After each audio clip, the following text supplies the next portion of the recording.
I celebrated my 21st birthday in prison camp, and I really lived it up that day. I ate a whole can of Spam, all 12 ounces of it. To listen to them, you'd think they'd enjoyed their capture and imprisonment in German POW camps. These days, they choose to remember the fun times. Pilot Bill Kamenitsa and his crew had already flown 9 missions when they joined a massive air raid April 29, 1944. It would be their final mission together. While approaching Berlin, a burst of flak hit the airplane flying behind them. And it kind of knocked him up in the air this way. It just lifted him up and knocked him forward, and he came down kind of this way and hit and broke off our wing right about in here.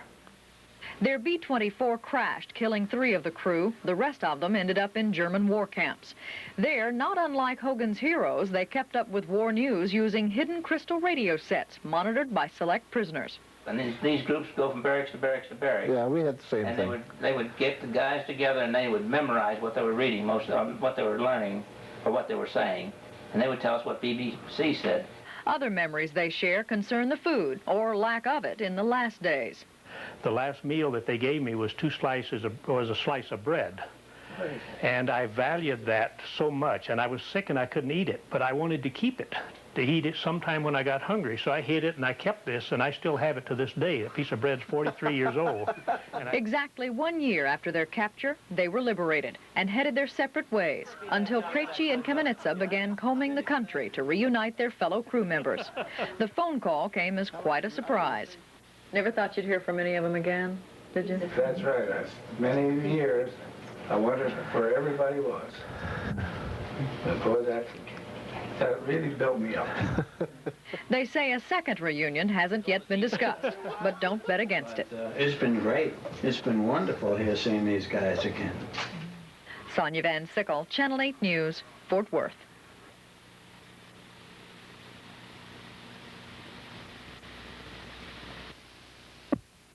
I mean, on your particular in spite of us. In spite of it. Oh, I'll tell you what. Remember that senior American officer we had? Got us out in the field right after we got there. All the new Krejcis got him out in the field where nobody could hear what was going on. And boy, he chewed us up one side and down the other. And he said, well, you guys screwed up. You did something wrong or you wouldn't be here. Nobody said, what are you doing here? Yeah. Second balloon. You don't talk like that to a colonel. This was an American colonel? Oh, Yeah. He went on to Chastising you for being there. Pardon? Yeah, I remember Chastising you for being there. Yeah. I remember the guy at Topeka, Kansas, when we were in there. This major gets up and he says, I wish I were going in your place. And I said, you can have my place. Another reason I was a second balloon. Never learned to keep still, Bill. I hate those guys. Hey, back up a little bit. But I'll tell you one thing. He knew what he was talking about. Because in December, he saw the handwriting on the walls. And he put out an order that everybody in that compound would walk 10 laps around the perimeter. And we started out, and we had snow and ice on the ground. I mean, you know, it was yay deep with ice and snow. And you should have seen us going out to roll call the next day. We had guys that were crawling. They were aching, they were hurting, they used muscles they hadn't used in, 3, 4, 5, 6 months. And they had them going around that perimeter. And when we walked out of there in January, that was the only thing I think that saved us. We never done anything like that. They said, you're moving in the morning, load up, and that's what we done, and we moved out. So were any of you in the same camp? George and I were in one camp, Stalag Luft 3, and the rest of the crew was in 17B, is that correct? Stalag 17B. Stalag 17B. Now, how far apart were those? I figured out last night about 250 miles. We were north and they were south. Did you know at the time, though, where either of you ended up? I had no idea whatsoever. No, we lost. We were in Austria is where we were at. 29th when we got separated. You all were in Austria? Yeah, 4 of us here. So what were the conditions like? You started talking about a little bit of them. What about food? Well, he didn't look like that. when they give you a bunch of sticks off of a tree to sweep the floor with, and you're tracking in mud, it wasn't too clean. Now, if you happen to drop a bite of food, you didn't let it lay there. You says, oh, fell on a napkin, you picked it up and eat it. You didn't let nothing go to waste. No. Well, how did you guys divide up your food? We had a Chow King, as we referred to him. He was elected, and they didn't last very long. We were always voting them out and voting somebody else in.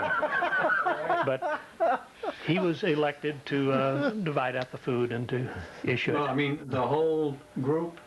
within a barracks. Yeah, I mean, the whole barracks. Yeah, right. We're Barracks went all together. involved in the distribution of Yeah. the sharing Well, of food? not of the parcels, Did you get parcels?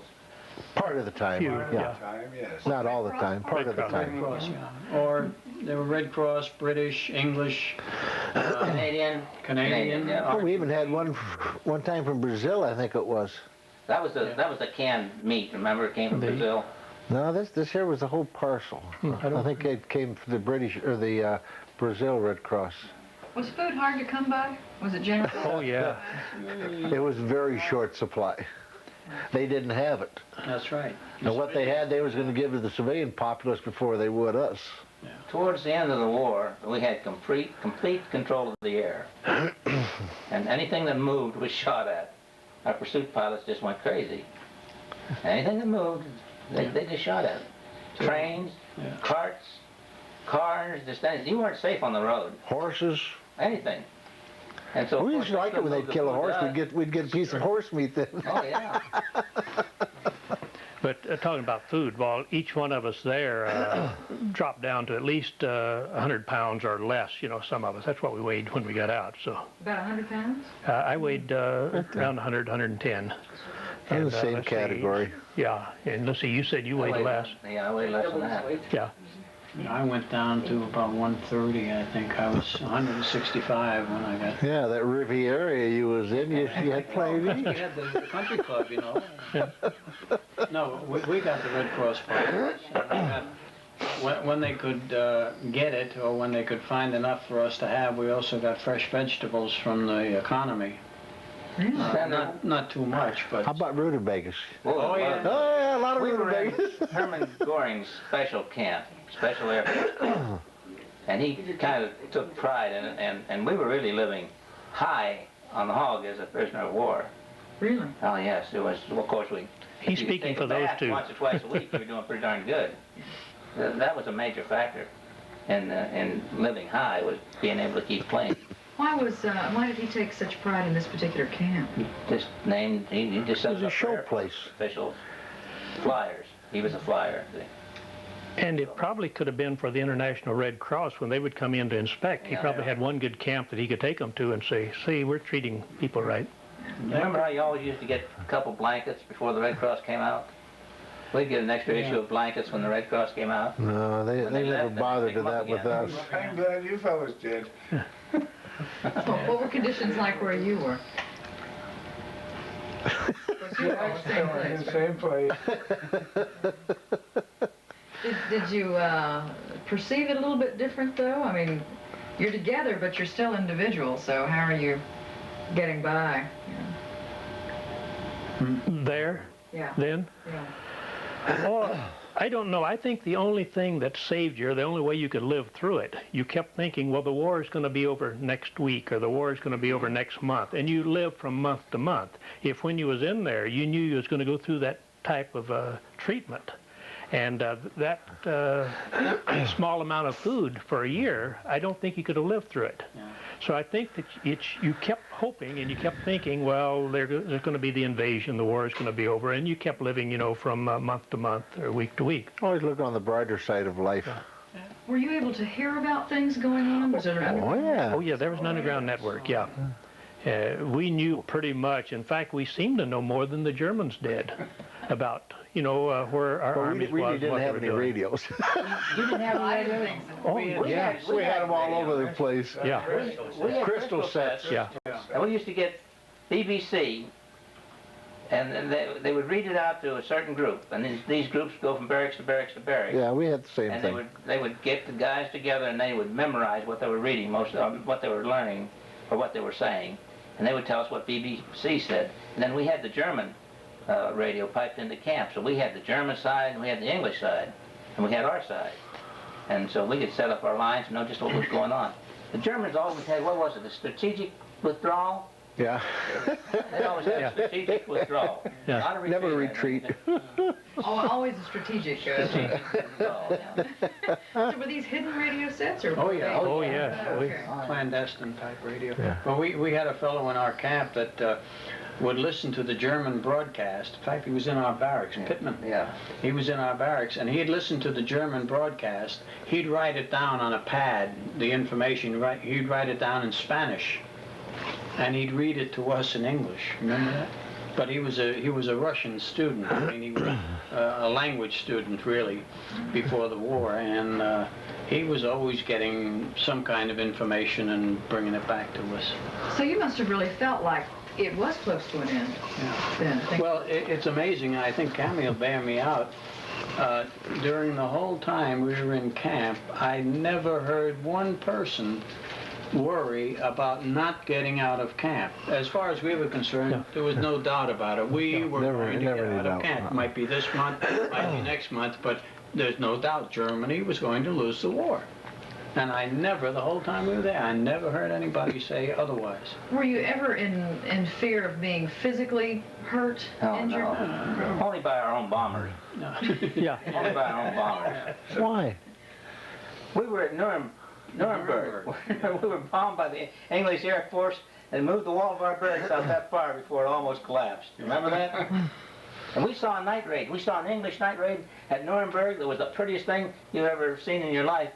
And they wouldn't let us get in the slit trenches till the next one came, and then everybody vacated the barracks into the slit trenches, and the guards left. Yeah.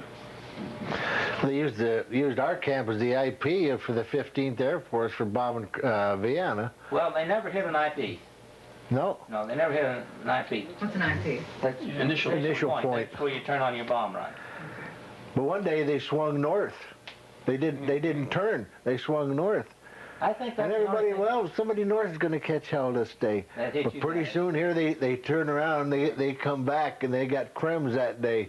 Sure did. Yeah, they were releasing the bombs directly above our camp. You can see them come out of the bomb bays. You can see them and And hear they're 'em. right below. Of course, they're going the same momentum as the airplane, so they were going on into the target. But you could look right straight up and see them coming out of the bomb bays.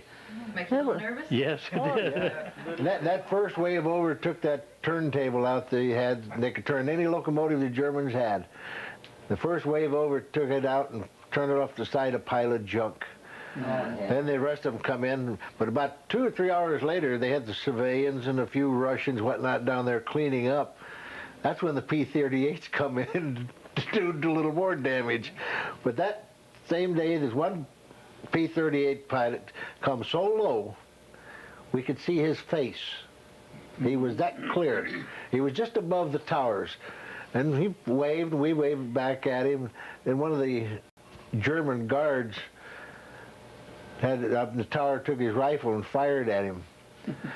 Well, the old P-38 poured the coals in, made a loop, and come back and dove at that tower. It didn't fire. That guard dove right out of there.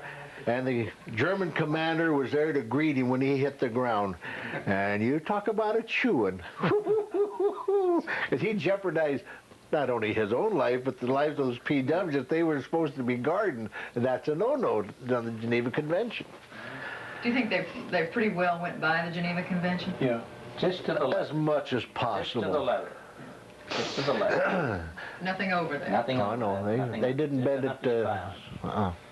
It was at Nuremberg, where Cammy and I were stationed. We were about a kilometer from a major railroad choke point, a marshalling yard. And that's what the RAF was coming over at night to hit. And the 8th Air Force would come over during the day, and they'd be after that. Did you learn German pretty well? No. Oh, just a few words. Oh, yeah. Enough to get along. In the camps, there was enough of the guards that spoke English. You know, they specially assigned some guards there that spoke Especially English. Schultz. Everybody had a shot. Yeah. Yeah, we had Schultz. Yeah, Krejci earlier was relating to the value of food, about dropping it on the floor and keeping it. And last night I was showing the guys here, the last meal that they gave me was a slice of bread. And I valued that so much, and I was sick and I couldn't eat it, but I wanted to keep it, to eat it sometime when I got hungry. So I hid it and I kept this, and I still have it to this day. A piece of bread's 43 years old, and I kept it. Yesterday. Yeah, it's over there in my Can't case. eat it. And I still... I thought you gave that to me. No, that's mine. I told you I'd never give away that slice of bread. I'm keeping it in case I get hungry. Yeah. It wasn't a gift. No. A gift. No. Have another meal. Man. Well, I'll be danged. You know Yeah. my will, Ollie. So I'm keeping that slice of bread in case I ever get hungry again. It'll be nice and crusty. He was nice and crusty then. It's just like it was then. Hasn't changed a bit. One loaf of bread weighs, what, 8 pounds? You figure? Petrified. Half of it was wood. Oh, there it is. Yeah. That's, Isn't it simple? if you notice the knife cut on the other side, look at it. See, that was, turn it on around there. Oh, yeah. So see, normally you get one slice of bread, but that one broke in the middle, so I got 2 half of slices.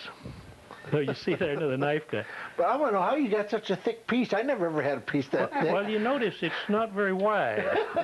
Is this the whole piece? That was, yeah, a That ration was of a bread. ration. That was one ration. One ration of bread.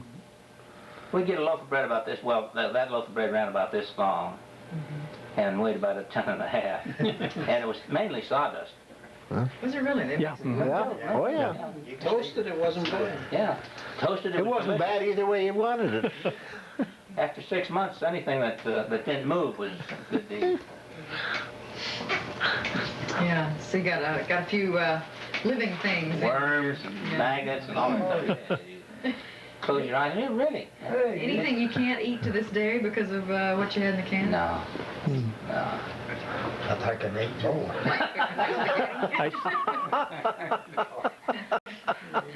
But spinach soup with the root still on it, I really don't care for very much now. And that's because of? The sand is still on the roots, and it grits your teeth and that. But Well, they weren't too clean. How about some dehydrated vegetables? yeah, I don't walks order that around? very often when I go out either. But That was fresh meat. Have any of you been back to Germany? Did you go I back? haven't. No. Any desire to at all? Yes, I always wanted to go back and just see the place Well, you know, because it was really beautiful. You know, even under the circumstances, it's a beautiful. If I could fly back on a plane, stop in England for an hour or two, look at the base, fly over and look at Dulagla for an hour, down to 17B for a couple hours, and fly home in 24 hours period, fine. Yeah. Otherwise, forget it. No, I'd like to see the turkey farm countryside. now, don't you? Yeah, The base is a turkey farm. I know Part of that. it, Turkey farm. I've talked to a number of people that have been over there, and I got a few friends that have been back over to 17B. In fact, the last trip they made over, they brought me back a piece of the barbed wire and some of the gravel off the roadway, and I have it home on my desk. Well, the Saigon is under Russian control now, isn't it, George? Is under what? Russian control. Yeah. Don't right. you have to get It's permission? southeast Yeah. of Berlin, yeah. It's you have to get their permission to go into where we were. I don't want to go back. I don't either. I didn't really lose anything there that I want to go back I always figured I didn't lose nothing over there, and I'm not going back to look for it. Right. No way, no way. Matter of fact, here, I don't know, 15 years ago, she won 2 trips to Europe. I wouldn't go. She took her sister-in-law with her. Well, Arch said the same thing, and I said the same thing in the dining room last night. He doesn't want to go back to England. I don't have any desire to go back to England. Or Germany. Well, it'd be nice, I guess, but I just don't want to get in an airplane. I don't like to fly. Oh, I love to fly. I still do. No. I'll fly up front where I can see where I'm going. But I don't want to sit back in the back and let some other guy fly up front.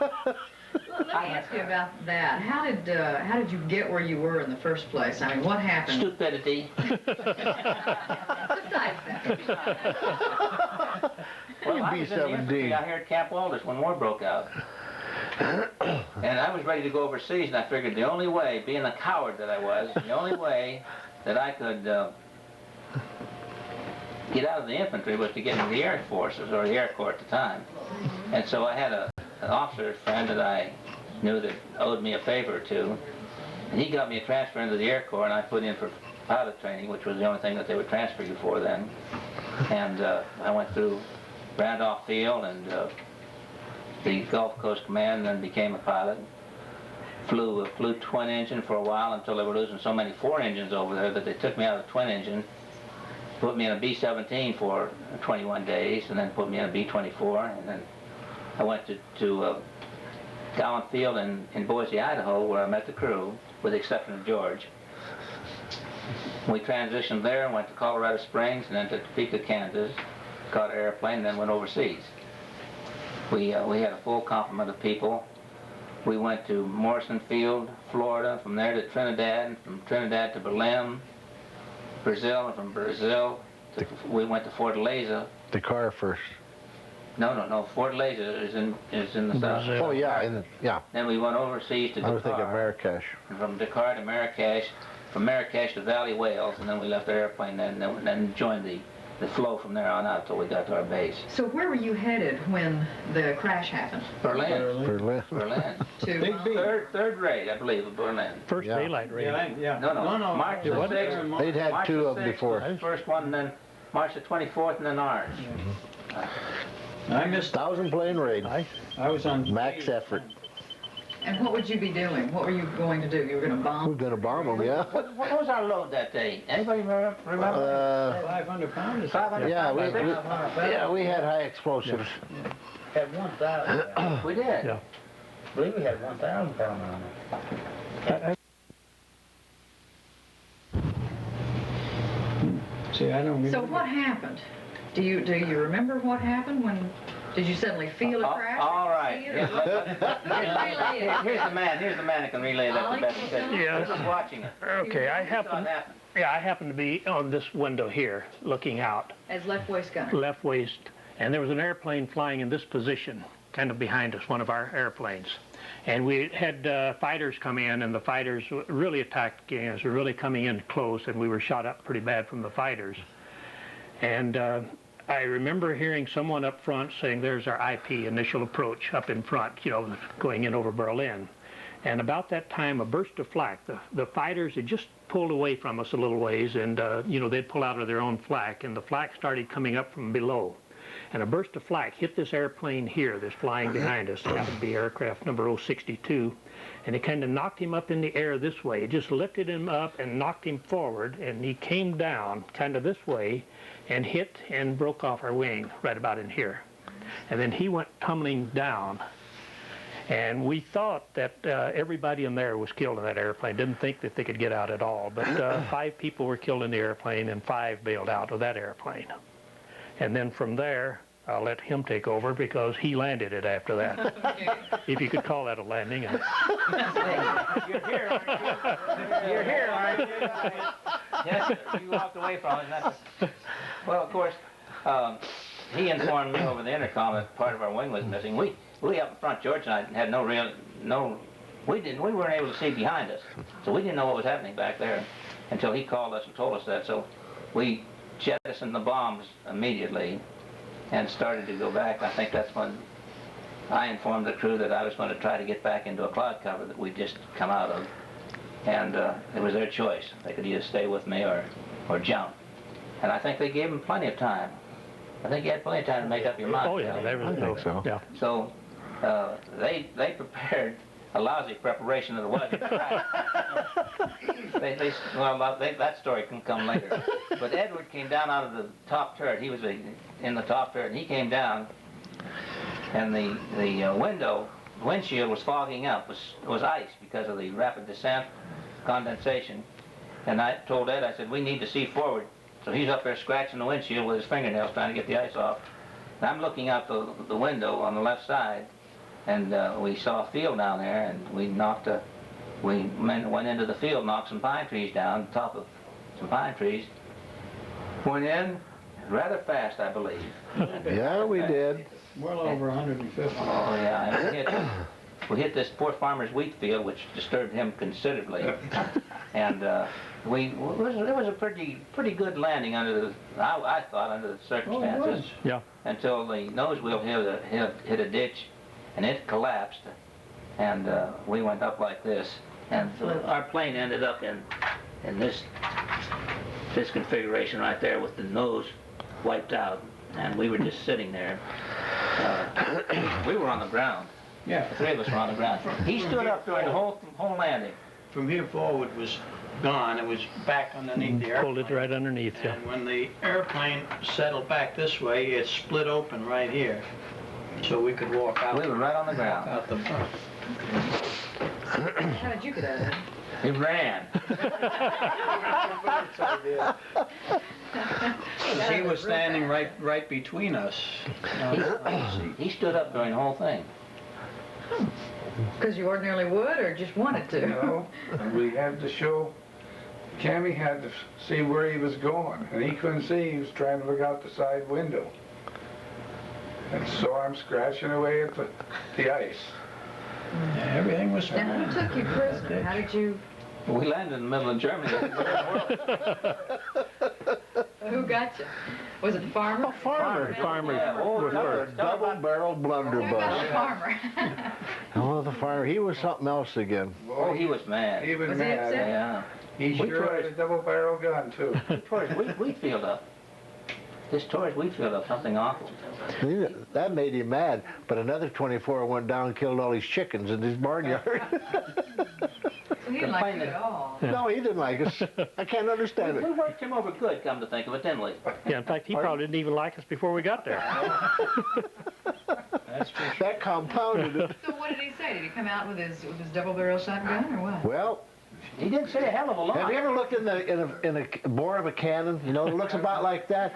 Well, even a shotgun looks that big when it's staring down you. Yeah, but it's only just about this far from your eyes. Yeah, we keep saying, Finger's yeah, go doing ahead. this on the trigger. Sandra, you want to hear something funny?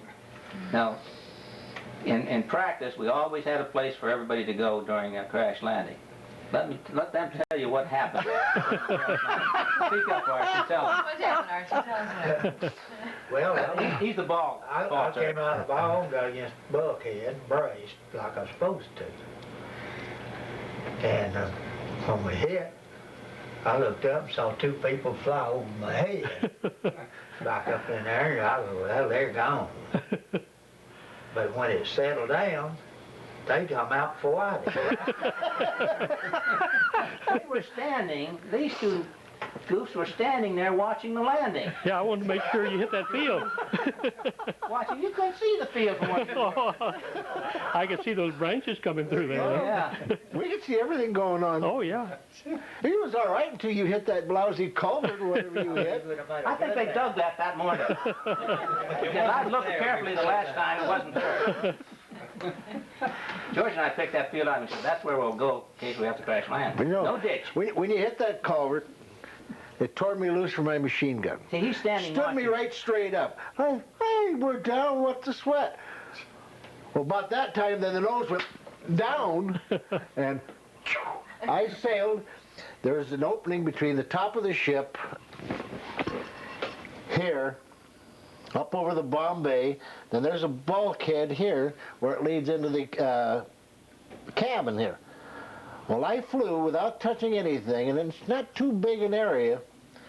And I hit this forward bulkhead, and Ollie here, he was I right hit the other alongside side of me. it. But when that plane stopped, like he said, he was in the little stairwell that led down into the Bombay bulkhead there. I was out of that plane before him. But like George was saying, it was setting at an angle this way. So the tail gunner had come up, and he popped a chute. So it come out this opening here. So we get down to the ground, so we used that as a rope to slide Yeah, that down to was the ground. probably a 20-foot jump, or a 15-foot jump, wasn't it? Yeah. Oh, yeah. I didn't wait for the parachute. I jumped out without. You know, you guys You jumped out without. I Yeah, did my darndest to get Lark out of the road, but he was in the road, so I figured I didn't have to help him, so I did. You guys should have gotten about 3 weeks KP for violating ditching procedures. You know that? At Well, hey, least, don't you think, George? I would have volunteered. I would have volunteered for KP. At that time. Yeah. Where was we going to go? Bulkhead with Arch. There's room enough for 3 people back there. Sure there is. Sure there is. Yes, sir. You better go back and B-24 when you got ammunition. I don't know what you guys are doing back there, but I know I knew the basic structure of the B-24. I never ever planned on ditching. Smuggling all that ammunition aboard, too?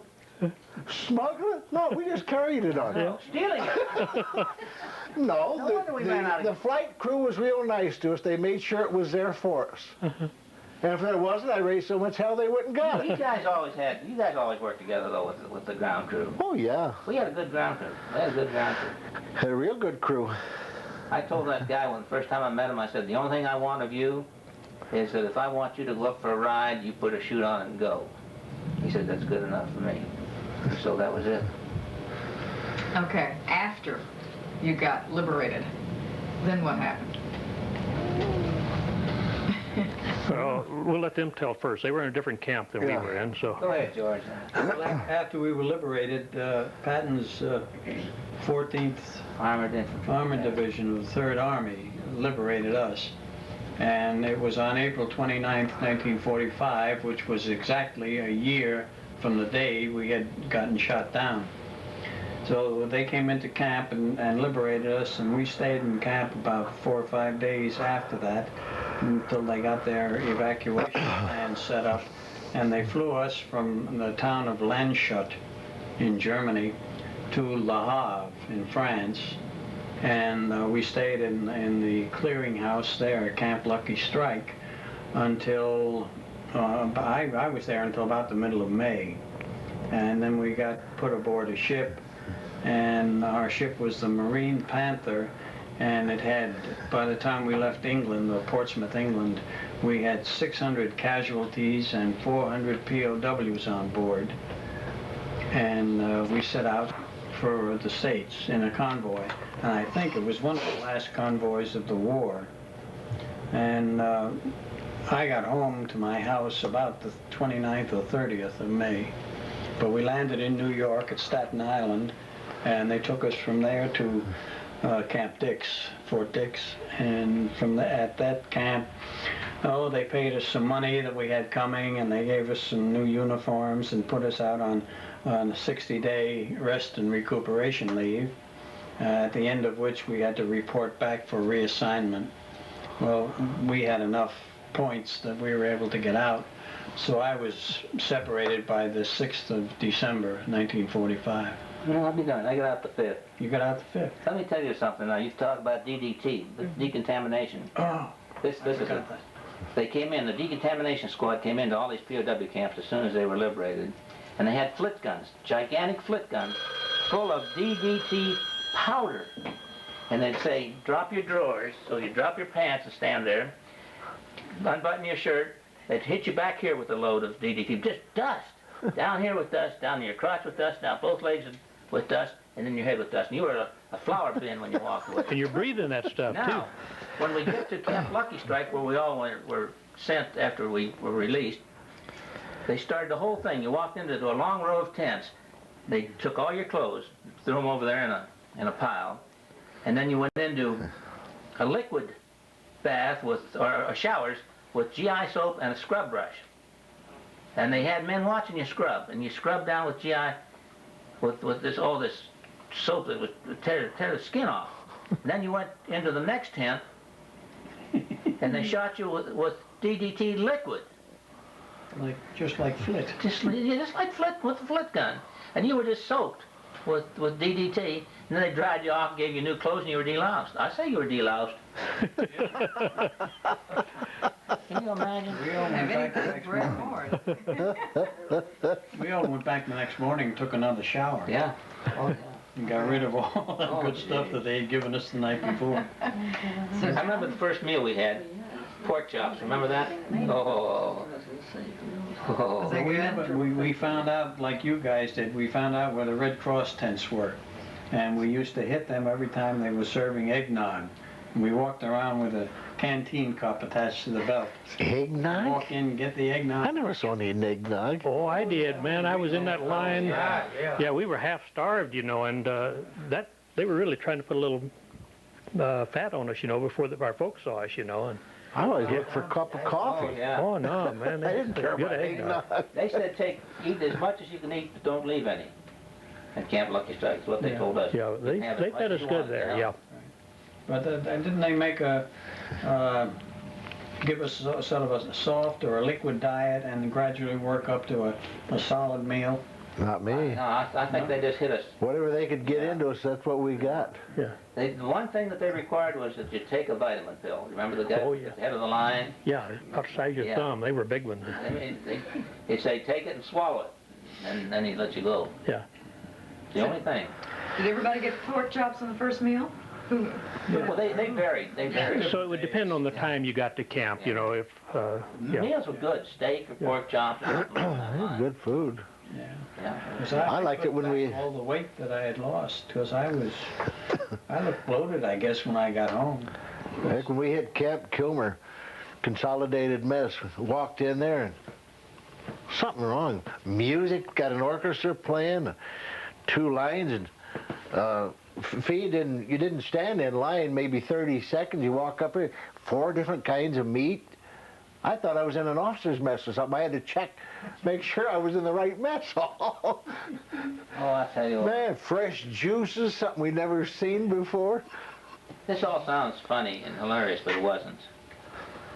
Not It at that wasn't. time. No way. You know, it's funny, you look back and you only remember the funny Good things. Yeah.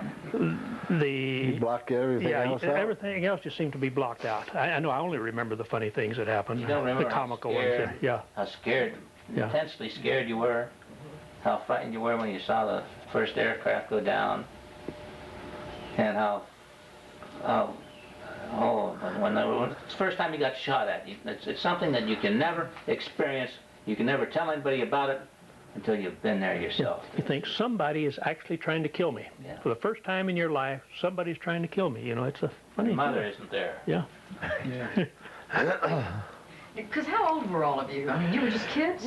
18 to 21, somewhere in that range. I was the old man. Yeah. I was the kid of the crew. I look like the kid now. Tell me, so how'd you guys put up with him? That's Not too They outrank me. I was 24. How old are you right now? I'm 68. Oh, I have you, but Peter has me by about 6 months, and he's 70, going on 71. 70 going on 39. Yeah. He looks it too. He looks it too. So who's you're the youngest, John? You're the youngest? I'm still the youngest. I haven't hit Medicare yet. You haven't hit Medicare yet? Nope. How old are you? 62? I'll be 65 in November. I'll be darned. Yep. It's coming. How about you, Ollie? I'm 66. Yeah. Okay. Yeah, let's see, I think I'm a few months, September. yeah, I'm a few months older than you, yeah. Yeah, well, we were all pretty much around the same age. Of course, at that time, we didn't go around saying, hey, how old are you? Oh, Yeah, good eye. yeah, because I figured all of them was my age, you know, within a year. I didn't. I celebrated my 21st birthday in prison camp, and I really lived it up that day. I ate a whole can of Spam, all 12 ounces of it. How do you feel about Spam these days? I don't eat it. I won't even look at it in the store. Do they still make it? Oh, yeah. I eat it. That didn't bother me too much. Because we neither. found different ways of preparing Oh, yeah. Spam. Didn't we, Cam? Oh, I'll say I It's did. not like it was. No, no. Cammy cooked for us for 6 months Oh, is that right? in our room. And of course he had KPs Yeah. doing the dirty work, and he did the cooking. And then we broke up into 3-man combines. Of course we had 15 in the room, and then each of the 3-man combines cooked for a week. One guy did the cooking, and the other 2 did the KP, the cleaning up and the preparation. I would say that 15 of us lived in a room just about this big, don't you? Yeah. Isn't that about it? Yeah. Just about this big. With bunks? Yeah. Five triple deckers. In one corner was a little wood burning or charcoal burning stove. And we did our toasting on the top of the stove. And we did our major cooking in a room right next door that had a wood burning, charcoal burning stove in it, which was a regular cook stove. They had VIP quarters. Oh, what were yours like, Jim? What did we have? Yeah. We had one room with 200 odd people in it. Oh, you were in the barracks. Oh, yeah. Yeah. Yeah. Yeah. Was no barrack like the Americans ever built, though. Well, when we went to Nuremberg, we went into a barracks that was inhabited by another race, really, and it was lice infested. No, it was filth. We spent a week cleaning it up. What'd you clean it with? Soap and water, anything we could get our hands on. We scrubbed it down and everything else. We never got that much water. We only had water 3 hours a day. Or soap. Well, Or soap, yeah. Our commander he was insistent on keeping everything clean. We kept our place clean. Yeah. We did what we could with what we had. But when all they give you a couple times a year is a bunch of twigs to sweep a floor with, you don't get anything clean. You guys had it rough. We'll admit that. You guys had it rough. So it carried you all those years, and we had to suffer for it.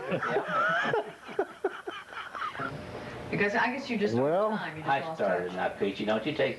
No. You take. I'll tell you what really happened. I was down here last April in Tyler for 17B reunion, where I saw Archie for the first time since we left France. So when I come in here to National Headquarters, American Ex-Prisoners of War. Well, I went home, and within about 30 days, I wasn't home. The phone rang. Somebody started talking to the wife, and it was Bill. Called me Jack. He had been home You thought I was Jack. Oh. seeing his mother, and she had given him a listing of all of us and our last known addresses during World War II. Well, Archie was close, so he started with him, and as luck would have it, the first call he made, he got Archie. Well, then from Archie, he found out I had just been down here. He called me, and then I had Ollie's address and everything, so I gave it to him.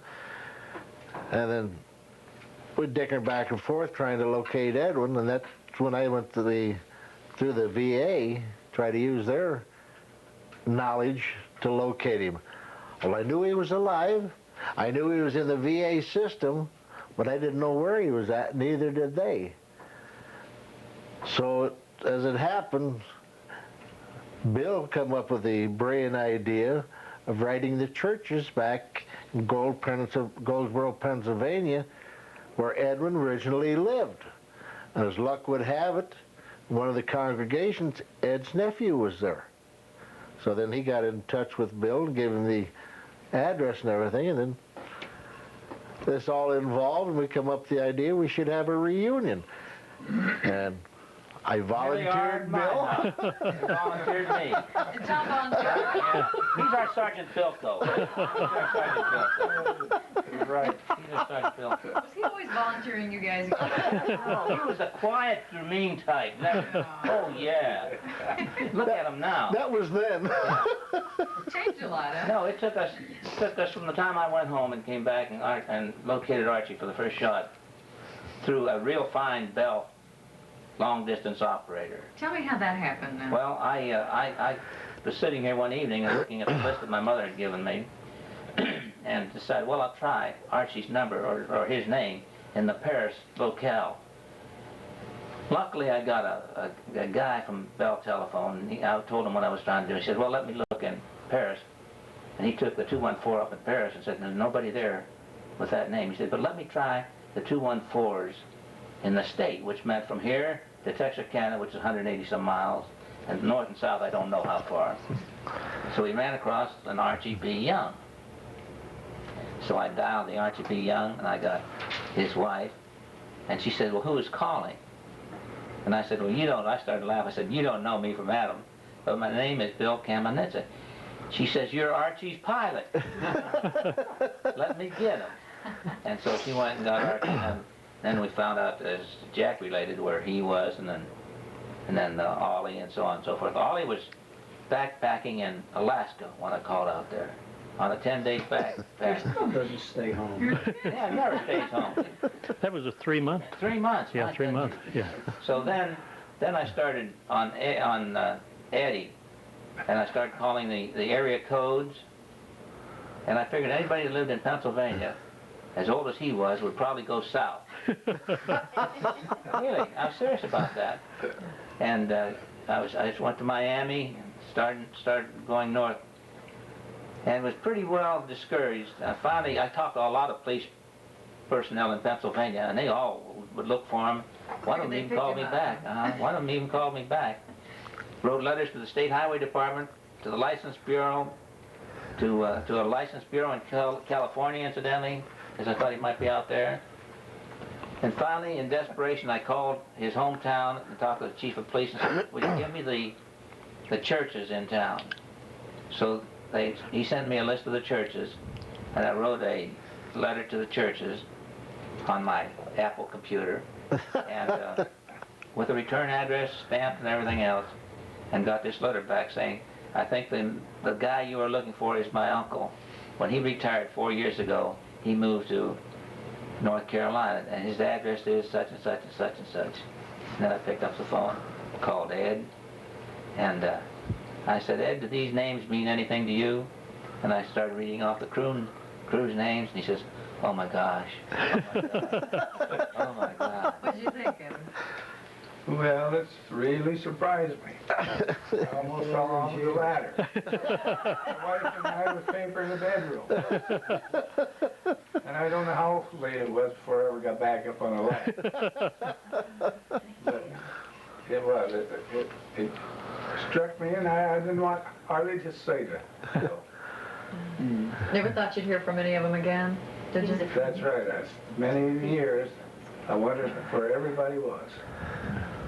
And boy, that really built me up. Did you talk for a long time on the phone? Quite a while. You should have seen my phone bill. My wife said, boy, thank goodness you found him. It wouldn't have lasted much longer. He probably lost his home and everything else. Yeah. With phone calls. Yeah, when you called the chief of police, I'm surprised you didn't get him then. You know that? I didn't do anything bad. Hey, I was in the service with you, Ed. I know better than that. Not that bad anyway. He used to get my scotch all the time. I called the mayor's office up there. Why not? I called the mayor's office up there, and I got a gal. She said, Fur Hole. He's down at the Fur Hole. I said, where? Down at the Fur Hole. And I said, what do you mean? She said, Fur Hole, Fur Hole. I said, oh, the fire hall. She says, yeah, Fur Hole. Well, I was going to say pool hall. What did you think, Archie, when you got the phone call? Well, I was surprised. I've been looking for him. Jack been talking about trying to find him. And it hadn't been 30 days, had it? No. It surprised me.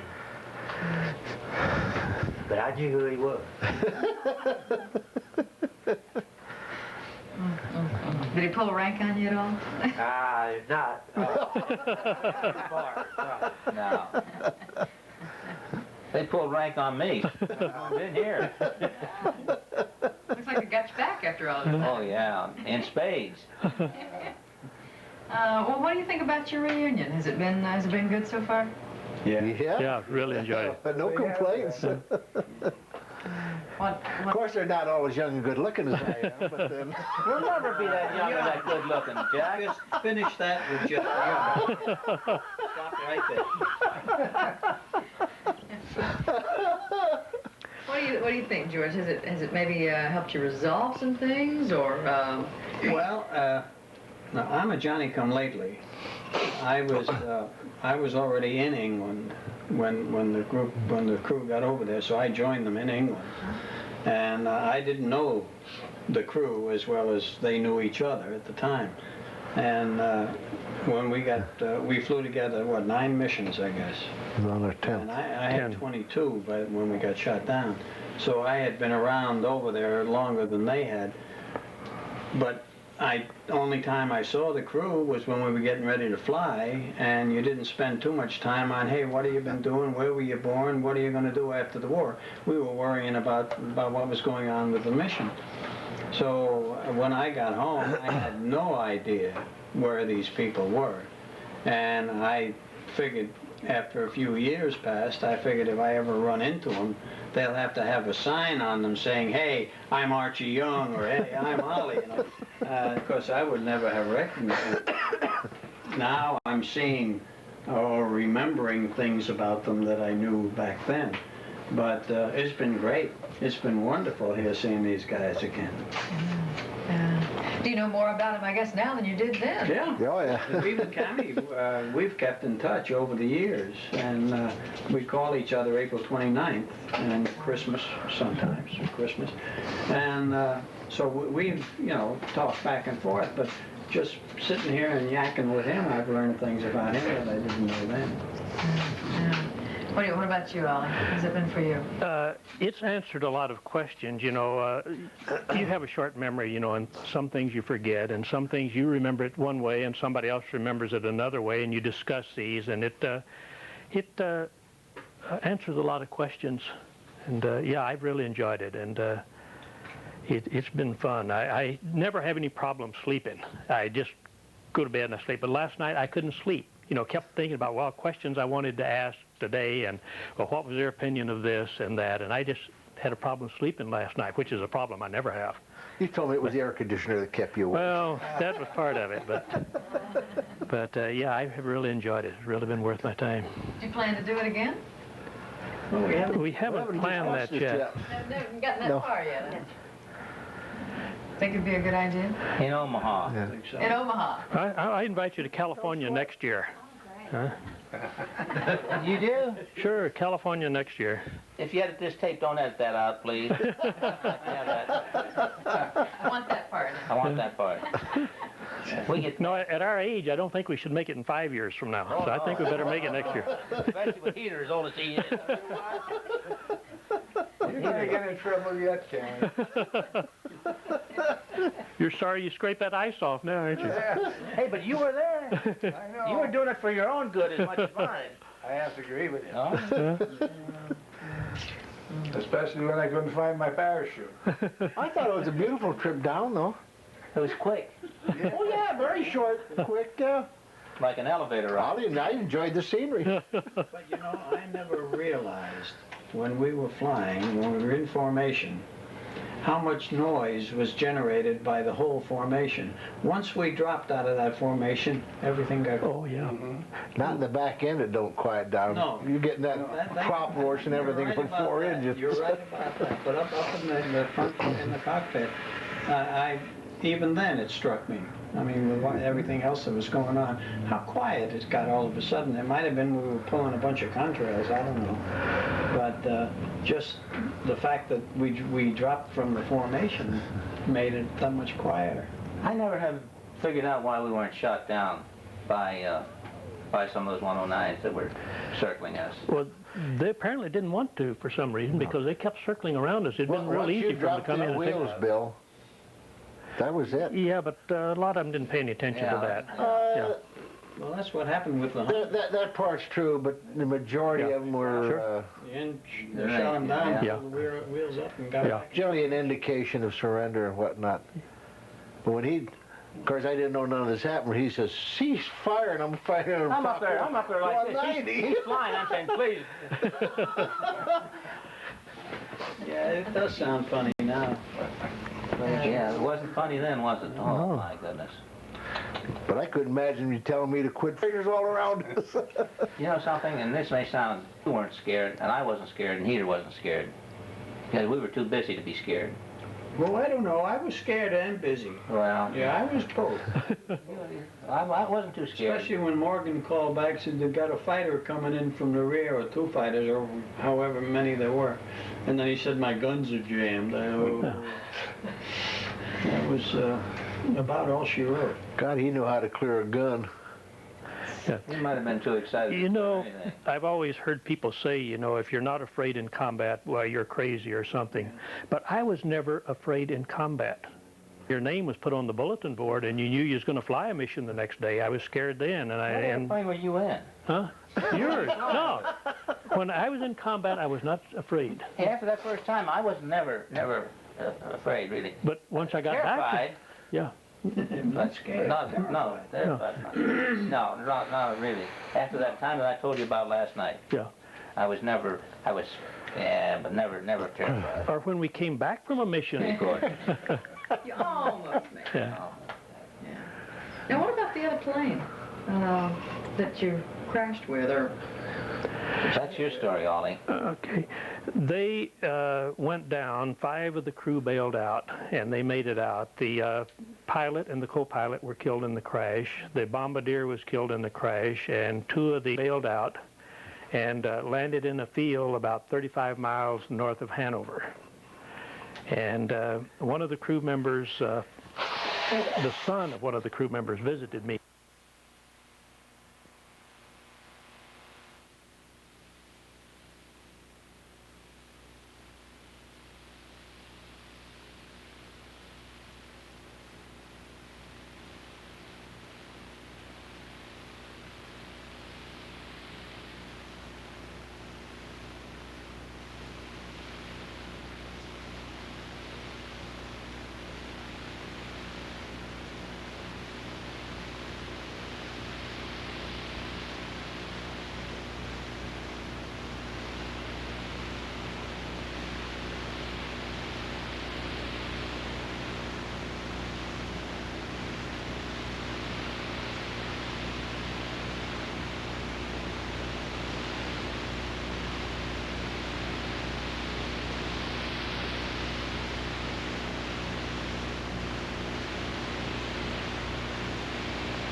About what? I'm not going to ask any answers.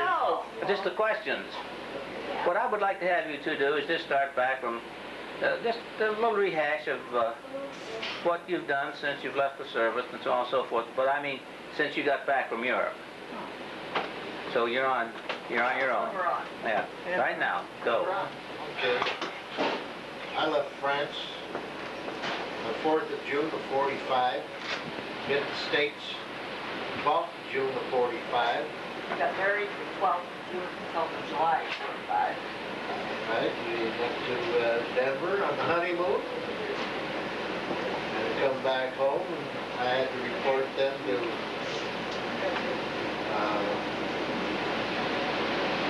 down here in Texas, San Antonio, Sac Field, for reassignment. But fortunately, both wars was over, and I got discharged instead. So I went back to my job with the Union Pacific Railroad.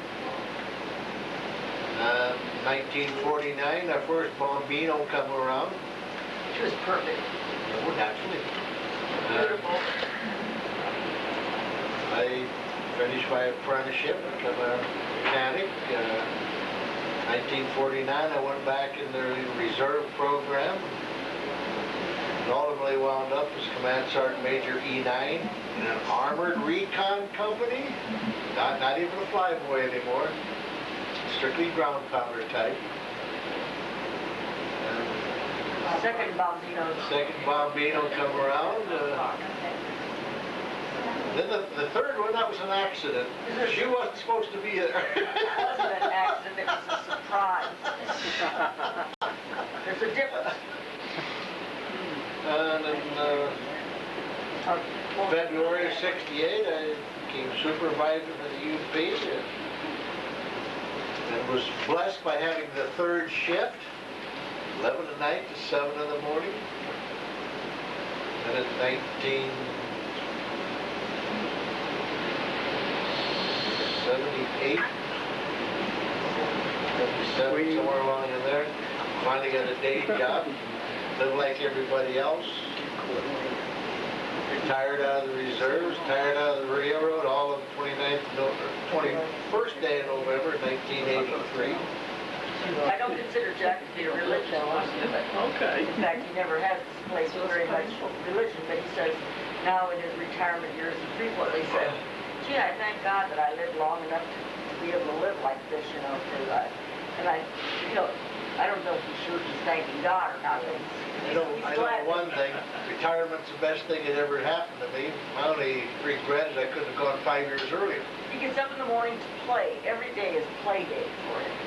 Yeah. I've stayed as of 1979. I got real active in different veterans organizations. Professional veteran. DAV, VFW, Trench Rats, ex-prisoners of war, former chapter in Omaha. Became commander of that, and been commander since. I can't get anybody else to volunteer to take it. He'd cry if they took it. Yeah. And appointed a national director in 1984, 85. Then I run 2 consecutive years as national director, was re-elected. And then one night, May of 1987, I got a mysterious phone call. A little guy named Bill Kamenitsa. Well, he was so Come out of excited, the clear it was something blue sky. like someone gave him, $100, $200, $500.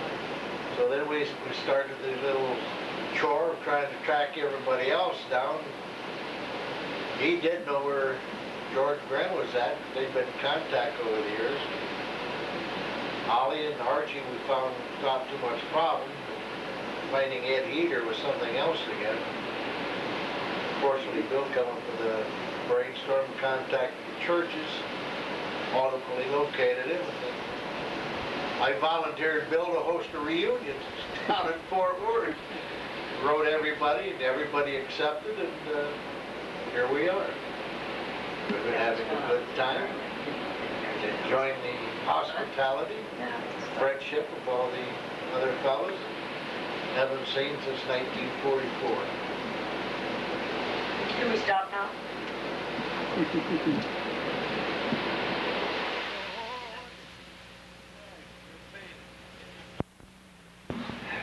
Okay.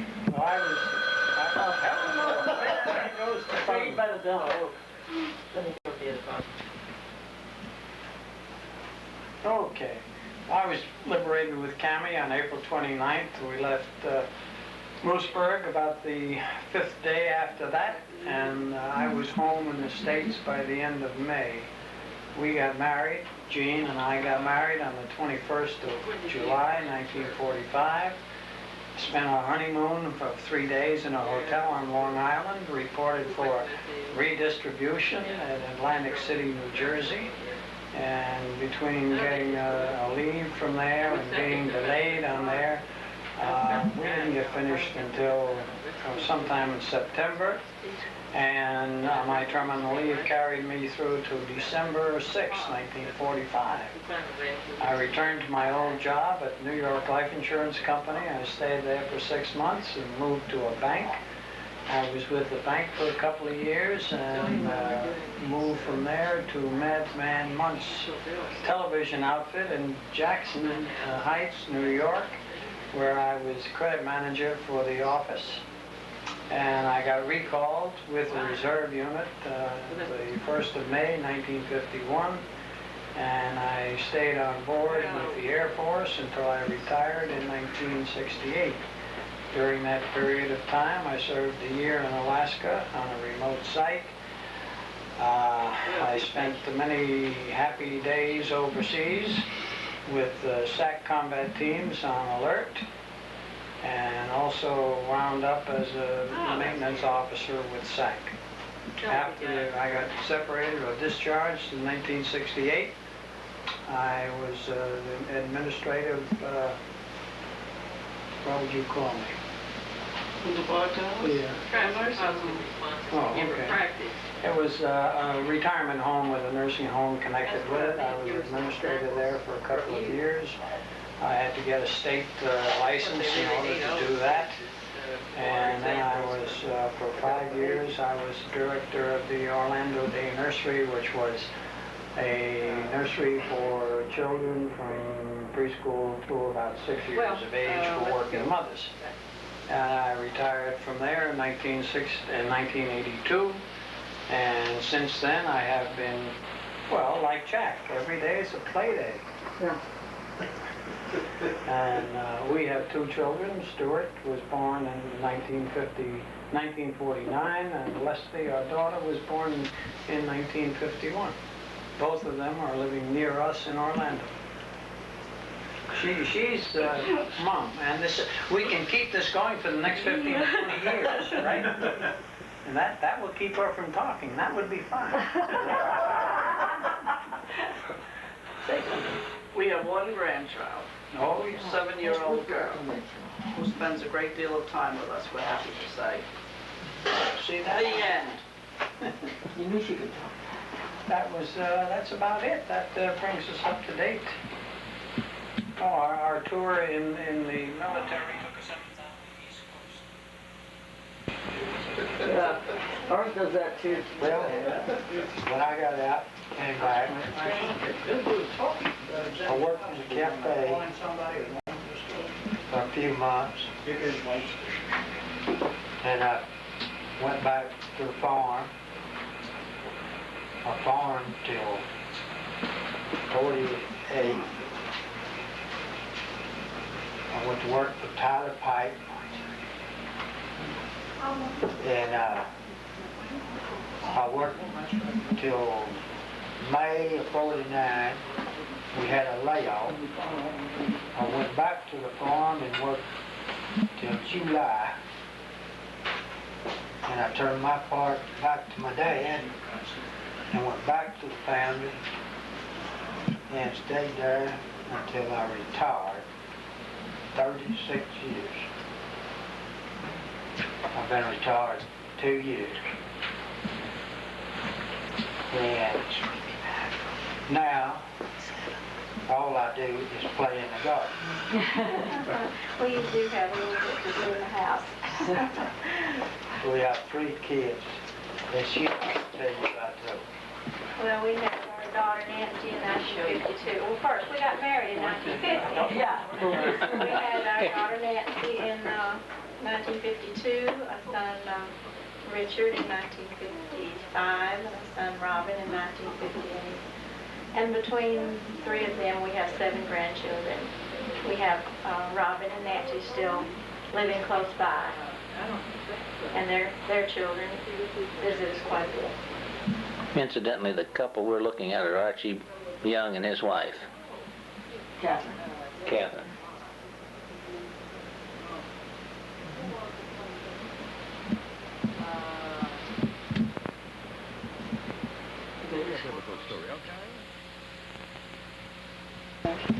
He did it in. Well, I'm Ed Heater. This is my wife, Jean. And to start it out, I guess, better say I came home and back to New York first. in 1945. So after we left Camp Dix, I had some money and stuff, so I fooled around Philadelphia for a while. I didn't go home. Well, had enough of that, so then I decided I'd go home, back to Gouldsboro, where my dad and my sister lived. This is in Pennsylvania. That's in Pennsylvania, Gouldsboro, Pennsylvania. Well, I didn't want to go back to work yet. I just didn't feel like it. So, of course, I fooled around some more. Run here and there, what have you. I had brother and sister and that lived in Johnson City, New York, so I went up there and spent some time. And finally, I decided I should go back to work. I didn't go back to the place where I worked before. I went to work down in New Jersey for a Calco chemical company. I had a good job, but every time I would have to go out into that where the chemicals were, I got sick. So I had to quit that job. Moved back home with my dad and sister. And, of course, I had to find a girlfriend, and which is my wife, Jean, but I knew her before I ever went into the service. So we got kind of friendly, and first thing you know, I felt, well, this was great. So I better find myself a good job, so I went back up to Binghamton, New York, and I got a job with IBM. That was in April. That was in April. 46. 46. So in July of 46, I married her. Mm-hmm. And we had a good honeymoon.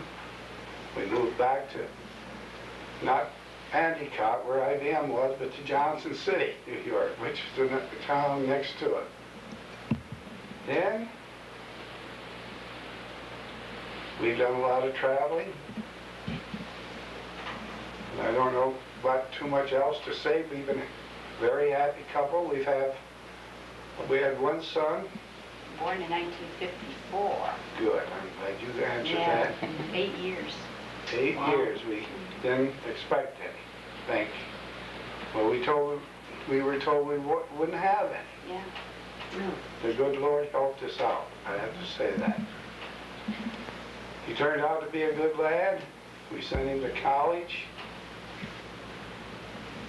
So he and the girl that took the same course, they got married, and now they're working for IBM in Charlotte, North Carolina. So I decided I would retire from IBM after 35 years, which was in 1981. We lived there in Vestal, New York, what, 3 years? No, 3 years after you retired. 3 years after we retired. And I got tired of traveling from there to North Carolina Five times a the year. first year. So we decided we would sell and move, and this is what we did. And so now we live in Harrisburg, North Carolina, and we have one grandson, sweetest boy in the world. And that's why it was hard for you to find still. And that is why I kept traveling around and never did settle down for a while. And I'm sorry I made you do all that work. But you're glad.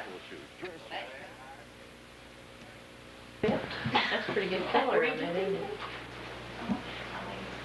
I'm Ali Guillot, and I'm here without my wife, Vi. We have a grandson that's graduating from junior high, our only grandson, and she's very close to him and just felt that she couldn't miss that. She would have loved to, like to be in here because she enjoyed being around people, and she would really like to know all of you.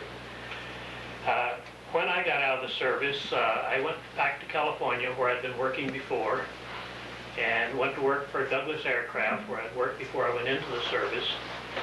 Worked there for a short time and left there and went to North American Aircraft Company and worked at North American Worked on a lot of real interesting programs there. Worked on aircraft like the F-100.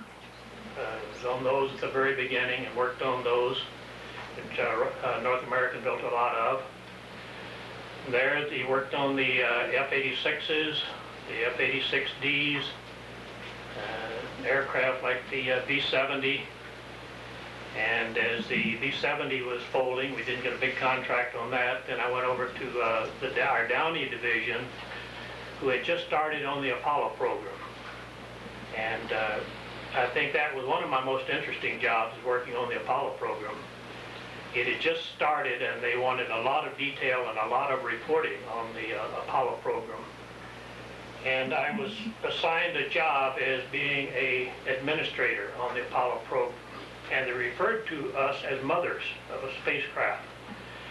Each one of us was given a spacecraft, and we were to follow that from the cradle to the grave or the womb to the tomb. And we were the one person who was supposed to know everything on that spacecraft. Anytime there was any briefings or any astronauts would come in, or if somebody wanted to know the status of your particular aircraft, he would call you in, and you was supposed to be the expert and know where all the parts was, where the engineering is, when it would be released, modifications, time frames, and all of that. So anytime one moved from one position to another, we had to be there to watch them move it, make sure they didn't drop it or any damage, or when they shipped one from one facility to another one, we always had to be there night or day, and we just lived with the spacecraft. After that, I was pulled off and was put in scheduling, and I was the head of the scheduling department on the rest of the Apollo program, and my job was to schedule everything that took place on all of the spacecraft at that time. We had to schedule when parts was coming in, material was coming in, when parts was to be built, how long it would take to build them, when they were to be tested. We were responsible for all of the testing up through delivery. Once they were delivered, well, then it was NASA's responsibility to schedule the flights and that. We were through with it at that time. But up until that point, we did all the scheduling. The space shuttle started, and I worked on the space shuttle for a short time in the early part of it, until we just had the forward fuselage structure built. And then they pulled me back to the LAD division, where I'd worked before, and the B-1 was just starting there. And I was responsible for all of the scheduling on the B-1 program, and that was the first B-1s before Carter came along and canceled them, the first three. So I did all the scheduling on those vehicles, and then when it was canceled, I went down to our Seal Beach facility, which was much closer to where I live, and worked on the GPS system, and that's the ground positioning satellite. And that is a group of satellites that are launched, and with ground mechanism you can make a shooting on these satellites and pick up exactly where you are. Like the old navigation, it was difficult to know, within several miles of where you were. Where with this, why you could say, well, I'm in that corner of the room, or I'm in that corner of the room, and exactly it gave you your latitude, longitude, your altitude above mountains, and it's a real accurate navigation system. And we had several of those launched and in the air, and the government wanted another large contract, and I developed all of the schedules for that. And the first one was launched from missiles, but the second contract we got, they were all to be launched from the shuttle, and were designed to be launched from the shuttle. And we had a high schedule rate on those to build them up, because they wanted to get a lot of them into orbit early. But with the shuttle disaster, why, of course, we haven't launched any of them yet. About the second shuttle flight, we'll launch our first one that we've built for the launch of the shuttle. I got married a little later than the rest of the guys. I didn't get married until 1949. We have 2 children, a boy and a girl. They each live within 6 or 8 miles of us. I have 1 grandchild. His name is Craig. We spend a lot of time with him, enjoy him very much. And in fact, on August the 4th, I'm taking him to Alaska with me on a fishing trip. It'll be his first trip up there. Last year, I took my son up. So, and when I was in Alaska last year, when I got home, one of them just walked in the door, and Vi told me, says, Bill Kamenitsa called. I said, my God, where has he been? I've been trying to find him for years. And before I even loaded anything else out of the car, I went to the phone and gave him a call, and I was so surprised to hear that he had moved to Texas. All my life I've been telling him what a great place Texas was, you know. Surprised that he had left Ohio, was living in Texas now. And of course, some of the other people mentioned about the reunion we've had here and how that was set up. And tickled to death to be here and have one of the best times I've ever had in my life. I enjoyed meeting all the wives that I had not met before. And just been a great time, and I really enjoyed it. Thanks to everybody who's involved. Great. I feel like I want to applaud. We're Maxine and Bill Kamenitsa. We're the so-called hosts. We were graciously endowed with this visit by our Sergeant Bilko, who said this would be a great place to have a reunion, and I'm glad he did. Really glad he did. When I came back from the services, I went to Youngstown, Ohio, and worked for 6 weeks with the U.S. Steel, and then moved to Texas, went to North Texas State with my wife, of course, and finished in 4 years. I did 2 degrees in 4 years. And during that time, we had a son, and Maxine worked, of course, before the son came. And then we left there and moved to Fort Worth, where I became a school teacher, and I've taught school for 38 years. My hobbies along the way have been photography and hi-fi and so on and so forth, various things like that. My wife has received 3 degrees since that time. She has a PhD degree in early childhood development. We have 3 kids, 2 little redheads and 1 black kid. And I think Maxine would probably be more adept at telling you about these kids than I am. Our 3 grandkids and our kids. Dennis is the oldest and was born in 1948. And naturally is bright and good looking. And Laura is the middle child, and she's living in Atlanta right now. And she's bright and good looking. And then Cindy's the baby, and she's bright and good looking, and a good cook too. And then we have 3 grandchildren. They're all Dennis's children. But they're all bright and good looking too. The brunette and the 2 little redheads. They're obviously ours. They are, they're not mine. Half Irish. Okay, now I'll get to that. I don't have anything else to say except I retired about 4 years ago, and she just retired this year from the teaching business, and I'm really enjoying my retirement. By the way, a friend of ours told me that the longer it goes on, the more fun it is. Well, I'm 70 years old. Let's see, give me about 20 more years. See you back in about 20 years. I'll let you know if it's fun. Okay.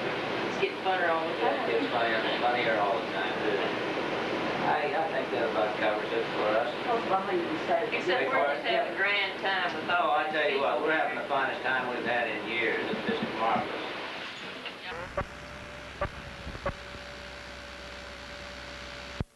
Okay, you're going. You're going. That's good enough. These guys all good.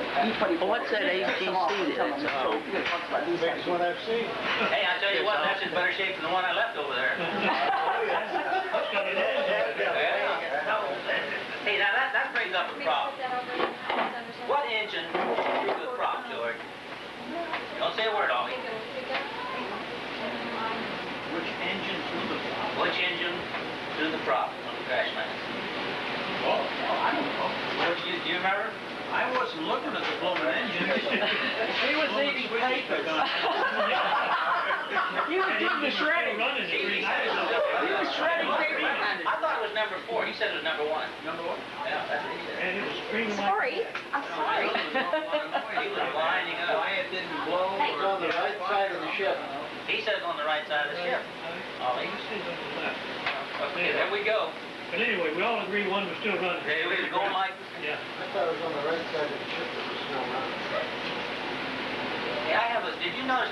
Did you read those pamphlets I gave you guys on the ship that hit ours? Did you read that? In that pamphlet that I gave you? Did you read the typewritten jazz? No, Yeah, you read it, Jack, because you read it to me. Can I move it in a little bit and widen it up some? You can't widen it up any more than it is. Okay. It's wide right now, Okay. I think. Should we move in some? No, you can't. Should we? Bill, Yeah. give me your name. I want you to just go ahead and talk, but I want to make sure I'll I introduce them, all right? Okay, that'd be great. But not too much. Tell me George, where they were on the move in, line. please. Yeah. Yeah, no. Wait, move in the back side. You guys are old, you know that? You guys are getting old. That's your problem. I tell you what, I bet I can still pick you up and toss you around like a ball. You probably can. Not like a ball, because I don't bounce too much anymore. Ollie Guillot. Left waist gunner. Guillot.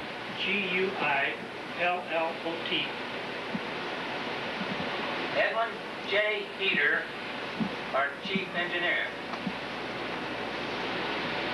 Peter, H-E-A-T. Bill Kamenitsa, janitor. Clean up man. Archie B. Young, ball turret operator. When you can get him in it. Yeah. George Graham, co-pilot that never landed B-24. Jack John Krejci, the infant on the crew. The baby. Only at 19. Can you believe that? 19 years of age. How did you ever have enough guts to join the Air Force at 19? Especially fly with us. Yeah. he didn't know. The Marines wouldn't take it. I was 34, you was, George. You were the Johnny come lately. Yeah, but I'd already had 12 missions. You know how I got on this crew? Him and Mark Morgan. I run into him up at Gowan Field at Boise. I was a gunnery instructor up there. I said, why don't you get on that crew? You guys are crazy. I can't even get released. I'll try. They kept at it 2 or 3 days. We wanted to get rid of him. So Sergeant Kleckenau was the senior NCO for the instructors. So I approached him. You're crazy. I ain't letting you go. You just told me you got to release somebody. I said, why not me? Now I'm going to get rid of this other cadet over here. Well, upshot it was, 2 weeks later, They got the right I nut, huh? run in there and I said, hey, Cliff, man, did you ever get me released? He says, yeah, ain't you got any orders yet? I said, hell no. And I'll go down and see Gruesome Newsom. Remember him, the first sergeant? So I went down there was my orders sitting on there, signing me to your crew. He'd had them there for a week or better and didn't bother to tell me. That's when I moved in with you, Jim. All right, I want to ask a couple questions. Number one, did you know that Heater could not find his chute when we were ready to leave? Heater could not find his chute. Leave the plane or what? Yes, it's when I gave the... Probably up in the barracks. Yeah. Oh, that was right where I put it every time we went on a mission. Hey, you don't joke about your chute. You don't joke about your chute. But what do you think? You think one of the other three might have picked it up? This is my thought, because when I got out of that upper turret, there was nobody else in there but me. And my parachute, that's the first thing I looked for. I thought maybe I might have a chance to jump. You know what? All right, now. It would have been Tripperson. It has been Tripperson, or Miller, or Coffee. Tripperson was right there. That is there. So Yeah, Tripperson was that is there. Yeah. Somebody from the nose would have lined them up and said, well, hell, there's a chute, I'm going to take it with you. Yeah. They would have come into the... Well, they came back up into the radio. Now, the ship that went down through our wing is noted in this sample that I gave you. Guillot was looking right at that ship when it went out. Tell him your story, Ollie. Well, as I remember it, the fighters were really coming in and really hitting us hard, and they had just broken off, the flag just started to come up. And I was looking right at this airplane, and he's flying a little behind us and to our left. This was 062. 062. And a burst of flak hit right underneath him, and lifted his plane up, kind of in a nose-up position, up high, and drove him forward when the flak hit him. Knocked off part of his tail surface, and then he kind of, the wing went down, and he came right down and knocked off our wing. He went spinning on down below, looked down, and he was on fire. You see he was on fire. That's what I saw. And the crew that hit us, I talked to some of their members later, and they didn't even know they hit another airplane until the war was over. And they came back and read the reports. They didn't know they hit us. Where did you talk to him? He came to my house, the son of one of the guys. That was Hatton's son. Hatton, right. Okay, now I talked to him and this other guy, can't remember his name, at Charlotte. That was before they contacted you. Yeah. And I saw all this information you got here. He was supposed to send all that to me, but he never did. Yeah, well, his mother lives not too far from me now, so he came out to visit her when he came over and talked about his stuff. But I know we were still fighters, still busting around. Oh, they came back, yeah. There. But anyway, I'm looking out the right window, crazy. Here comes Fox Wolf 190 at us. I started shooting. Bill gets on the other, comes, cease fire. What is the man crazy? What's the matter with him? I stopped fighting after the front office said enough of this nonsense. But I didn't know it. And I look over at Ollie and try to figure out what the hell's going on. Ollie says, look out here. I look out there, Jesus Christ, there's a flat wing section gone, flapping in the breeze, and I never felt it. Well, I didn't know what had happened in all that firing. Who was it that yelled out, Lieutenant, he's going to hit us? Was that you? Yeah. Ollie. Yeah. Okay. Hey, with everything that went on, we couldn't see back there anyway. No way we could have seen that aircraft. But all I felt was a slight jar. Yeah. Well, I was looking at it. I didn't feel anything slight jar. Man, it just sheared it right off. Did a good job on it. Oh, yeah. All right, now. You tell them what you did. And I want you to hear this story. I want you to hear this story about these dummies in the back end. All this training that we go through to man your stations in case of crash landing. And these guys are, well, go ahead and tell them, Ollie. Tell them what you did. I'm out of the ball. Go ahead. You guys hush now. Say that louder. Say that louder. Again. I came out and got against the bulkhead and brazed. Right. Now, when we stopped, I saw two guys go over my head, flying like two birds. Who are they, Ollie? Who are they? One was Ollie, one was Krejci. I don't know what happened more, I don't remember where he was. Well, he was probably standing around watching the landing, too. I want to make sure you did it right. Oh, yeah. So help me. When I heard that, I thought, they're the dumbest bunch I've ever run into in my life. Standing around, we're panicked up in the office. We're going crazy trying to get that thing on the ground. They're back there watching the land. Just like we were going in on a river. Yeah. Like the 44. Hey, we had confidence in you, Willie. Well, you should have said it up front. That's where we needed it. Yeah. Well, I believe we would have made a good Yeah, oh yeah.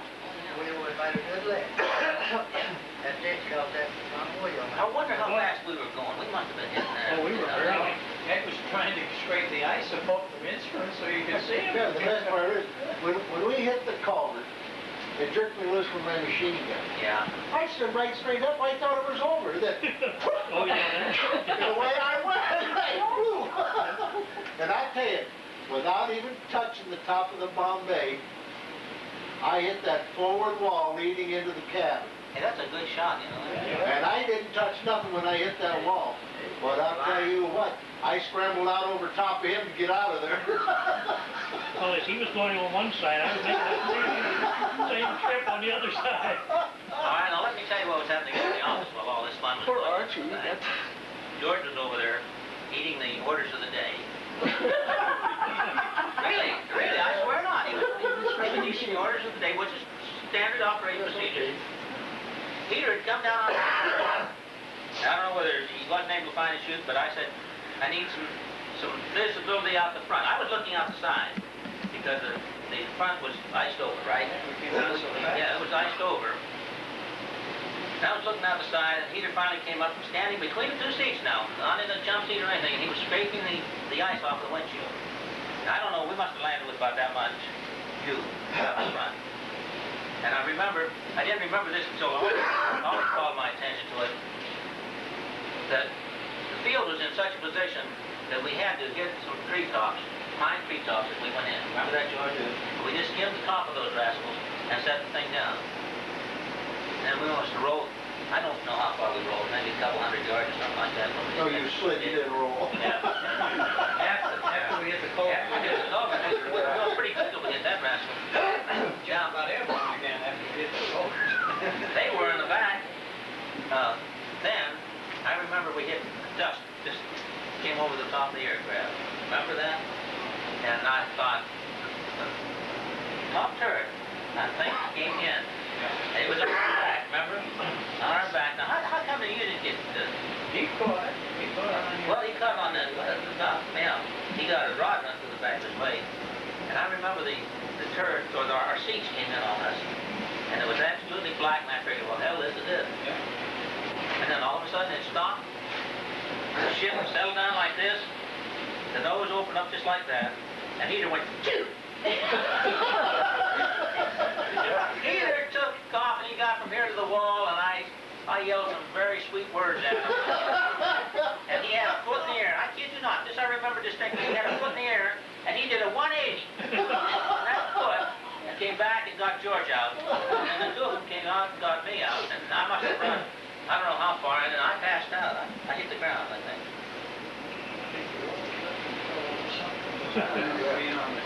Well, I know when I got out of there and I took off heading for the woods, and somebody over, hey, come on back, Annie's hurt. Yeah, well. So I wheeled on back, and about that time there was that damn old farmer there that rusty double barrel plug. Close to my eyes. How about me when he found out I was a skipper? Yeah. Yeah, I'd go this way, now go this way. I didn't move too much. And that nigger was doing this too, Yeah. boy. Well, but that made a mess of my face. Made a mess of all of us, I guess. We were lucky that the Army got it. Hell, I was scared the damn thing would blow up in his face. There was that bad look. He was mad, too. Yeah, he was mad. That other plane that come down there was found in his chicken yard. Oh, all his chickens. Well, another thing, you know, one reason we couldn't run to the woods, those German fighters was circling. You know, they followed us down. Yeah. They were certain to make sure we didn't run to the I woods. wasn't bothered looking up. I was just looking ahead. Tell them about the guy. We had an eyewitness to our landing. You know that? That was a surprise. There's an eyewitness to our landing, and it's in the pamphlet I gave you. One of the guys in 062, go ahead and tell them all. It was the crew chief that was in 062. And as he was coming down in his parachute, he was later he made a write-up about it. And he's coming down and mentioned the town that he came down near. And he said he saw an airplane hitting the trees, coming over the trees and hitting the field. And he said he thought they were going to make it. He said, it looks like they're going to make it. And it says, all I saw was black smoke going up. Well, what he must have seen was not smoke, it must have been that dust. And he says, I think it was probably Tammy's plane that he saw going in. And if that's the case, it was probably their airplane, the one that we saw burning in the farmer's yard over there. And wasn't there a Frenchman someplace around there? Yes, I asked him if we could escape or something like that. And he says, no, too many Germans. Remember that? Yeah. I forgot about that till you mentioned it. I remember it. But I remember one of them come over and opened up my pocket here, and I had the escape kit down in there. He looked at it, shoved it back down there, and put the pocket back up again. Yeah, he would come around, you know, and he'd take things away. I noticed he took things away. And then as soon as the Germans would search us, then he'd put it back. But I forgot about that because you mentioned it. I remember now. Or the things that you forget.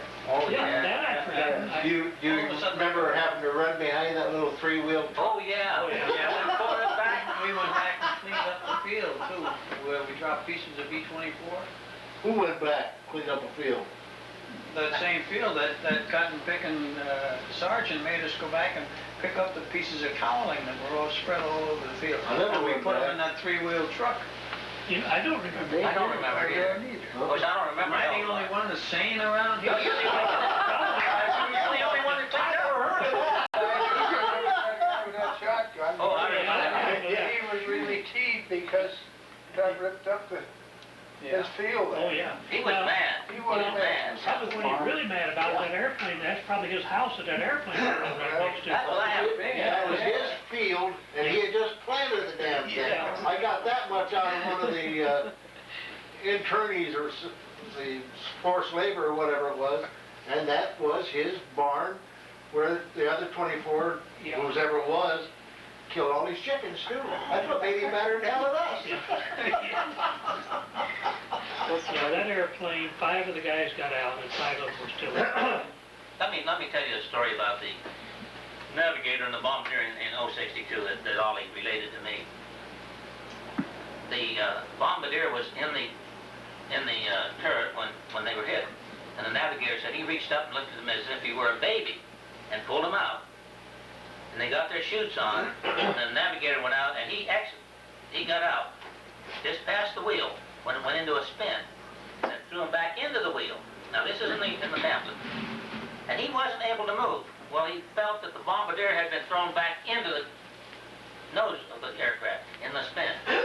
He said that he was on that wheel from the altitude that he tried to escape at, until he was about 1,000 feet from the ground, and he had reconciled his life with his maker and so on and so forth, or words to that effect.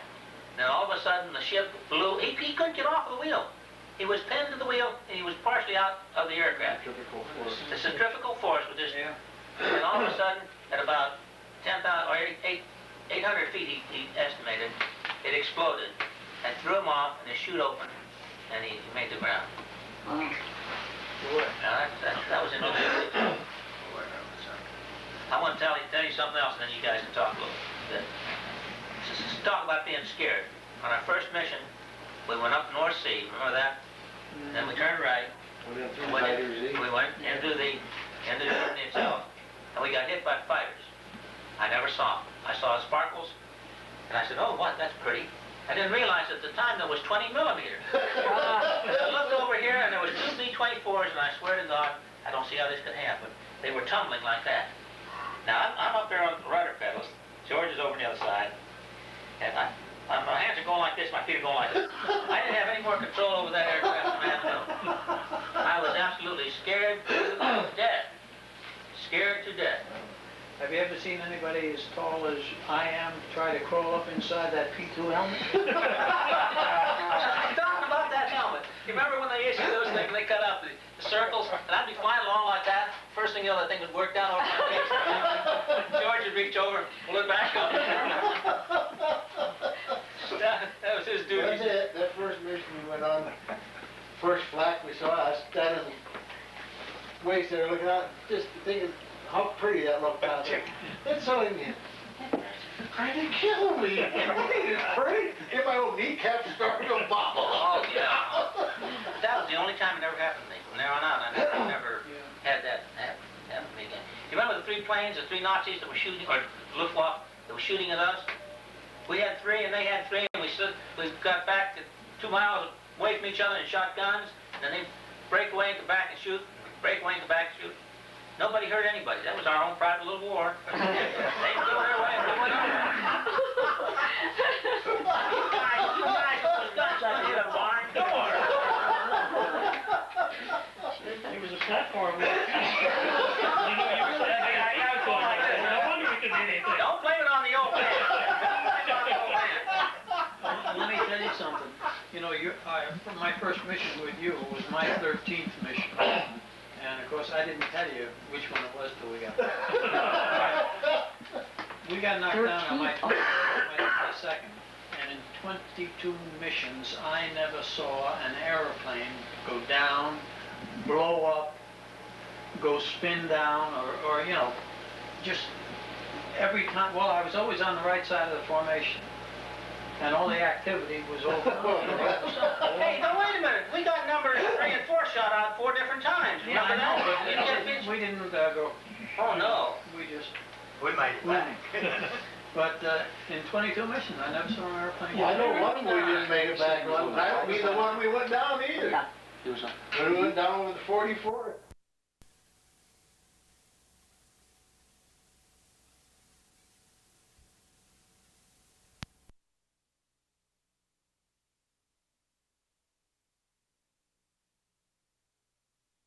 The turret, go down and turn the knobs or the valves to let gas into the chamber, into the test tubes, and then he would read it, tell me what it was, and then he would drain the tube, because you always had to drain the tubes in combat in case you got hit in the bomb bay and the glass would shatter. Now this is 15 cents worth of glass that they put in a $250,000 bomber. So he went down, checked it. He said, we have about 200 gallons, Skipper, which was plenty. And we had enough for an hour and a half, because we were letting down. We were probably about 12,000 feet down. So we're turning in on our final approach. Now the final approach is the runway is here. You're coming in. This is your final approach, lining up with the runway to make your landing. Well, we got into the turn to go into the final approach, and George says, number 4, quit. And I said, feather. And we went through our ritual for feathering number 4. And we hadn't got that thing feathered before number 3 went out. And I said, hell, we're going in. I don't know whether I told you guys in the back or not. But we were so busy by that time. It was obvious. Yeah, we didn't have time. So when there was an angle like that, it was obvious. There was a hill. I knew I had to get around and get flat. If we, you know, well, I got flat. Just in front of us was a hill. Now we get down and we pop up over the hill, and there is a taxiway strip. So we hit that front of that taxiway strip, and I yelled, get on the brakes. George and I stood on those brakes. Now, a taxi strip is not made for landing. No way. So we finally get that rascal stopped, and it stopped that far from the edge of the taxi strip. Now, this was our sister group, for all you wives in here. They flew the same missions we flew. They had the same targets we had. They would come back at the same time we came back, and they'd be landing at the same time we were landing. And we landed across what would have been a live runway, a very hot runway. But there weren't any aircraft landing on that runway. So I went into the operations office, and they said, we can't help you right now. We're looking for a ship that went down. I said, that's us. He said, where are you? I said, we're at the taxi strip. He said, how many people hurt? And I said, nobody's hurt. All we need is some gas. And I said, well, what's going on here? He said, well, last night we had chocolate pudding. And everybody got ptomaine poisoning, and we weren't able to put a single aircraft in the air. Oh, my God. And that's how we hit it. That's how we were able to land across a live runway. Where was that? That was at Wendelin in Great Britain, in England, in the Wash. Right outside King's Lynn. Yeah. That was another good land. Yeah. Yeah, we came back. You want when it's a good landing. When we got back, all our stuff was locked up. Remember, they're getting ready to ship it out? Oh, yeah. We had the very small. Well, that's what they could get, what the other people had stole. Yeah. They had to steal it. In fact, I had to go several places before I rounded up all my clothes, you know. That's really. Oh, yeah. How many times did we come back with an engine shot out? Remember? Yeah. I know you had a lot of bullet holes in. They were always on the right side, too, weren't they? No. Yeah, I Well, I remember this one, we had a flag, Yeah. and it hit oxygen tanks on the left side. And I looked at the angle of that damn thing. If that oxygen tank would have been there, it got me right in my fat head. Boy, it was came in right by my leg. It went through the aluminum. Now that thing was about that thick, and died. Fell right beside my leg. Why didn't I ship that home? Nobody would have believed that. You don't think of those things. I looked at that and I said, you...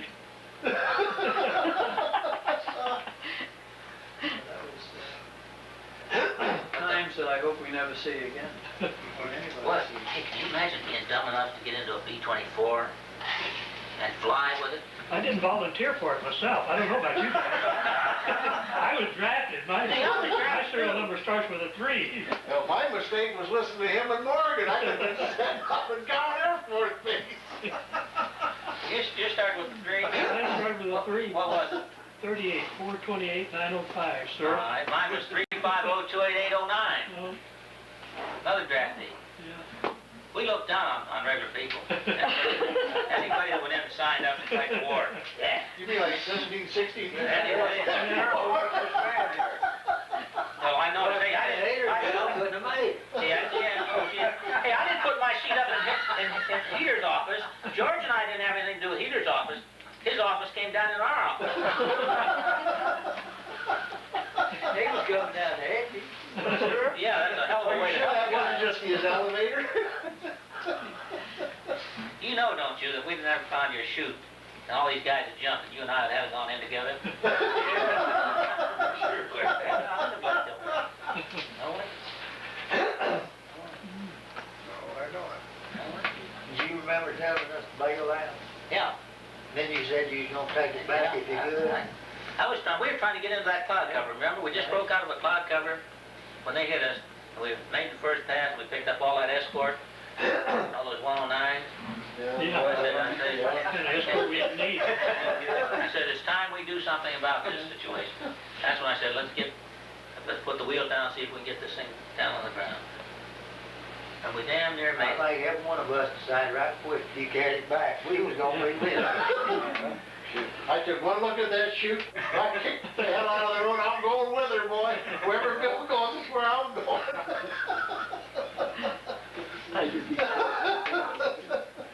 We put up 16 ships in our squadron that day and lost 8 of them. Lost 50%. That was the second heaviest loss of the whole war. The 8 lost, what, 63? 60-something. Something like that. I just got through reading the book, The Black Thursday, the second Schwenk. Flying brigade, yeah. And I'll tell you, they had to live time. Oh, it was tough. That was tough. That was But of tough. course, it was all 17s again. No B-24s. They run into cloud cover, so they aborted. They were the only smart ones of the bunch. On what mission did we go on that nobody else went? That was the 9th of April in 1944 over to Tow. To Tow that day. You mean when the rest of them got called out? Yeah. No ball? No, not a no ball. No, this was We went in, either hit the target or a target of opportunity. Yeah. And They got called everybody else, we didn't get the recall. Yeah, we were up over the the Baltic Sea, and they called them all back, and Trevison didn't pick that up. And we kept going. We found a couple of other airplanes we joined up with, went over the target. We got credit for a mission, though. They didn't. Yeah. And when we got back for debriefing, remember we got back for debriefing? Yeah.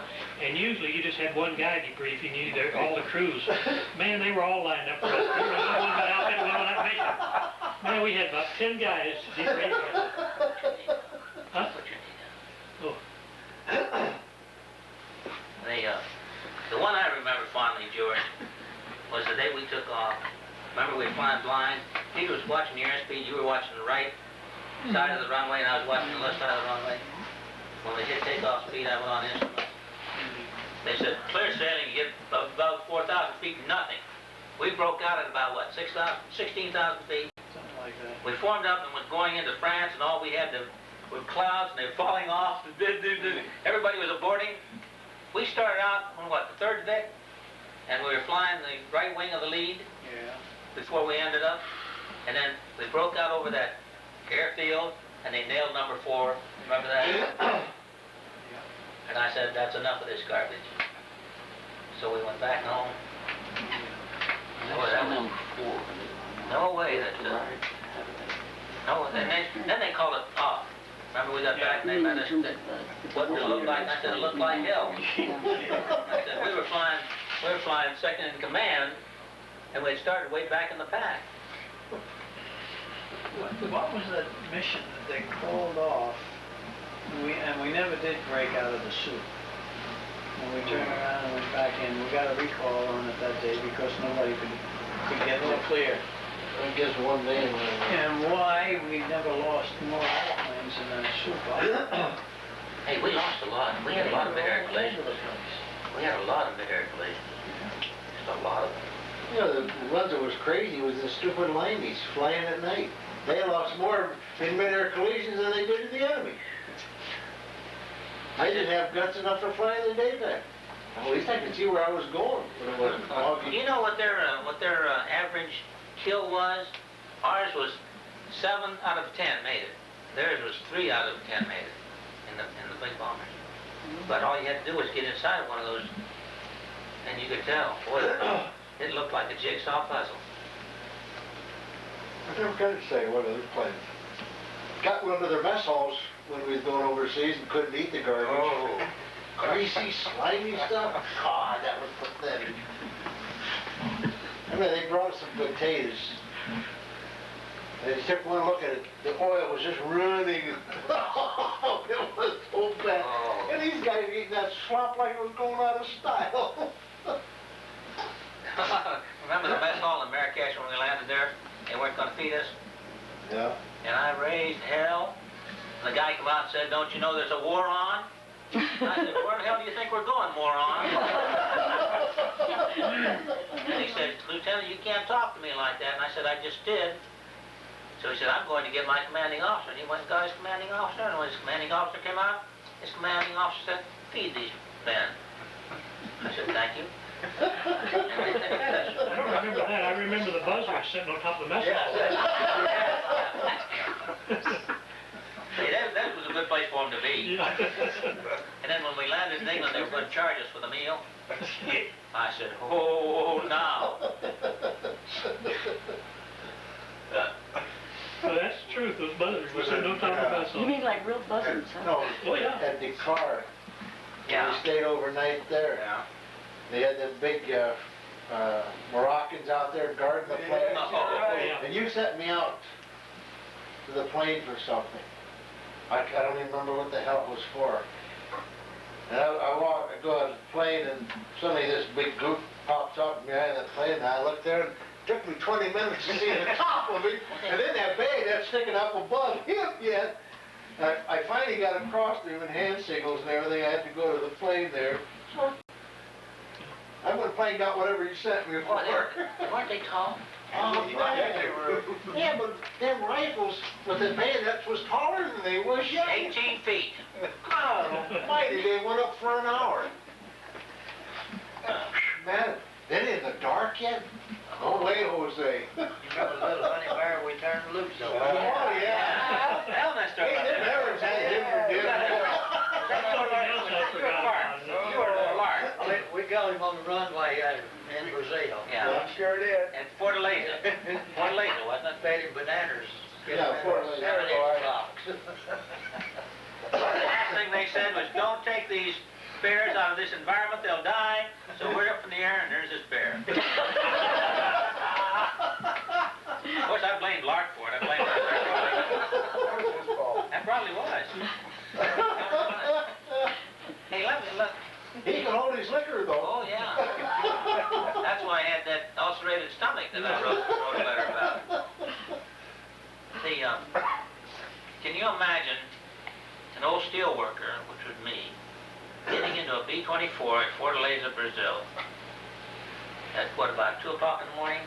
Then we take off about 2 o'clock that morning, 1 or 2 o'clock in the morning, and flying to Dakar, non-stop, in a B-24 type aircraft? No.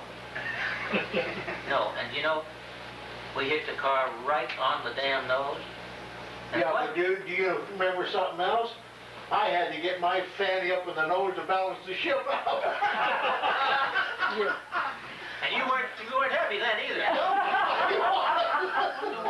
But I was the heaviest of the ones that was in the back. Well, we were loaded down with mail. We just had loads of mail on board. And the beauty of this whole thing was, when we were briefed, the American Airways that set the crossing up, they failed to tell us that there was a stationary front that sat just parallel to our course, or right on our course. And the SOP was to go to the right or left about 20 or 30 miles and miss all the clouds and everything. So nobody said anything, so I took off on the heading that they told me. We were flying the heading. Joe was navigating, of course, and we ran into this front. So I pulled back the throttles and, set the ship up for going through the thunderstorm. I told Joe, I said, there's no sense of both of us staying awake. Go to sleep. So Joe said, well, I can't see the stars or anything, so he went to sleep. And the next morning we woke out while we put the radio compass on, and we could hear the car coming in, and we were right on the nose. Nobody but darn instruments. We flew instruments all night long, and right on the nose.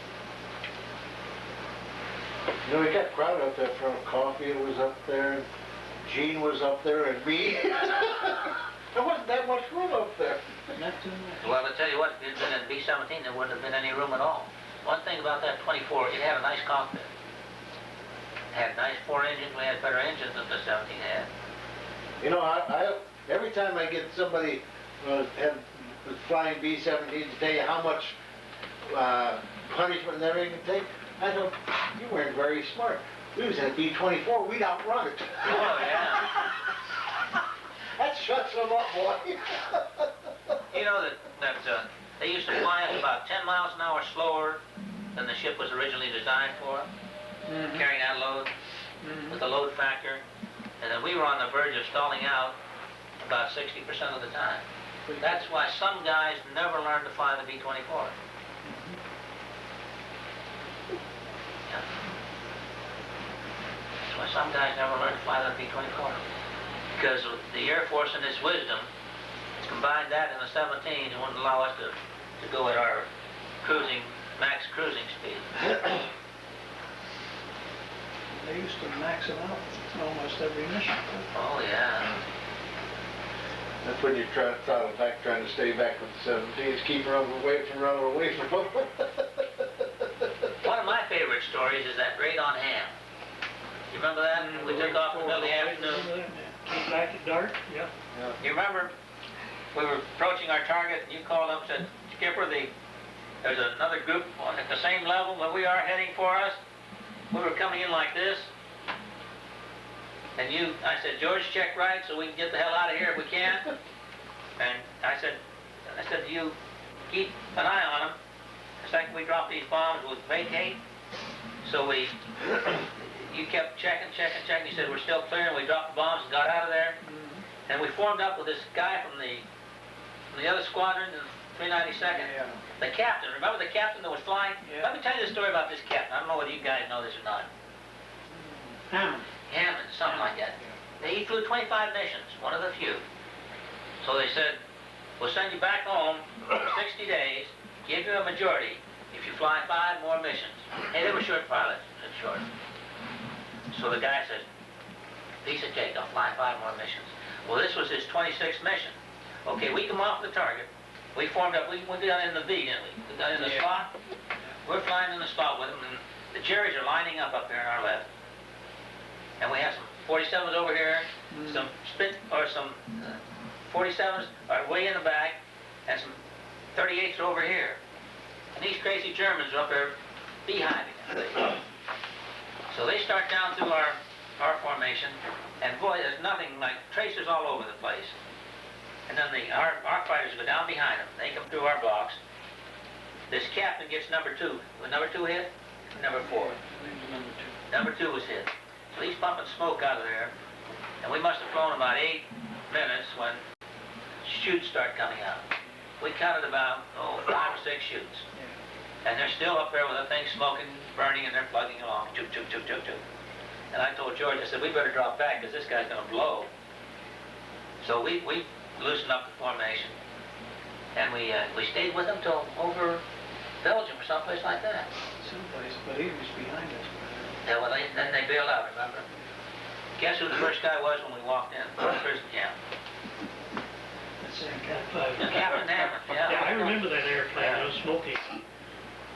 You remember who else we met in Dulag Bluff? Full Bull.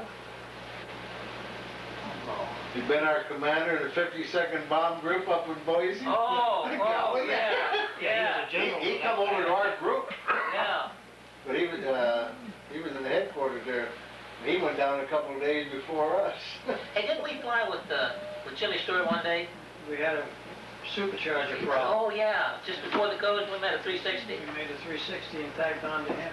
You guys didn't know that, did you? You're famous. You flew with Jimmy Stewart. 448. Something like that, yeah.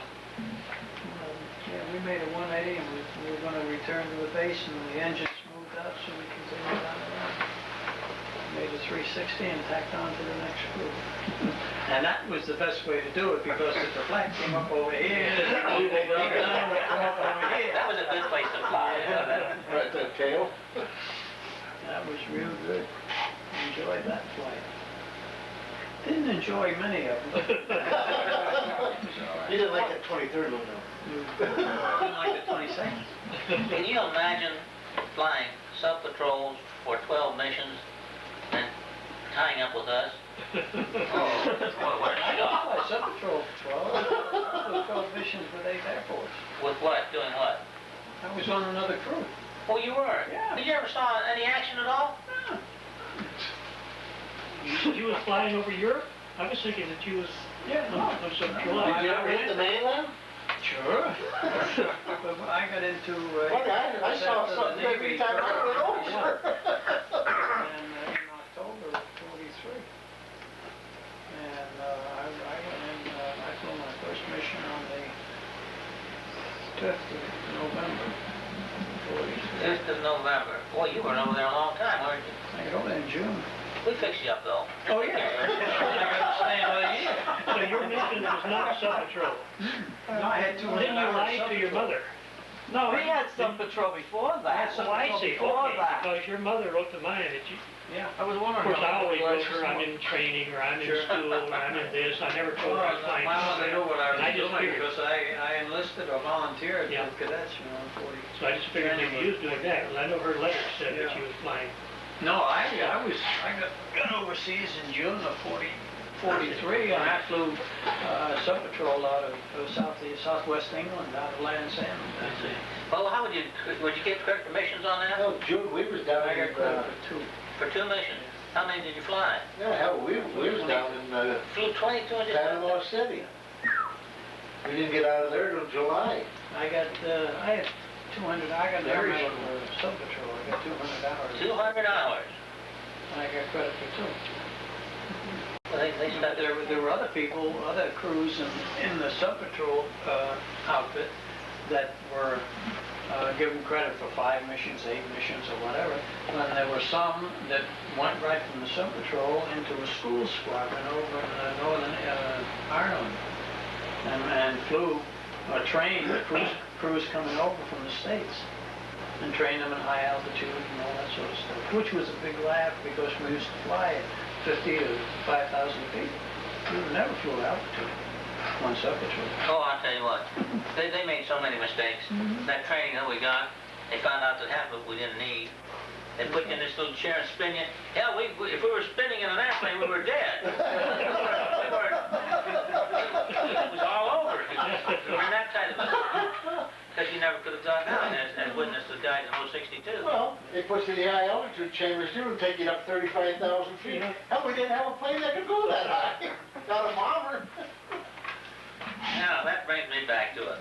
How high did we ever get in that dang B-24? How high was... The only figure that sticks in my mind was 26,000. You think we got that high? On that ill-fated mission where we turned around and went back and they canceled it out. We never did break out. Well, we did go up on that one, didn't we? Yeah. That's no high. Yeah, I was thinking 24 was the highest. Well, it might have been. On 24 one was a mission brilliant in one. Colorado Springs, we hit 28,000. 28,000. We're dang near 28,000. That was the day when Lark Morgan come down, his wife was waiting for him, she had a wedding ring. She said, if he's gonna fly that high, he's gonna have a ring on.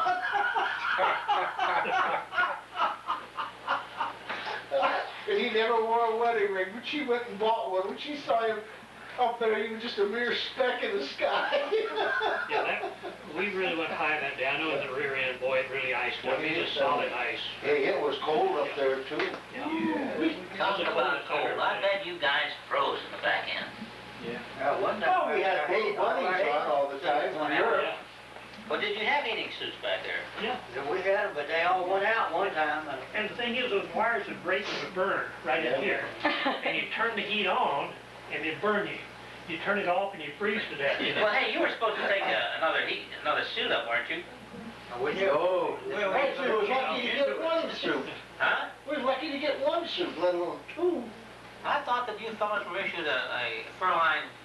Oh, We had the fur line, yeah, but then they'd give us the blue bunny electric suit. And, yeah, those are the ones that electric wire Electric all shoes. crazy, you know, and you burn you.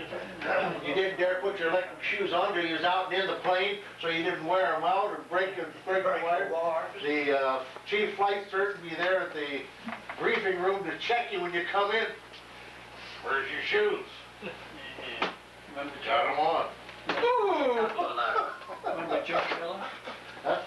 On that mission we had over... But Gene. Yeah. Oh, we went up over Heligoland. Yeah. And he shorted out his electric suit. Yeah, he peed in his pants, remember that? Really? I don't remember that, but I knew you used to always take a can and cut a hole in it. That was after that mission. Yeah. That was That after was that dangerous mission. to me. I didn't want your everybody bouncing around. We get this first, the one that I got shook on. Shook him too.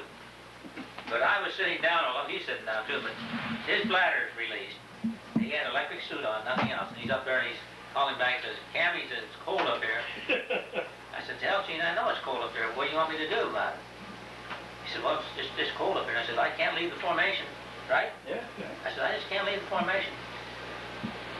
Now, when we got back over the English coast, I made a dive.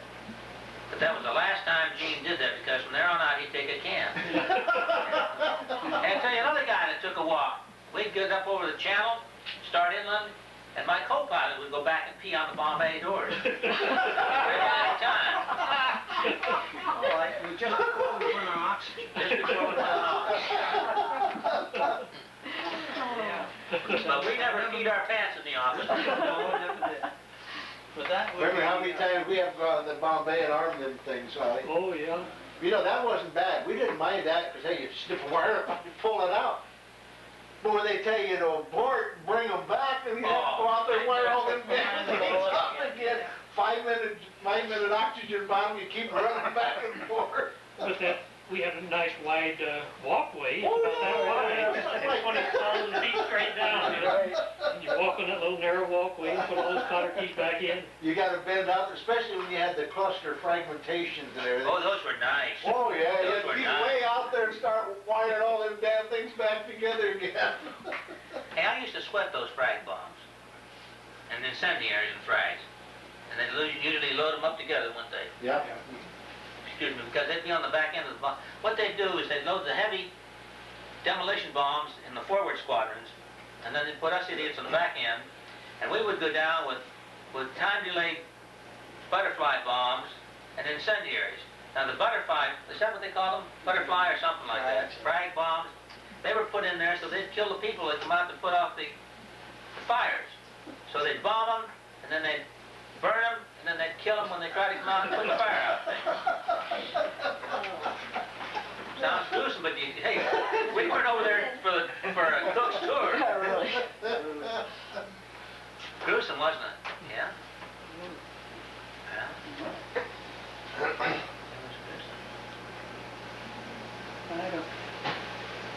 Yeah. You fellas were not liberated at the same time we were. 3rd of May, we were liberated. 5 days behind us. How long did it take you to get back to the States after you were liberated? Oh, as I remember, Off the we jail, stayed in that yes. town where we were liberated for about 3 or 4 days, didn't we? And Patton came through. He Yeah. said, you don't have any food to leave, or are you? I'm going to leave you on your own, but that town down there is yours. Go down We and take it over. stayed at the aluminum factory there. Yeah. Right. That was at Lynn's. L-E-N-C, Lynn's where it was at. L-E-N-C or L-I-N-Z? L-I-N-Z. L-I-N-Z, yeah. And we was there for probably about 3 days, weren't we? 3 or 4 days. And I had the diarrhea. I had to keep running out to that damned pit they had their... latrine. No. Well, we made a latrine out of it, but it was really a gun pit and everything. Oh, well, that's a good That's good. Reinforced concrete and everything. But the best part of that, Patrick, her brother, who had been a ground pounder, was there in occupation and stayed at the same place. They had to clean that out. I never let him forget that. How did you get out of camp, or what type of transportation did they furnish? DC-3s. They flew us to Camp. There was one town on our way out. They took us into this, it was a warehouse type building, had bunks all over the place. Everybody had to turn in their name because they were going out by train. Well, anyway, I crawled on the bunks and I went to sleep. I never had my name on the list. So I wake up about the time everybody piling out, you know, to go on trucks to the train. And there was about a dozen of us.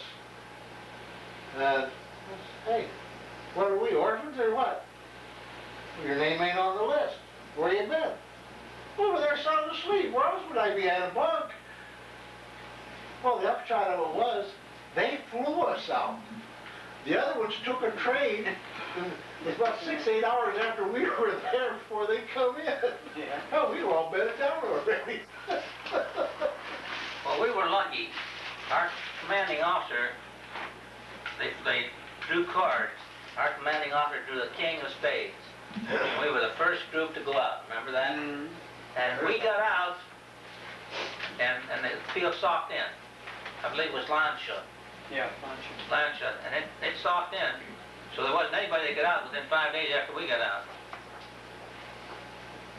We stayed at Lucky Strike for 12 days. Yeah.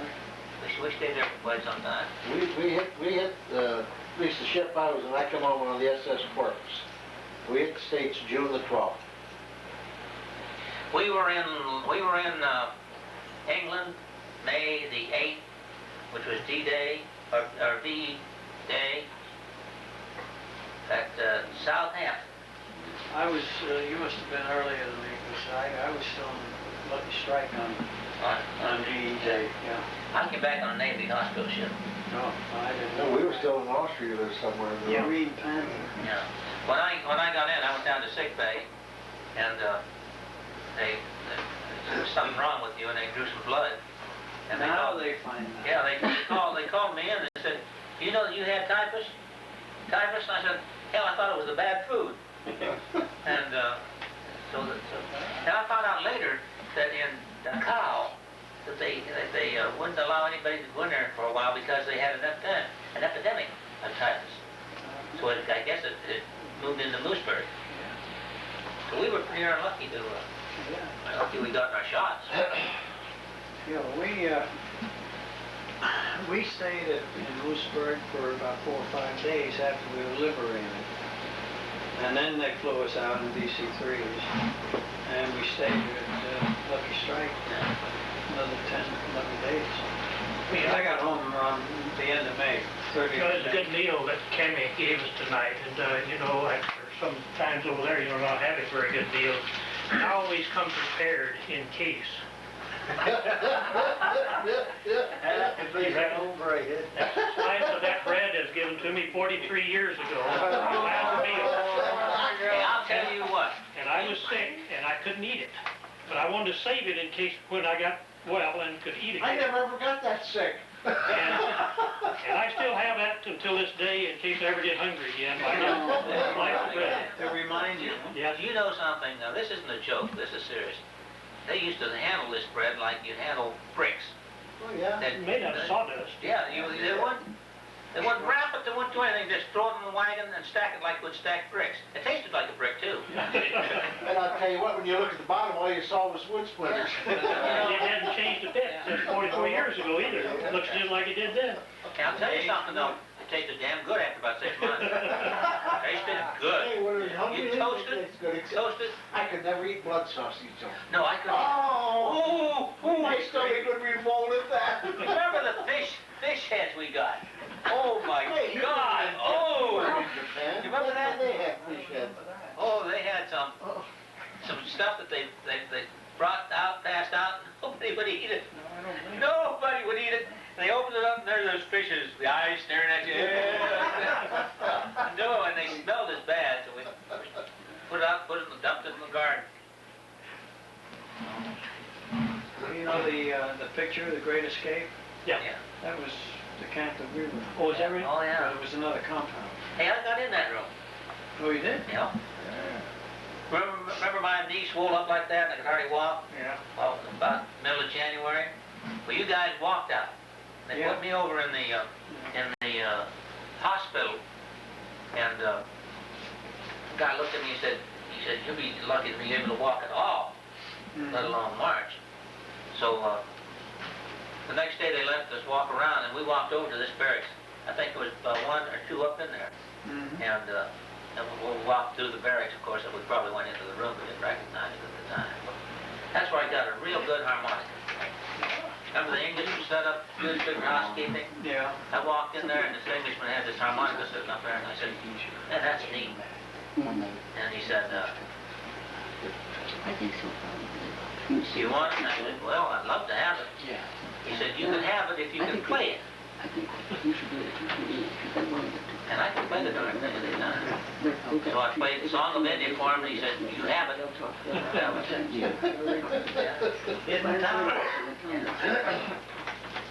Well, I've got a metal tag at home. The only place we had any metal bunks was in Dulag Bluff. And I worked one of the metal tags.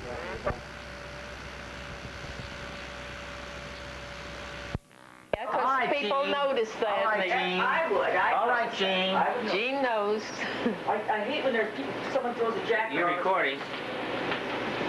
It's been in there, Dave. We want me to move down here. Come on in, Joe. The weather's fine. Oh, yeah. The knees are aching. Hey, is this fixed right?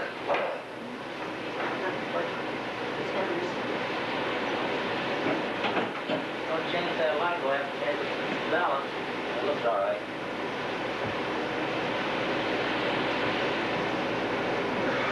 You guys are perfectly relaxed.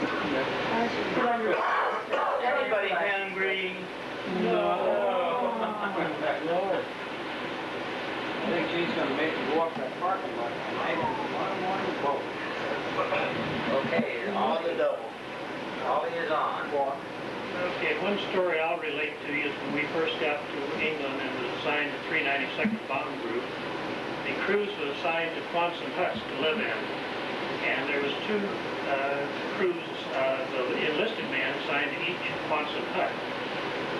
And when we went in, this Quonset hut had been used before. You could see the maps on the wall, and the map showed the red lines that the crews put across Germany showing where they made their various bomb runs.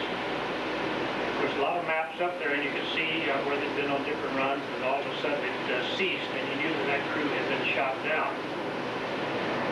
And while we were in this barracks, we found that there was a dog that lived in this barracks, in the little outer wing of the barracks, and I happen to remember her name. It was Duchess, a little black and white Cocker Spaniel.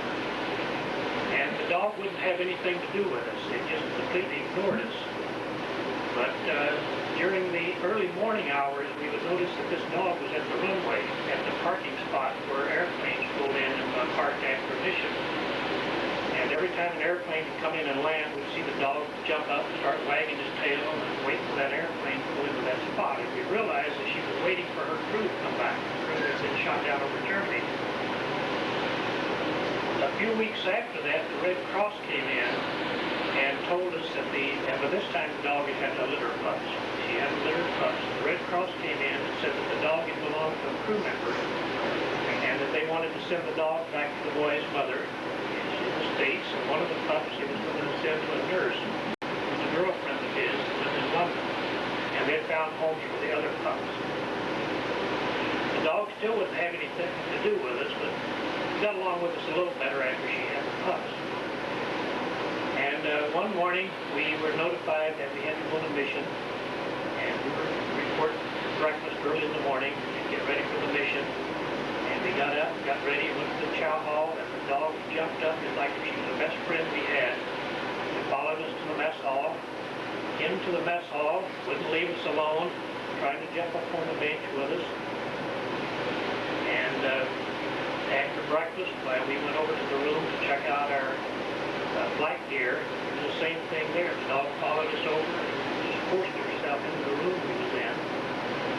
And of course, Morgan was very excited or nervous, and he thought that there was some symbol that the dog was passing on or something.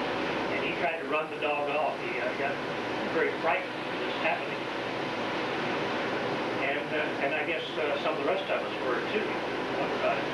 We went to the briefing room. The dog followed us over to the briefing room. He even tried to jump up on the benches as we were watching the briefer telling us what our mission was that day, where we were going, the type of airplane we would be, anti-aircraft we would encounter, and that type of thing.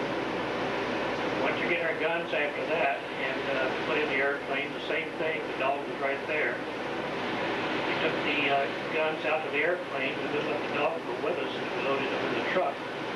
We'd been out there just a few minutes, had our guns loaded, and here the dog came out. And the dog even tried to jump in the airplane with us as we were getting ready to load on to go. And we took off, went on our mission, left the dog there, and that mission happened to be the one on April the 29th, the one that we did not come back from. And I've often wondered if that dog was there waiting for us at that same spot as she had waited for previous crews. I still like that story. It's really good. It's a good story for us. That's the first time I heard the story. I've never heard it. That's good. So you guys were that time? Why didn't somebody tell me we were boarded? Yeah, but you fellas knew about the dog, didn't you? You saw it. Why didn't you tell me we were boarded? You know, That's what we should have done. I hate to be the one telling all the stories, but last evening as we were driving back to the motel, I told one, and Archie's wife asked me to tell it again tonight. I think he just started telling us. Well, isn't that he doesn't jump the gun, he waits till he develops his story. That's what makes it interesting. I always try to get to the... Well, somebody's better go get Gene out of the John. Oh, they tell us. Well, I got one more. Wait till I tell one more story. This is a short one. The only thing she wanted not to hear was the dog story. Oh. She might want to hear. Go get Gene. Come on, Gene. Gene! She probably felt sad. Yes? Yeah. It's time to We're through with the dog story. Okay, we got another one. Yeah. I'm telling you another one, Gene. Okay, Sit down and clap when I get through it. Okay, we'll give you the signal. All right. When you can laugh. I finished the wash. Did you get it done? Cleaned the sink. Did you get her hung out? Yeah. Okay.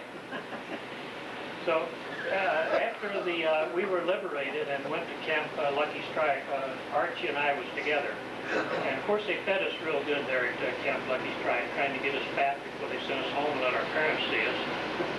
But one day Archie and I went for a walk, and we went into a little French village right outside of the Camp Lucky Strike. And in this village, we smelled fresh bread baking. And it smelled so good that we just had to have a loaf of French bread. And we started looking for the bakery. And of course, we didn't read French, didn't know what the sign said on the building, but you could smell the bread cooking. We walked until we found where the odor was coming from. And I don't remember how we got money, but I know we had money. Maybe they gave us a few dollars or something when we got into Camp Lucky Strike. But we did have some money, so we went in there and wanted to buy some bread from these French people. And of course, it's all sign language because we didn't speak French. And finally, the people in there was a little hesitant, but they finally sold us some bread. We held our money out, let them take what they wanted or what they thought the bread was worth, and they took our money. And we walked out, and walking down the street, each one of us had a loaf of French bread, fresh, just right out of the oven. And here a chief came down the street with a couple of MPs in it. They went by us and they threw on their brakes just as they got by, and they made a U-turn and came back and stopped, called us over to the Jeep and went over where we got the bread.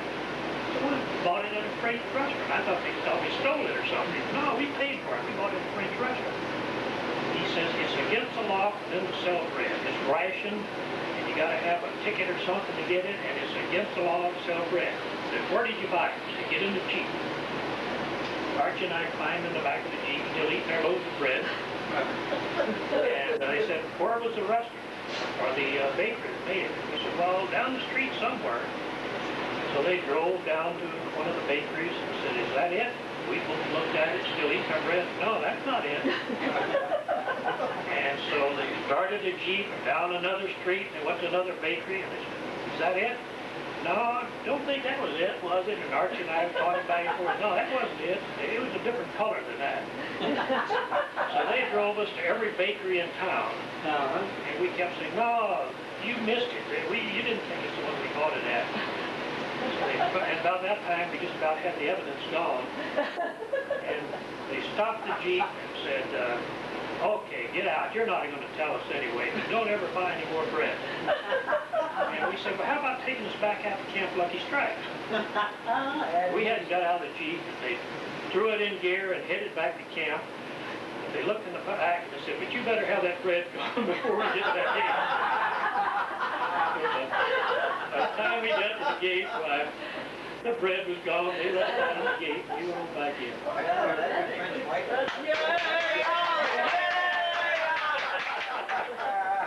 That French white bread, that tastes. Oh, yeah. I'm sure you didn't get that somewhere. That tastes like angel food cake. Angel food cake. Well, that bread, good bread is better than that. And you could smell it, you know. You can read the everything about the dog come out okay. That's the first thing Pat did. Remember for us? Yeah. He sent in about 3 or 4 GI loads of white bread. Oh, it was good. I remember that looked like angel food cake. It tasted like angel food White cake. bread looked like angel food cake. I saw that. Well, you know, when we were Lucky Strike, I don't know who it was, but I know I went into town, and it was the day, no, it was the day when we found out that the Germans had capitulated. And so we went into town. There were about 6 or 8 of us that were in the tent there. We got a ride into town, and we were looking for someplace to get a drink. And the MPs had closed up all the bars in town because they figured there'd be a lot of celebration going on. And we just wandered around. There was about 6 of us. And we found one bar that was open. It was a local French bar. And we went in, and the Frenchmen were having a ball. They had somebody there who had a whiskey tenor voice. And he was singing operas and, all this sort of stuff, and the people were joining in. The only place in town that we found you could get buy a glass of champagne, it was right on top of MP headquarters. The MP headquarters, right underneath. This one was going, and if we stayed there until about 11, 12 o'clock at night, it was still going strong. How come you were there and I was in Southampton? You left before I did. I was on the first plane, I think, that left the... Oh, I was way down there. No, I was on. Did you ever ride that escalator up and down the hillside there into La Harve? No. I didn't get off the base. I stayed right at Lucky Strike except for one night. Hill, half-mile high. Here's the was 8 o'clock at night. Went running. You had to climb the stairs there. And oh boy, were them stairs good. Fortunately, they had landings every so often. You could sit back and they had benches there. You'd sit back and relax a little bit before you went on up. Coming down was all right. You could coast. Yeah. I must have gotten out early because when I landed and went into Lucky Strike, they met me at the gate and said, how many men are behind you? And I said, well, there's about 15,000.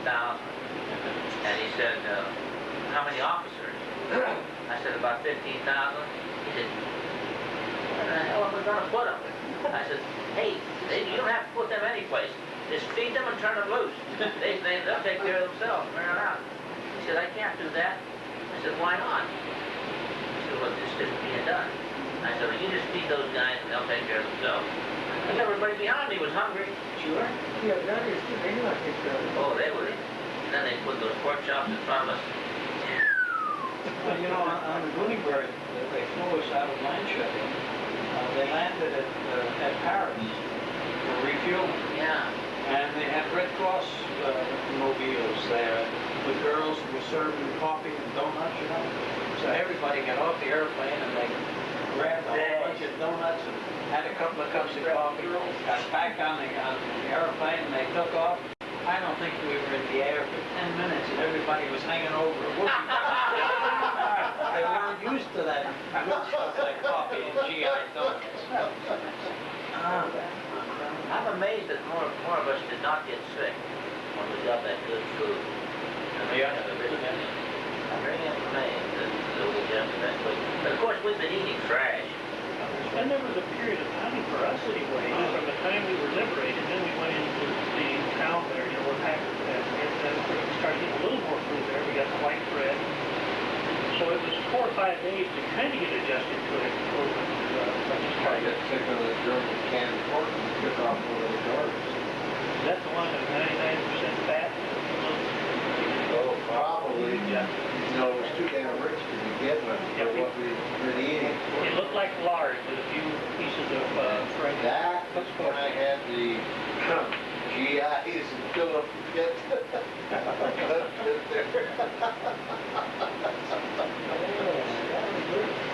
I thought you're George, but I grabbed those George. I thought you were saying grab those girls. I've never seen that before. I've never seen it after that, and I forgot about it until you mentioned it. It came in gallon cans. Yeah. Well, can was Had a handful of pork and the rest of it was lard. so big around. Called German field rations is what it was. Of course, we didn't have any pork or anything rich like that. Well, you gorge yourself on it, you're going to get full for a change. I emptied out too. Oh boy. Man, 5 or 6 days, I didn't even have time to get my drawers up and I'd have to Oh, that reminds me of a story. That reminds me of our Christmas badge. Oh my goodness, our Christmas badge.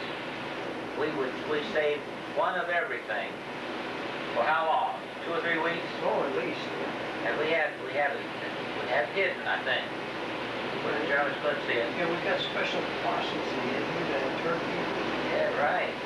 And we put those all together, and we decided we'd skip a couple meals, and then cook all this stuff at one time, and not be hungry for Christmas Eve and Christmas Day. And we cooked, and we cooked, and we cooked. And we heated everything. And we started eating Christmas Day, and we ate, and we ate, and we ate. And about 9 o'clock that night, we went, and we went, and we went. And it was a good, hey, you had to get in line to vomit, let alone do anything else. Oh, I'm crazy. That's what that raisin Jack will do to you. No, it wasn't. It's just good food, but so much of it that our stomach was not full. How could you keep it? Did they punch a bayonet? Well, we put the wax and lead back on the thing.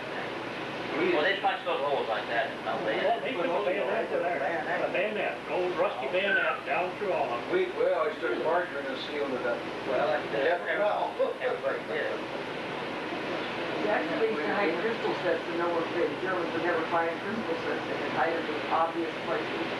Let me tell you a story about the crystal set. And here again, I don't know how authentic this is. This was told to me by one of the old Krejcis there.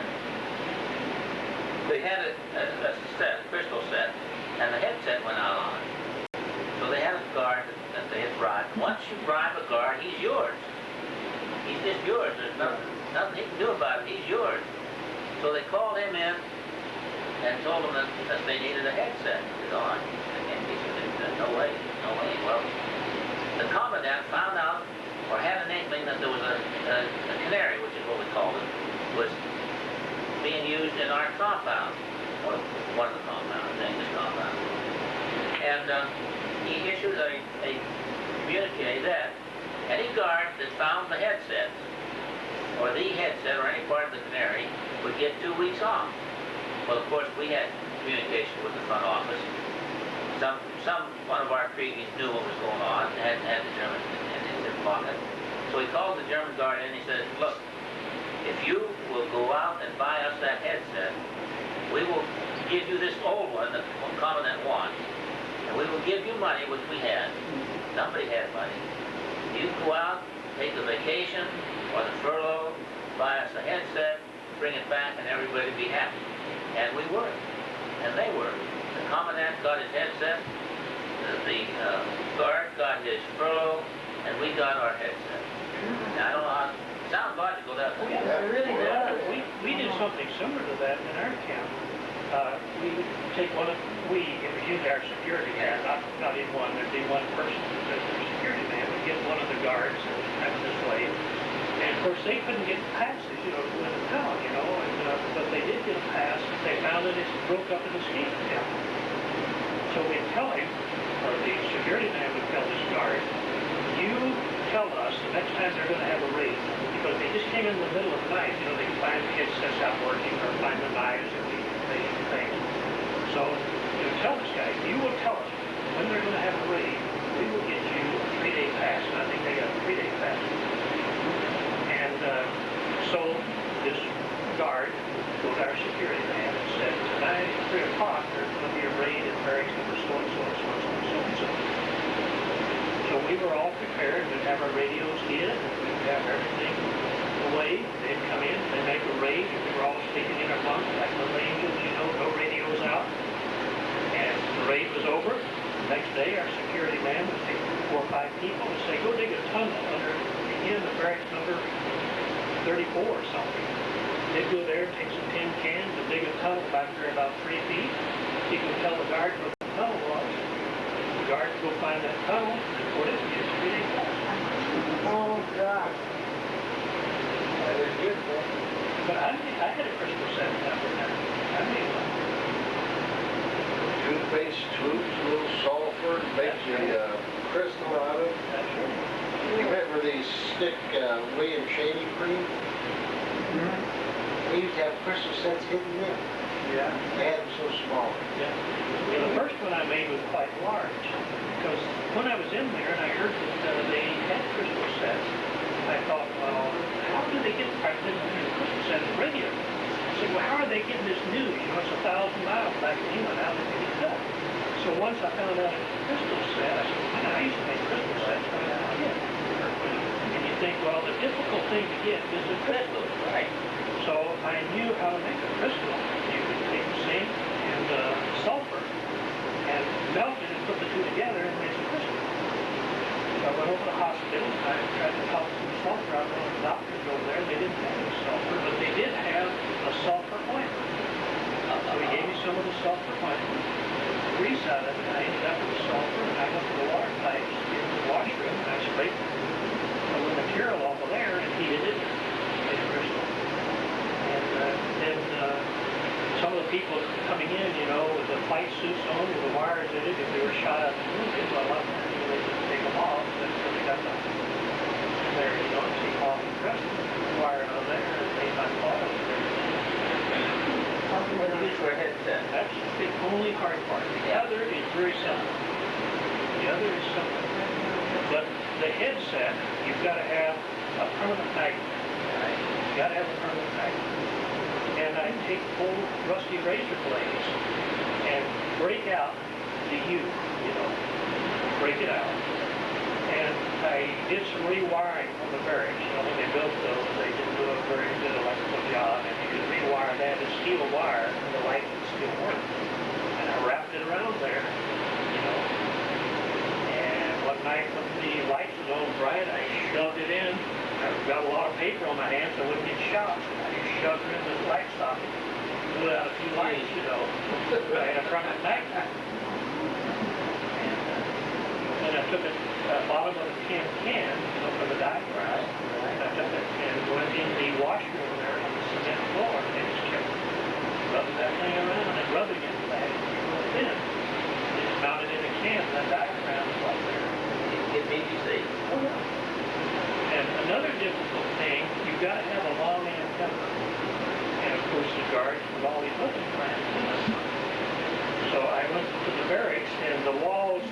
made out of soft pine, you know, and it just whitewashed.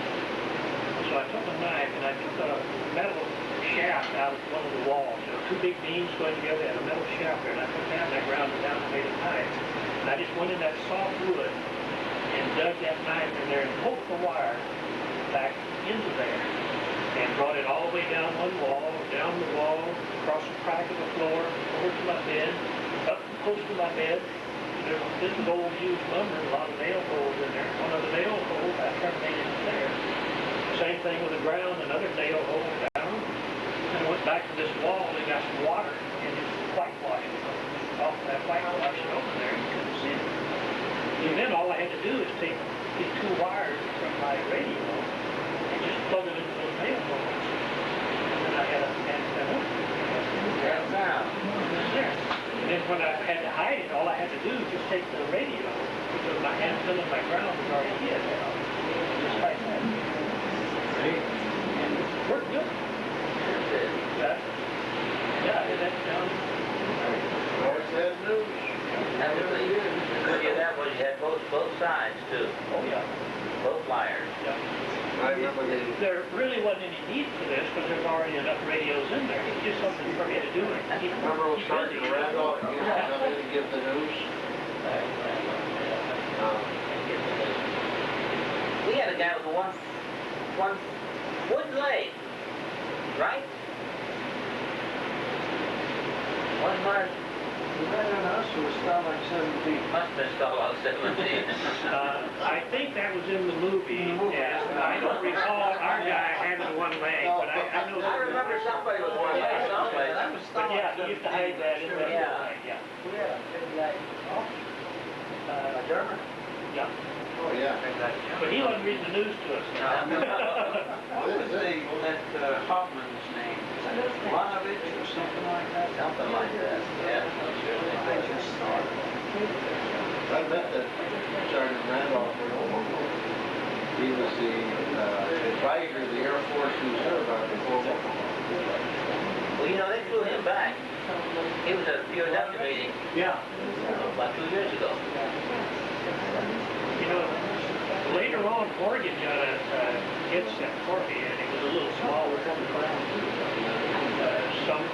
Russian from another town next to us was working out in the field, and there was a German tank that had been shot at there. Russians got it, and Morgan committed some cigarettes for it. He ended up with their headphones. Pretty good. Well, that was pretty flat, wasn't it? Oh, yeah.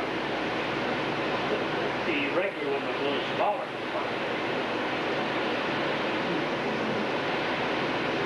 Well, you know something too. Looking back, you wonder, well, how did they do all these things?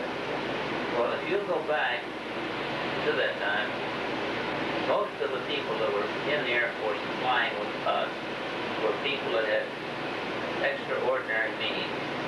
They were smarter than the average people. And I'm not trying to ballyhoo the Air Force, but most of the people in the Air Force were about a shade and a half smarter than the ground pounders and so on and so forth. And they had means, and they had people that would adapt these means to whatever they needed. For example, if you wanted a tailor, in our camp you could find a tailor, or maybe 3 or 4 or 5 tailors. If you wanted an electrician, you could find somebody that was an electrician. All kinds of jobs were available with that strata of people in our camp. Oh, they had nothing but time. Or you didn't have someone who could do it, you had someone who had the information or the partial know-how who could figure out what was to be done. That was amazing, because almost anything you wanted to get done, you could find somebody else. Well, just in those plays and the shows that we put on, we had people who would make the uniforms, make the costumes, make the indirect lighting, theater, How about the chairs? The chairs were fantastic. they even went up and down. Yeah, they were fantastic. I don't know where they got all the doors, they told me the Red Cross bars, and I said, well, packing boxes. And the English, they were so far ahead of us that it was criminal. Of course, they've been there since year 1. Let me tell you a story about the English. What was it? King's Day or Queen's Day or whatever? What is it, please? Then it was King's Day. King's Day. They were celebrating King's Day. Well, their idea of celebrating King's Day was to get raisins, prunes. Is that what we got, raisins and prunes? Yeah. And they hid them all, and then they put them in a vat and started fermenting the darn thing, put sugar in there and so on and so forth. And they had a big batch of blackjack or what, raisin jack or whatever kind of jack you want to call it. They got bombed. Oh, they got bombed. Really? And that's the funny part was they get bombed and they go out to the wire and they go over the wire, and of course the German guards weren't shooting anybody. And they'd start up the barbed wire and they'd turn them around and they'd start back down the barbed wire and they'd go back to where they came from, and the next guy would come up and start. That went on until they exhausted their supply and all zonked out. They say they had a merry time on that. So from there on out, you never got any dry prune raisins. They stewed all of them before they gave it to us. That's spaghetti stew. Never ever done that to us. But you know, Cammy, talking about climbing over the fence, when I got into prison camp, you know, people that had been there before are always coming around to see if there's anybody from their hometown or something. But there's a guy came with the very silence and his name was Charlie Cotter. And he was from Paris, Texas. And he and I were the only ones from Paris, Texas who lived in camp. And he had been in about a year then. And I don't know how many times he had tried to escape, but he was in solitary confinement so many times that you just can't believe it, escaping. So one day he had another escape plan. And what he had done, the Russians was in a compound next to ours, and the Russians would come over to work on the fences and do the dirty work in our camp. And every time the Russians would come over, Charlie would have them give him some nails. Finally he got a hammer, and finally he got a Russian shoe. He had traded what it is for Russian shoe, because he had a complete Russian uniform. And he went up into the barracks, and he tore off some of the wood, and made him a ladder. One day, in broad daylight, he walked out to that fence with his ladder. He climbed over the warning wire, and the warning wire was a wire that set back maybe 50 feet before the main fence. And you wasn't supposed to get over that fence. It was just a warning wire about 2 feet high. A bunch of tin cans in there, so if you tried it at night, you'd make a noise that the guards would hear. He climbed over that warning wire, went stomping through those tin cans, guards up in the tower, to the rifles, not paying him any attention. He started working on that fence, so driving it in, tightening the wire, and working on that fence. He popped his ladder up there and climbed over the first fence, and got down in between, and he worked on that one, dropped his ladder up, and went over the other one. And then, I think there were 3 or 4 fences that he had to climb over. And the guards up there not paying him much attention. And as he was doing, in our compound, there were more towers. The towers were closer together than in the Russian compound. The Russian compound, they were spread out because the Russians never tried to escape. So what did they have to go back to? So by the time he climbed over the last fence, he was down toward the Russian compound. So he got over that fence, dropped his ladder against the outer fence, his Russian uniform on, everything, and started walking down the fence. He got down about 100 yards, and one of the guards challenged him. Wanted to know where he was going. Of course, Charlie, being in there as long as he had, knew a few words in German.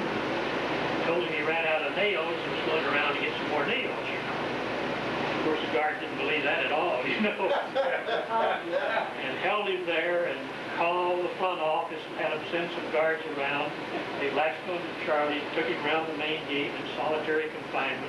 Back to the cooler. Back to the cooler for another 30 days.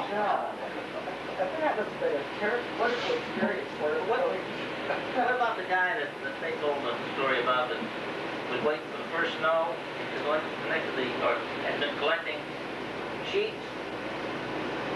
Oh, yeah. Go ahead, you. I don't remember. I just remember that portion. Well, somehow he figured that just as soon as we got a snow, he would put these sheets on and away he would go in the snow.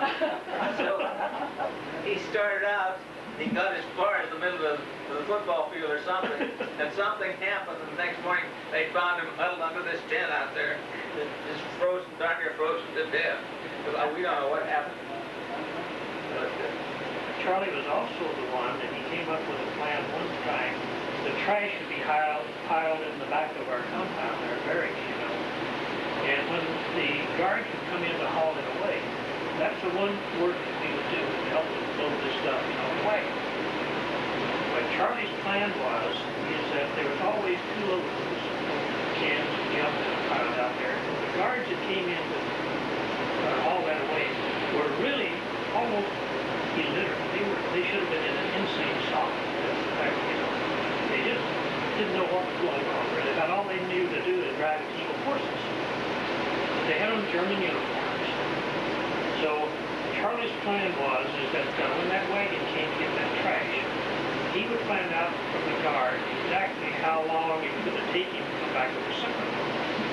And before he came back for the second load, Charlie was going to jump in that wagon. The guard was going to cover. And we were covered with all this trash. And of course he knew that when they went out the gate, the guards there at the gate would take their bayonets and run down to that trash. Oh, yeah. Charlie figured the law of average, and he tried so many times, the law of average is missing. If he got in the center of the wagon, because he watched them, and he's usually just about a foot from the side of the wagon where there was no bayonets. So Charlie, that day, the guy came in, and Charlie talked to him and found out, you know, how long it's going to be before he came back. Some guard loaded that one wagon, and he took off. And he had two wagons. He left one there. One took behind the other. Left one, all the trash away. And we had Charlie buried under all this trash. And the guard didn't come back. And he didn't come back. And there Charlie was laying spread eagle under all that trash. Could hardly breathe and couldn't move, you know, to get the blood circulation. And finally, here the guard came. He hooked up the team horses to there, and was about ready to pull out, and Charlie had stood all that weight on him, and his nose moved as long as he could. He had to move an arm or something, and those tin cans started moving.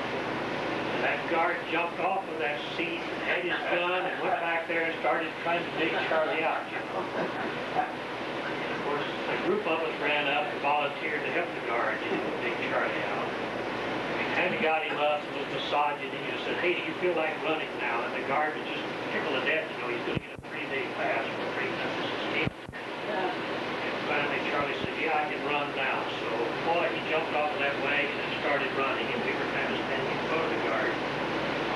And he ran for the barracks, and the guard finally broke loose from us and was after Charlie as he was running to the barracks. And just as Charlie went through the door, about 20 other barracks just came out the door and blocked the door. Charlie got away that time. Didn't spend any time solitary time. But this was a Charlie Cochran that the other night I was mentioned through the forced march with the Germans. A boy came running out of town and said that there were some Americans escaping. The guards ran to the top of the hill and we heard them shooting. And Charlie was killed. He was escaping then. He was killed. A few days before the war. And I had the unfortunate task of having to go to his parents and tell them, you know, what had happened. Because they got a wire that he had been liberated and he would be home. When I was home on that 60-day leave we got, yeah, I went to see his parents and they had the wire and everything. They couldn't understand why he had to come home. Well, another thing that amazed me is George is probably aware that it was security stuff we had. Yeah. Go ahead and tell him about that. Getting News and everything else, yeah. all I remember about it is the guards that they had posted, you know, outside the barracks and the positions that they had the guards and our own people. They were lurking in case the Germans came through or coming by the guards. I'm sure you people have the same. There was no way that they could get into where the news was being read without our seeing it. No way. We always had guards for that. They were extremely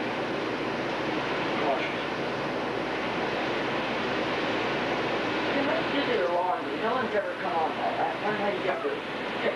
Did everybody keep their own clothes clean? Or Oh, yeah. Oh, yeah. Yeah, we made plunger type wash machines. Yeah, with a stick and a sun can on the bottom. And we had a bucket. We got soap. Just like a plunger. did you have enough clothes? No. So you had one pair of pants. You didn't wear anything when you were scrubbing. And you always done it on a warm day so you could hang them on pants on the fence and dry in a hurry. Did anybody steal somebody else's pants? No, they wouldn't. They wouldn't have lived long to try it, but I never heard of anybody trying it. Oh, really? And the blankets they would issue was so old, all the tap was out of it. I'll never forget, once they issued us some blankets, I remember the guy holding it up, you could see light through it. He said, where did they get these? From the Vienna Museum? You know the 2 blankets they issued when we come in there? Yeah. 2 halves, so you got 1 full blanket out of it. And one night when we were on the first march, Morgan, we was just almost freezing. It was cold and raining and snow. And Morgan and I decided that if we sewed ours together and made a sleeping bag, it would be warmer. So we took his blankets and my blankets and sewed them together and made one sleeping bag. And here both of us crawled in there. That was the most miserable night sleep I've ever had in my life. You couldn't move. Both of us stood there straight like this, you know. You couldn't pull a knee or you couldn't move a toe. We took those stitches out and separated us. We had blankets. Yeah, we had one German and one American blanket. We had blankets. They did come in later. And, you know, everybody doubled up using blankets instead of just 1 or 2, whatever we had. We stack them up and then 2 guys crawl in together. Well, we got ours. I did what you did. I sewed my blanket up and made a sleeping bag out of it. And when we were on the march in January, we stopped at Schönberg, was it? Or Moscow. Anyway, and it was snowing, and they were going to let us go into this room. It was some kind of a barrack. And Pat Ryan and I crawled into my sleeping bag. And we had a good sleep. We slept for about 4 hours. We woke up and we had that much snow on top of us. But we were warm. Did you go to the brick factory? Yeah. Were you in that one? They said that was nice and warm. They got dried out in that. I really keep my knowledge of Germany. We got in that place. It was giving us time to get reset up and get warmed up, and get more food and all this sort of stuff. And somebody said, we need some water. Get some hot water. So I went out and they didn't have any hot water. But I figured, well, water is water.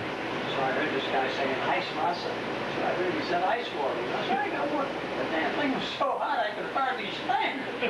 Ice is hot. And I carried it back. The guy said, I wanted cold water. What are you? Cold Wasser. The ice was hot. That place, I think I saw more people sick in that trip.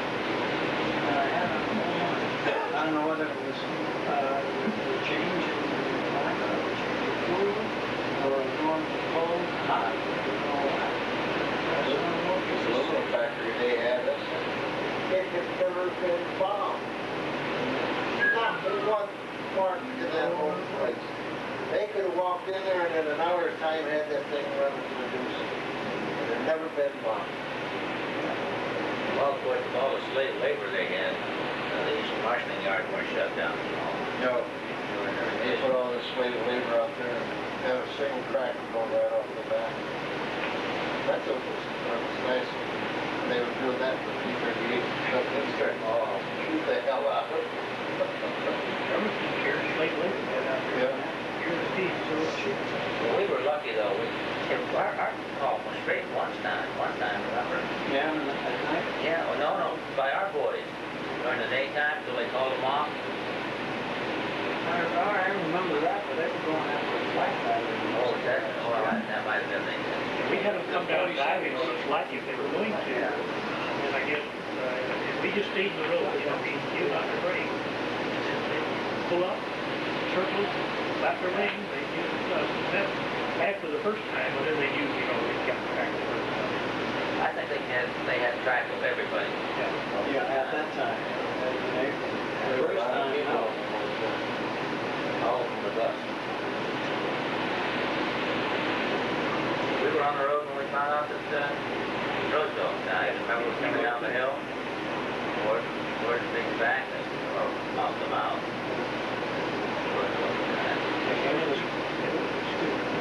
We got to Moosburg the day after. We went through some little town, I don't know which one it was, and the German people would come out and say, your comrade died. Well, folks, looks like about the end of our little reunion. Until we see what this dang 10 o'clock news does. One more chance. Whoops. No. I don't believe I can make it. I don't think I can make it.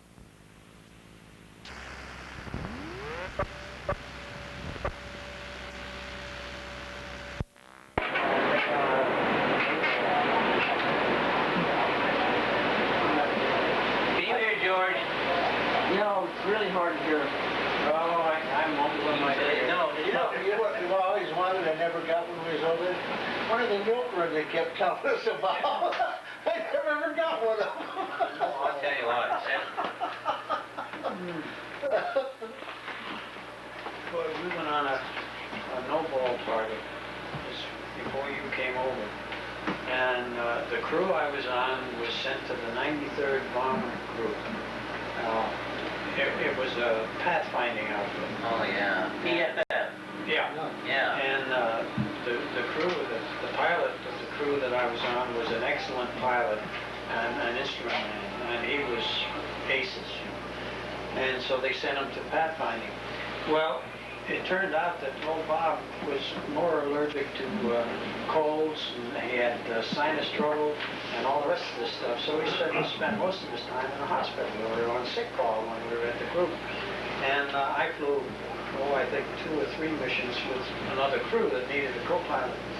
And one of those cotton picking missions was a no-ball deal. We were over enemy territory, I think it was the Brest Peninsula or someplace around there. And we were over enemy territory for 7 minutes. But we made another run on the damn target because the cloud cover came in or something. But we also had see, our indicated airspeed was about 140, 150. They also had a 90-mile-an-hour wind at the same altitude. And boy, I thought we were never... Wind or tailwind? It was a headwind, of course. And I thought we were never going to get off the land. And then they came around for a second run, and all the flak is coming up. But every time we flew, we led 8th Air Force when I was at the pathfinding outfit. And every time we flew, we had a command pilot fly in the right seat. Guess where I rode? In the nose? No. Bombardier? In between the 2 seats. Oh, in the jump seat. In the jump seat. Yes. And I fought, boy, I fought like with everything I had, but I was only a second lieutenant.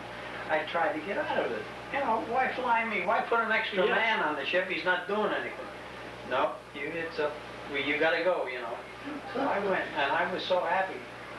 You can be happy in such a situation to go back to my old bond group because they sent the whole crew back because the AC was not doing what he was supposed to be doing.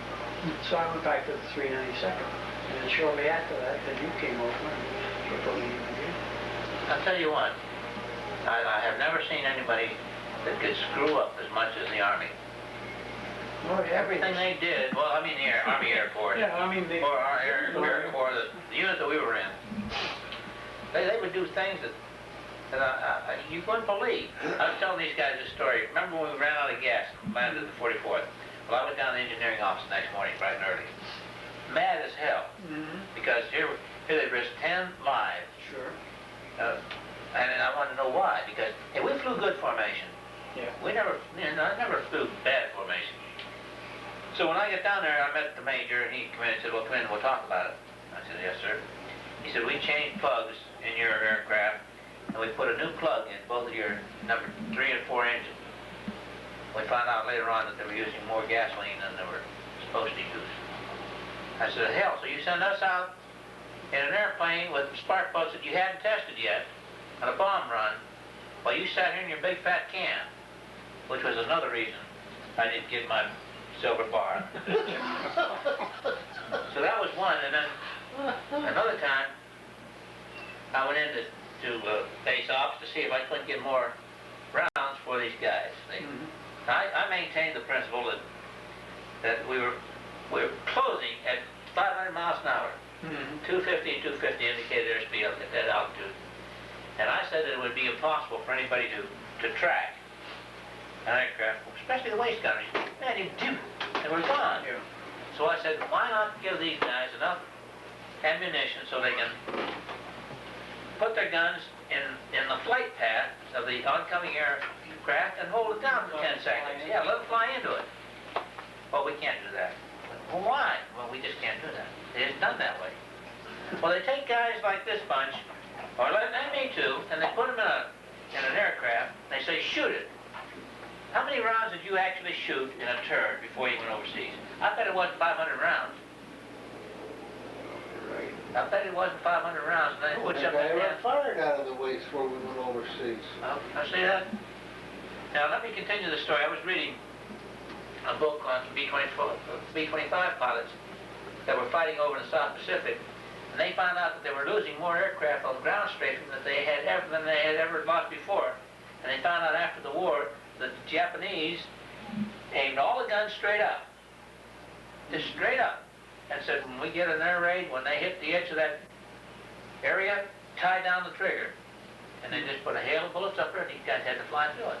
There was no way that they could track that aircraft coming across that ground at 500 feet at 250, 300 mile an hour and hit them. So they just shoot them away they went. But of course, you couldn't tell those guys anything. We were up there risking our lives, and they were down there on their big fat cans saying, well, oh, this is the way it's been done. Never. Yeah, fire a burst of 10, let up, fire another burst. Like hell. Pull that trigger down and hose it out. Well, that's what Lark must have done when those fighters come in from the tail. I'll bet you $5. Most of the guys, and you can bear me out, did that. Oh, yeah. Hold it down, let it go.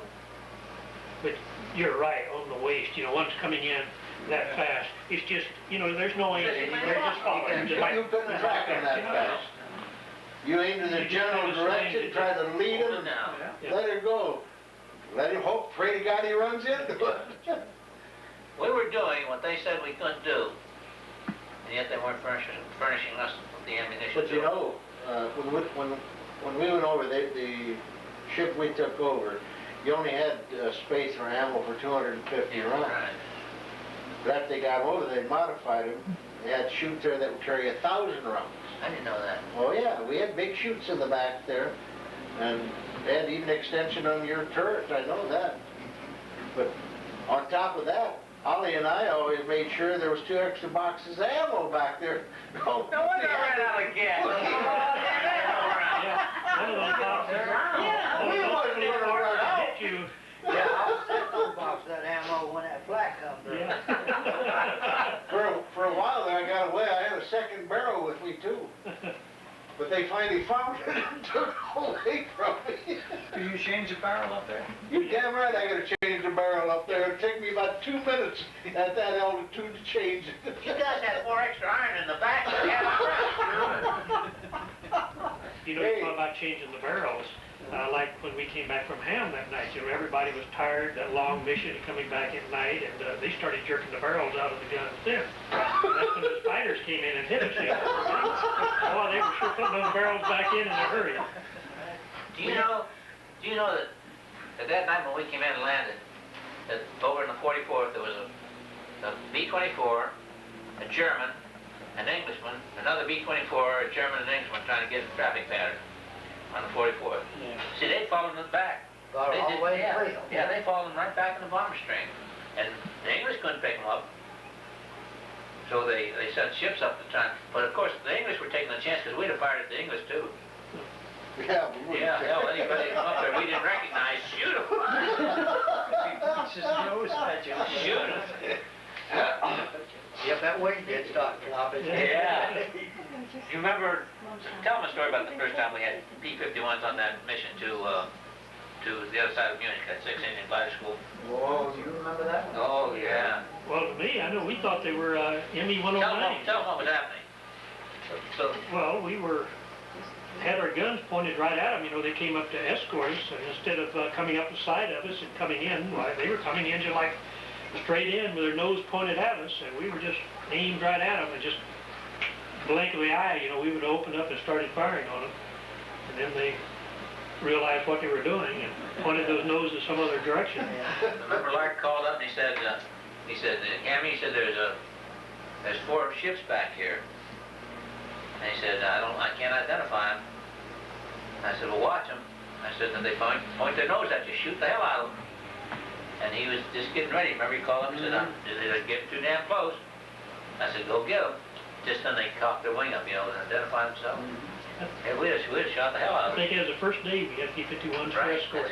They were new too, so you know. Yeah. Well, yeah, they were new. Yeah. They wouldn't get that close to bomb if they knew anything. But that day that we flew that 6-engine glider, that to me was if such a thing can happen at a time like that, it was the biggest thrill that I think I ever experienced during my whole stay over there. Because when we hit that rally point coming back, no matter where you looked, north, south, east, or west, all you saw was P-47s, P-51s, P-38s, Spitfires, B-17s, B-24s. The whole sky was black with them. Yeah. And no damn Germans. What planes were escorting us the day we went down? 38. 38s, and they were behind us. And Come back, come on back, come on back.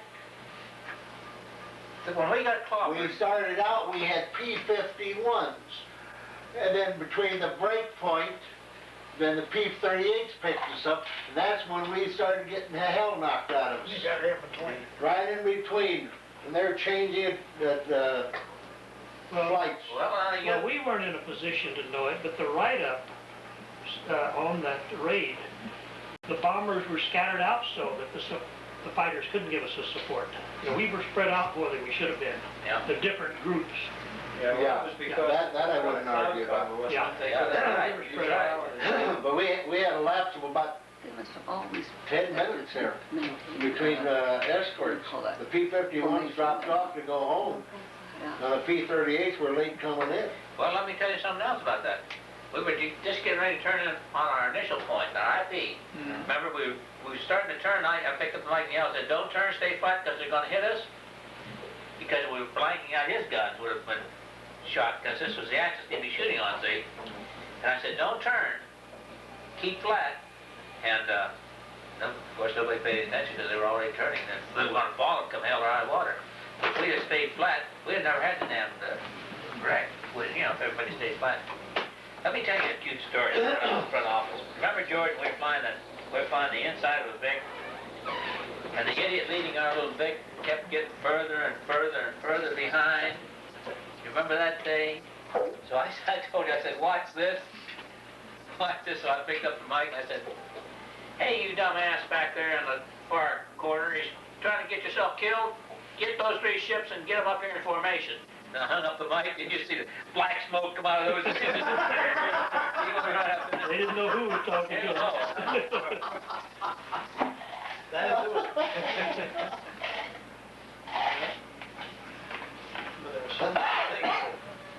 There were so many things that I think of that I had forgotten ever happened. Like in prison camp, there were times, some days, out of a clear blue sky, I'll think of something that happened that I hadn't thought about in 30 years, you know. And it's almost like it happened yesterday. Yeah. It's funny, just here tonight, you know, some of the little things, like that Frenchman. Yeah, I remember that very well now, but I forgot about it. You know, they'd search us and give our stuff back to us when we were... I remember very little, really, about that, what went on after we hit. Well, you guys, you know, you got a lot of dirt in your face and your eyes, and you were really beat up, you know, about half knocked out. You know, you look like a fighter been through 15 rounds, you know. Well, I believe what helped them is when we crawled back to the back end, it opened up that front. Yeah. Put that weight back in the table. Well, And it opened the front of it up. That's when we all crawled back up to the hatch. All crawled up to the hatch there. We weren't doing it to help you. We didn't know your problem, but anyway, us being back there caused it. The intercom wasn't working, was it? No, not very well. Well, I reached out to kill the switches. The Indian or Max switches. Yeah. They weren't any place near where they should have been. I don't know where they were, but they weren't over here. Yeah. And why that thing never blew, I don't know. Yeah, The whole front end, I was told. Maybe it was the fact that we did everything right.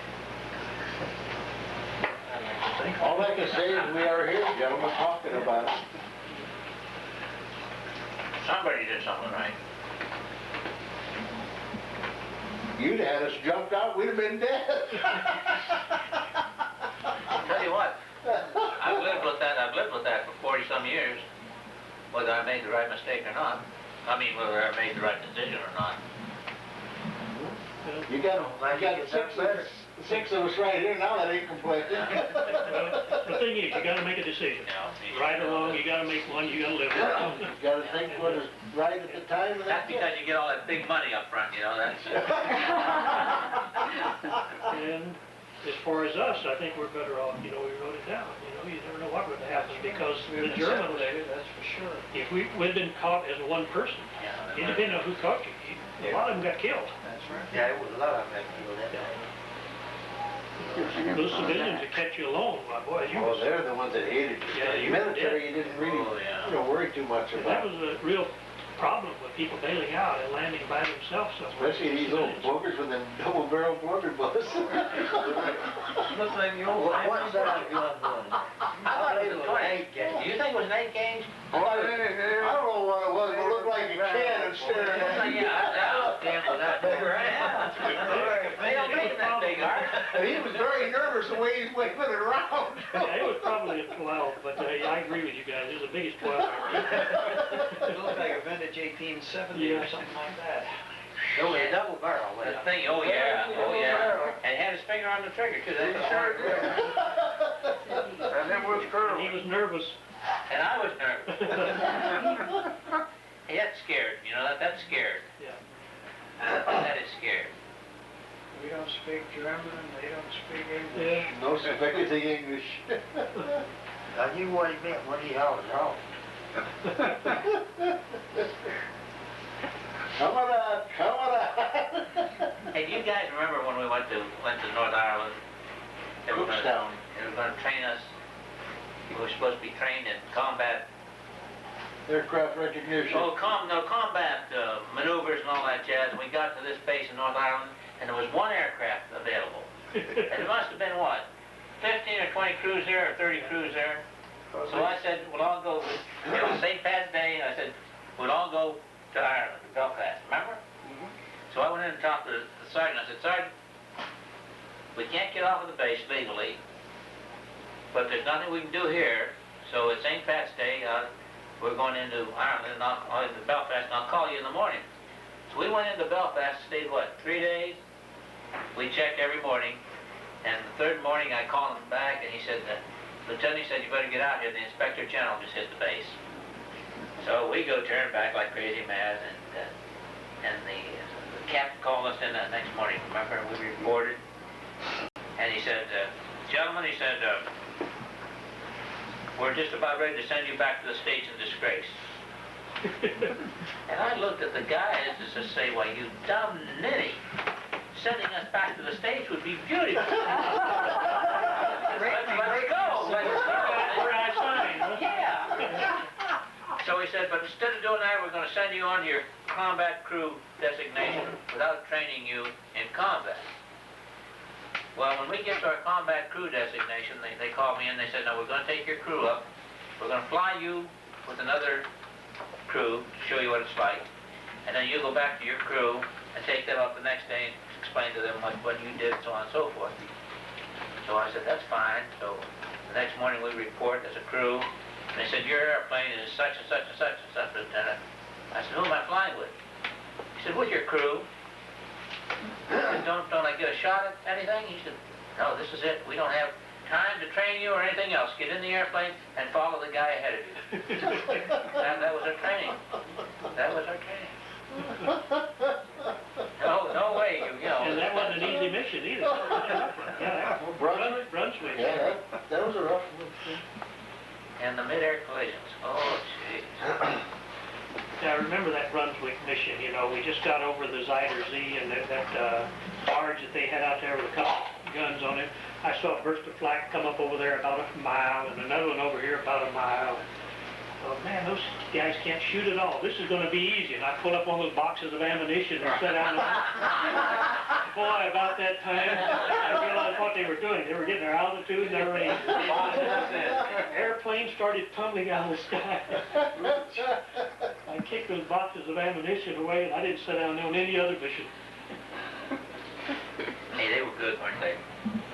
That 88 was good. Boy, that 88. Oh, they overshot at 88 and 105s. Yeah. Do you remember how you told the difference? Yeah, 105 was white. 88 was black. Yeah. Yeah. Oh, 88 was white. No, 88 was black. I thought the The 105 was white, yeah. I didn't like either one of them. Black or white, the hell with them, The 105s never ever scared. But them goddamn 88s, they could pick your eye teeth out with them. There was more 88s than 105. Anti-tank, any way you wanted them to go. Up or down, they were deadly.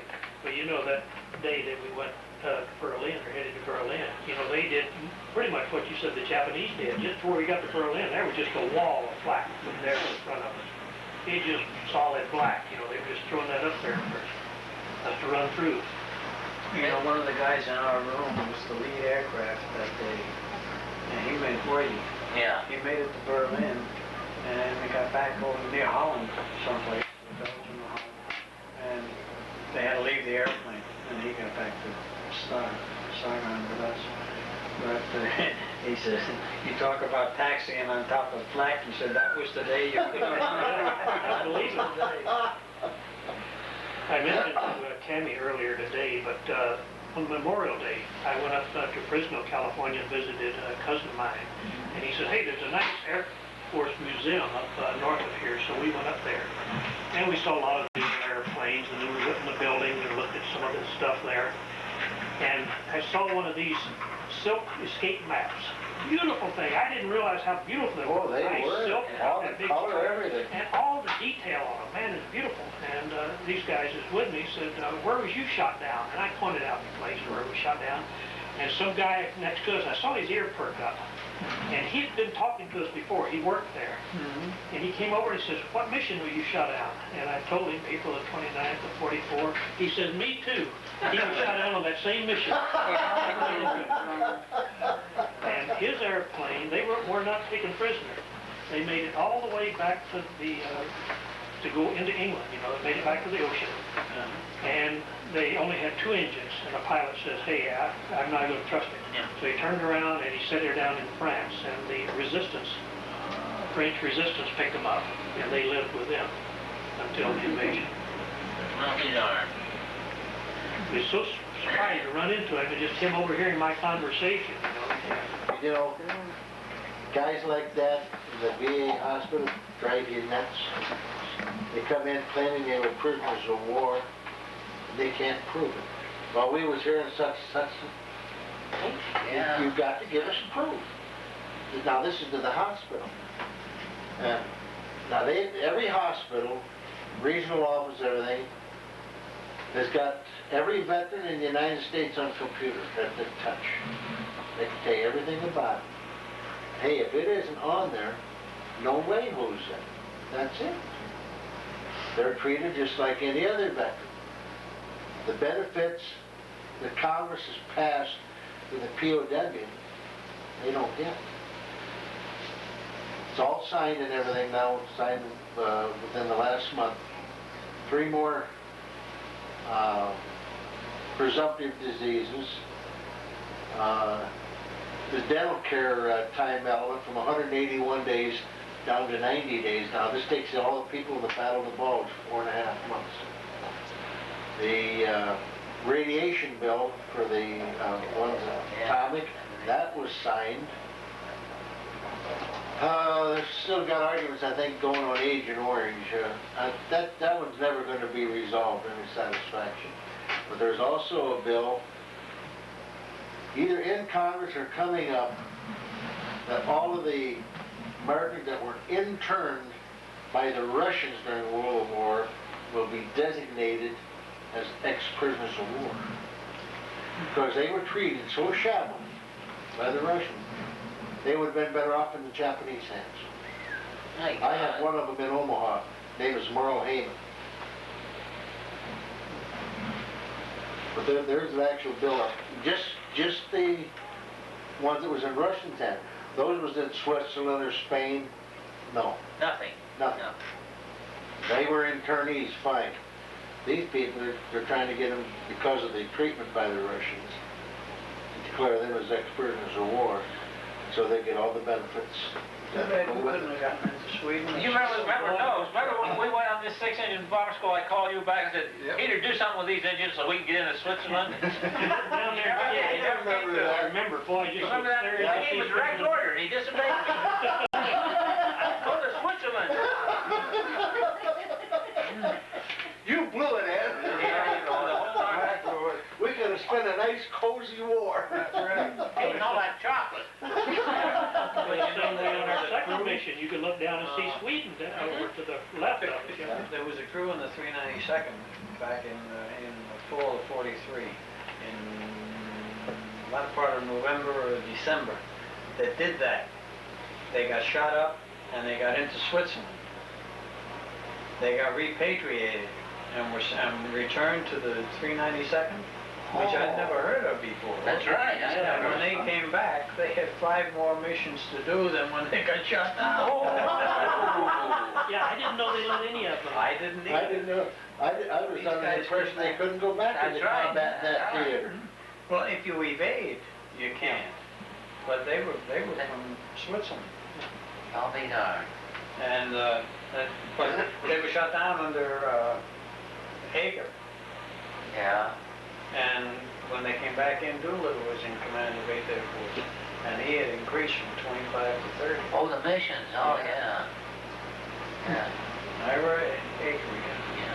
Hey, do you remember the bombing mission we went on? We went over a leg of Switzerland, and dropped our bombs on Switzerland. And I think we were leading the 8th Air Force that day. We were way up there someplace. Our 2nd Division, you remember? 2nd Division. And somebody said, hell, Cammy, we hit a farmhouse. And I thought it was a joke until we got back. Yeah. And the lead navigator really got... Oh, yeah, there was a TXX waiting for us. The Swiss government had called Washington. Washington called the 8th Air Force. 8th Air Force had called 392nd, and they were ready to chew when we landed. Oh, yeah. Yeah, I remember that now, but I forgot about it. Jeez, boy, that was awful. I think that's the last. They said this is the 2nd time that this happened. We were the 2nd shot at it. We didn't do it the first time. It seems to me like I remember on that mission, somebody on our crew, it may have been Morgan, said, boy, did you see those airplanes blowing up in the air? And about that time we heard in Switzerland. He said, maybe that was a bed. I said, what?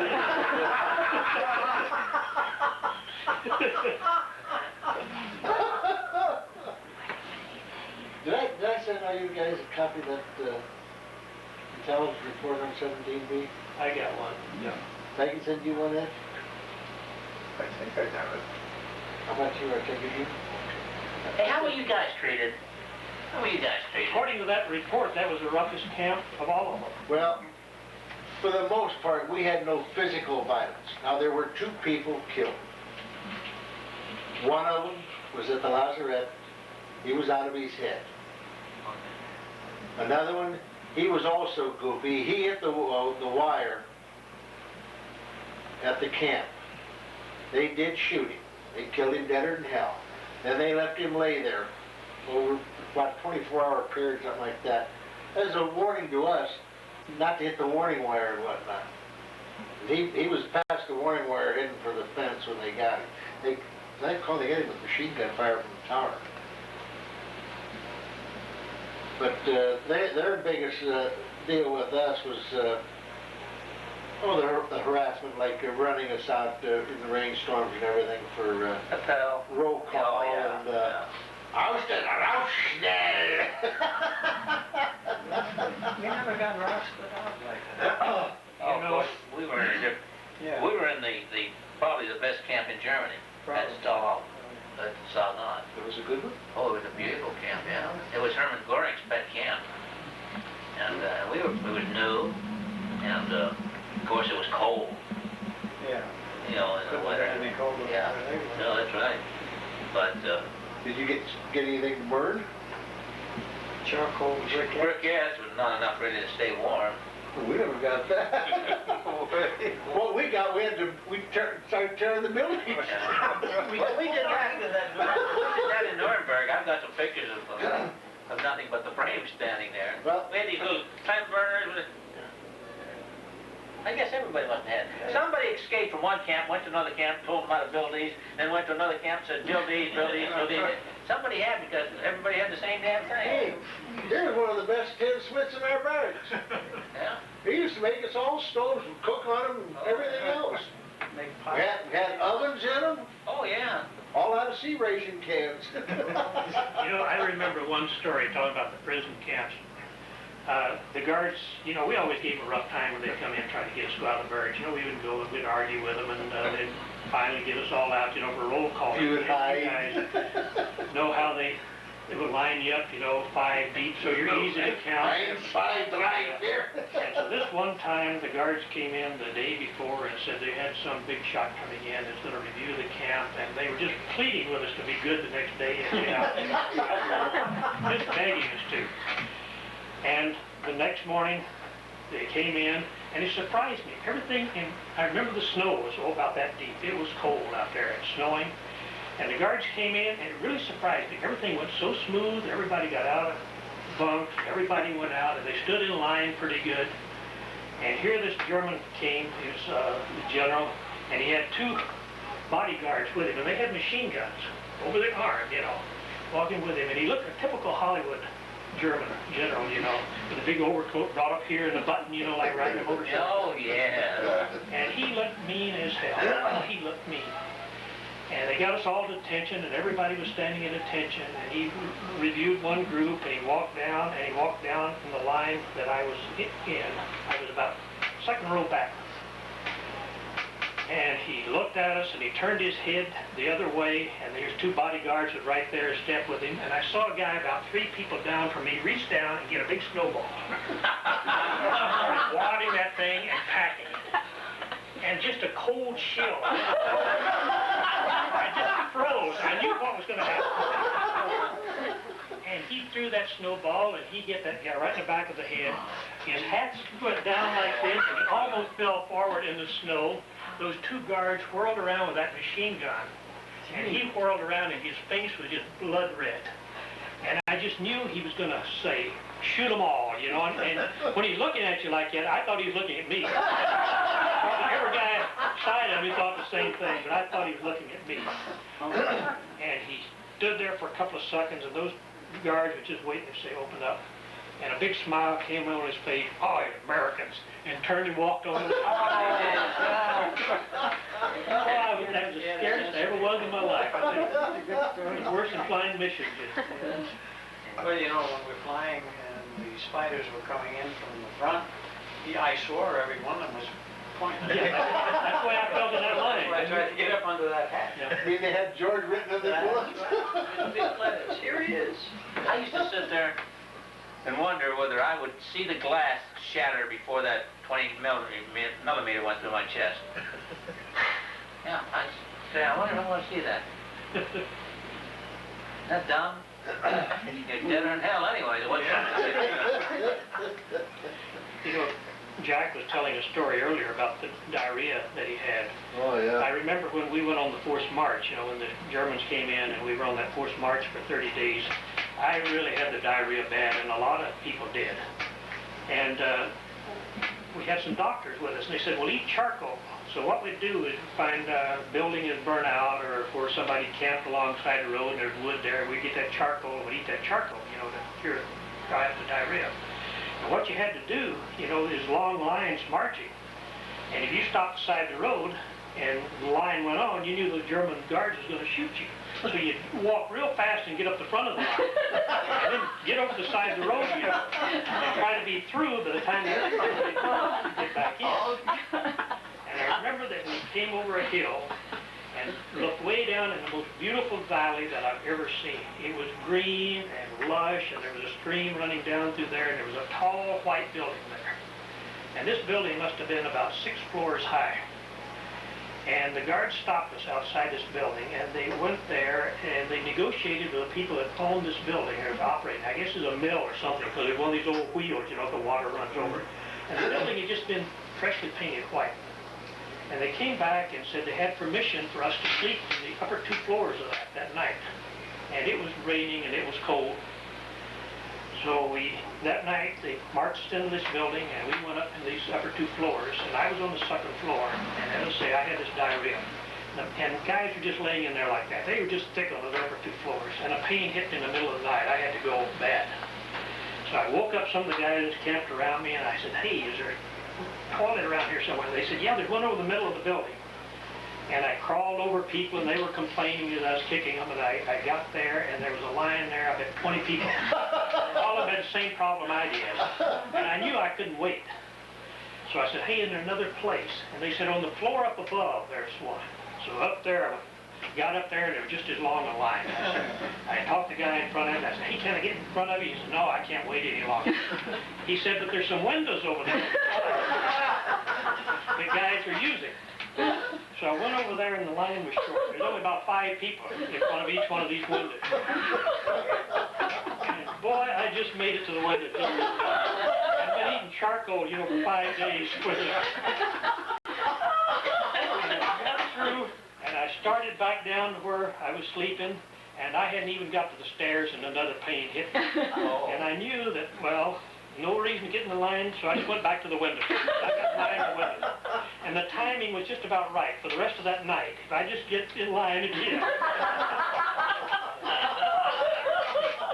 And the next day, when those Germans saw their building, there was almost a massacre there. Kill us all. Remember that one time we stayed at the church set right in the middle of the whole town? And they wheeled out that huge cartwheel of cheese and just started chopping it up. Of course, we didn't each get about that much, but they cut up this whole, hell, it must have been 400 or 500 pounds of cheese.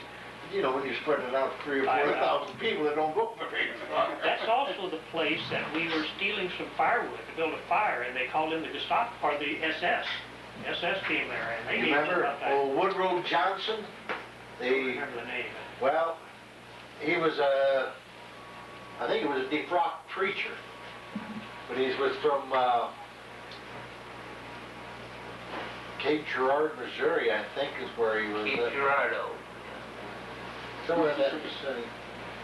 Carthage, another town over there. I'll think about it. But, now how I lost my chain of thought what I was going to say. Well, welcome to the club. And he's a youngster. He's a youngster. Yeah, but I've had a hard life. Oh, being yeah. with you people. You led me astray. Let me tell you a story about, 2 stories about this window business. We were on the train. When we were on the train, they wouldn't stop. So when you had to relieve yourself, you would drop your pants and somebody hang on one arm, somebody hang on the other arm. You'd lean out the car door as it was going down Germany and have at it. And so when you were through, they'd pull you back in. And you took turns. The guy behind you, you'd hold him. And then you stop. And the second you stop, everybody get out. Line up the right and away. take care of their business. And a lot of the times we were in a depot. And there was a train here, and we were here, and we're all out here working away, and this train would move, and there was all these people. All these people in the depot standing there. And of course, there wasn't anything you could do, but that was it. Finish what you were doing, get back in the car. When did you guys get out on the road, on the march? And where were you going? Just marching ahead of the Russian We were just army. marching ahead of the Russians. The Russians we wound up in You were marching, going west? Yeah, we was going west. We were on the road for 30 days. I have in my book whenever it was, but so, Was that near the end? yeah, it was a month before we got out. We were on the road for 30 days, and then we were liberated. So yeah, it would have been March. Well, they moved us, what, 27th January? 26th, We left 27th? Saga on the 27th, and we got to Nuremberg on the 4th. And then we left on April the 4th. To go to Lewisburg. Hey, that was a nice run. That was Yeah, I nice. was just going to say, that was, if it had been under any other circumstances, that last march that we made would have been just out of this world. Because we went from Nuremberg down to Lewisburg, or Munich, and it was in the foothills of the Bavarian Oh, Alps. it was gorgeous. And it was in April. Well, that's what we were in the foothills of the Alps. Yeah. And it was lovely. I think we had one bad day. Rain. Yeah. And that And was what it. month was that? April. April. We came to April. He got it in there the day we started. Yeah. Oh, We got down to Munich, and they weren't ready for us. And they stopped us overnight in a town called Gammelstow. Yeah. And this other fellow that was in our camp, Whitey, who was, as I said before, was the leading gate Air Force that they got shot down. We were, I guess, in the beginning of the line, and we reached our quarters, a barn, in Gamelsdorf, and the rest of the guys were still coming into town. So Whitey and I took off, and we walked back along the line of march. These guys, I mean, the whole line's going south, and we're heading north, just the two of us. We had seen a compound off the road, and somebody had said, you might be able to trade for something. So we started out. Well, we found the compound, and we walked up to the door, the two of us. Neither one of us spoke German. And we asked for bread and eggs, and offered cigarettes. And the gal said 9 at first, and then she gave us maybe half a dozen eggs. And she continued to try and talk to us. And she talked to us, so we conversed with her haphazardly for maybe 10 minutes. And we said goodbye, thank you, and we started back down the road, and we got about 100 yards away from the building going back. And we hear, halt! And we turn around, here's a German soldier, at the ready. Come and see here, So we walked back, and we wanted to know where we were from. Well, we got that much as the German, little bit of German we knew. And we told him, and he goes, it's like, what the hell are you doing here? You're supposed to be down there. So we thought that he was going to take us back to camp. But we got down to the main road, and instead of turning right, he turned left. And he walks us back to a small village that was maybe 2 or 3 kilometers in that direction. So he turns us over to another soldier.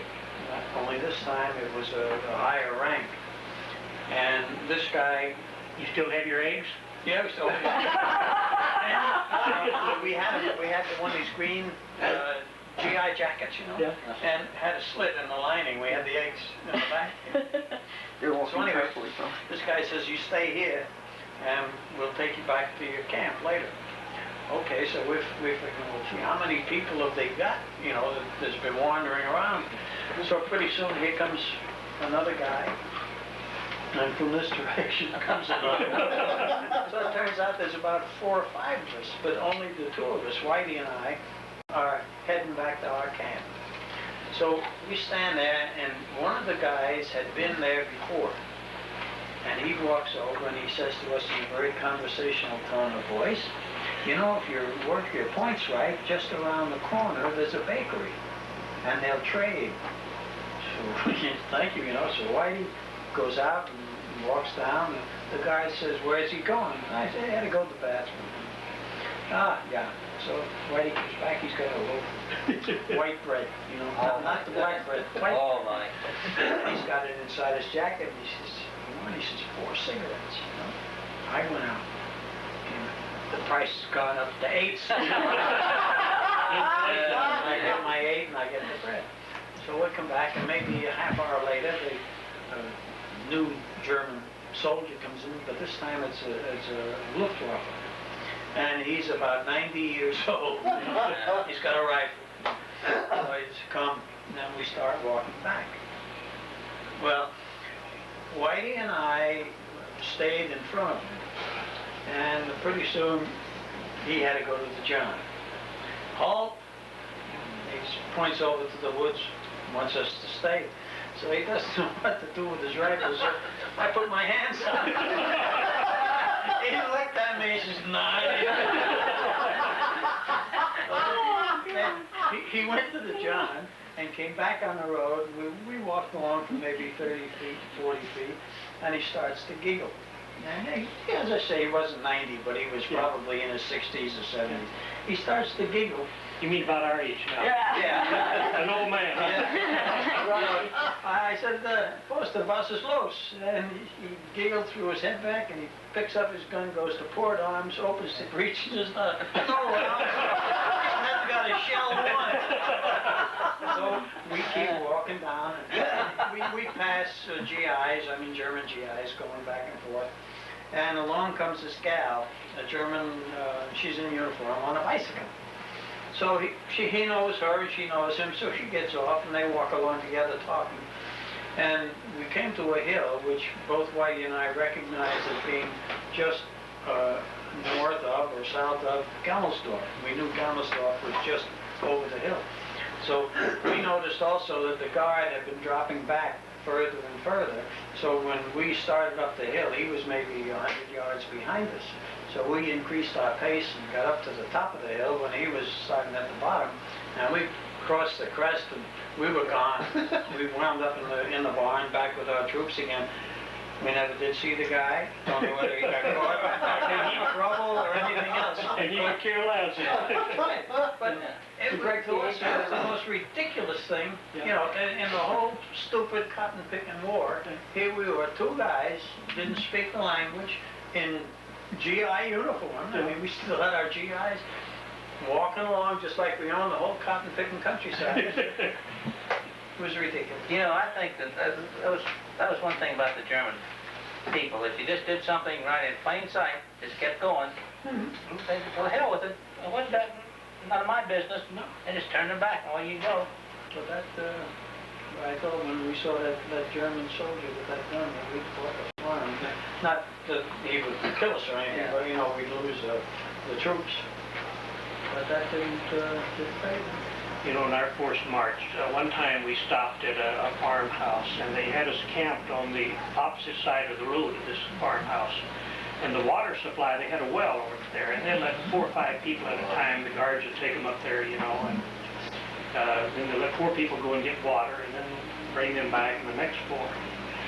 And I think it was Morgan, yeah, I'm quite sure it was Morgan that I was with, and we were there.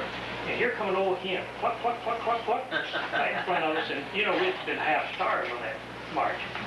And it went in a little shed, and we were kind of leaned up against the shed. And Morgan, into there. In a few minutes, I heard, that was the end of that. And he said, hand me your jacket. And I handed him my jacket in, and he handed me out a dead hen wrapped up in a jacket. We went on and got our water, and we went back and picked a few feathers out of that old hen. And I know there's 4 or 5 guys up in on it, because each one of us didn't get very much of that chicken. And boil that chicken in a big old bucket, you know, with a little water in it. And then we heard that the farmer, I guess that we weren't the only ones, I guess the others said that he had squawked and the Gestapo was coming in, and man, we ate that. That was the best chicken I ever had. You just got a small little bit and a little of the juice. Yeah. And we ate it in a hurry and buried those bones before the Gestapo got there. Somebody in our group in that barn went out tonight when we were out and had gotten hold of some venison someplace. And the next morning we had eggs and venison and this white bread for breakfast. Again, you know, you didn't get very much. Yeah. But it was very, very tasty. Speaking of things being good, I think it's about our first or second day on the forced march, and we were marching along the Danube River. And there was so many snails. I never saw so many snails in my life across the road, you know. And we kept saying, you know, people eat those snails, you know. So we tried catching them. And you try marching, and you're marching all day, and you're trying to hold a handful of snails. That's pretty hard to do. You know? So we pulled off our shoes and got our socks. And we catch those snails and put them in our sock, you know, and marched. And then that night, we said, well, now how do they prepare them, you know? None of us knew how to prepare snails. So we got some boiling water. Said, you must have boiling water, fix them like you do a crab or something. You dump them in the boiling water and see what happens. So we dumped them in that boiling water, and I never saw so much scum come up. No salt, no pepper, and these snails boiling in there, and that scum just running over. Can smell it now? It wasn't the best meal I ever had. Those things were tough. You know, we didn't want rare snails. We were boiling to death. You know, just a tough little hunk of meat.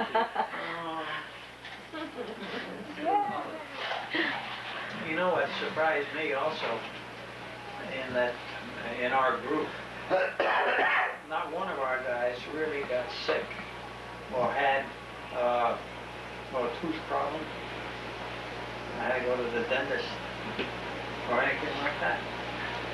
Yeah, and colds. TB was actually relatively free of anything serious. I've thought the same thing a lot of times. You know, I get a cold almost every year. But in that camp, I don't remember anybody being very sick. And I didn't catch a cold. And there you are with windows broken out and that cold wind, and you're going in and out in the rain, and the only thing I could figure, you know, you didn't get much food and you had a lot of water. Mainly your water died, and it must have been flushing the bacteria out or something, because there just wasn't much sickness. Yeah. And after I got out there, started eating good and all that, cold every year again. Yeah, we had a diphtheria scare one time. They pulled in all the utensils, the cooking utensils, knives, forks, plates, spoons, cups, everything. Where'd you get them? Yeah. We didn't have things like that. Where did you get They gave us a bowl and a spoon when we went there. What more do you want? Well, that's what... We never got a bowl. We didn't either. They got a pot. You weren't an officer. Yeah. There you go. We got a spoon all right the first time you used it, it broke in two. Oh, hey. But that was almost at the end. That was, you know, we had to cut them out of wood. You know, we cut them out of wood. This is my notebook. I want to show you guys a picture of the forest. All right. See, my black notebook. Did you have a bag there? I don't think I... Over there? Excuse me. I don't think so. Was it right there? Your bag? I don't think so. Oh, I had it out. You're not going to do that pop, you know. Right.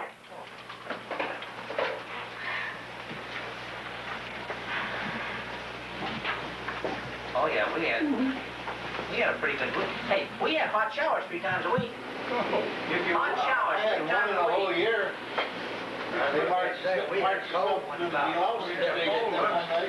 that right, George? Wouldn't we shower 3 times a week? Wouldn't we shower 3 times a week there at South Arm? Yeah, I think you could if you wanted. Monday, Wednesday, Friday. Go by barrels. Yeah. Yeah, here's where Aircraft. The country club.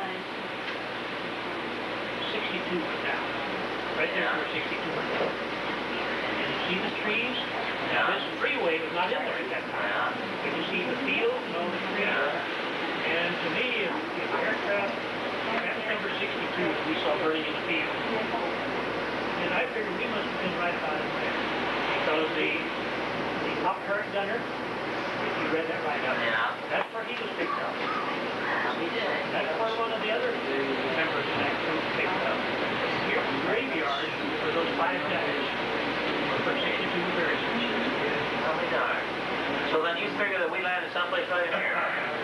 If that was their aircraft that I saw, because they want to kept. All right, now 62. See, here's a German report. Actual German report, aircraft 62. Now, he's got over here, they translated it.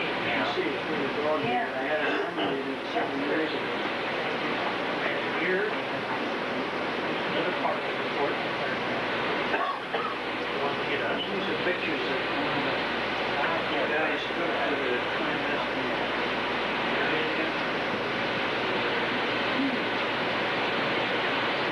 Now this here is hard to read, but if you notice that name, that's the name of the pilot.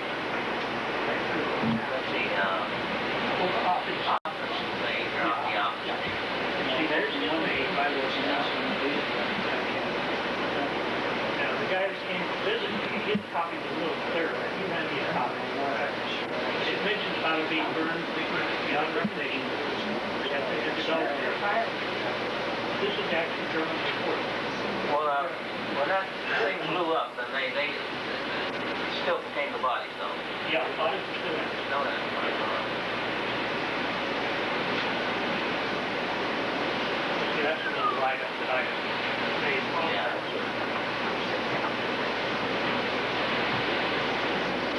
But you see those fields, and that's kind of like one of the fields that we were at. This place, right here. Sure, the road that did it, where we could hit the culvert. Well, Right here. Well, I think it was in this field. I think that it was a ditch in the field.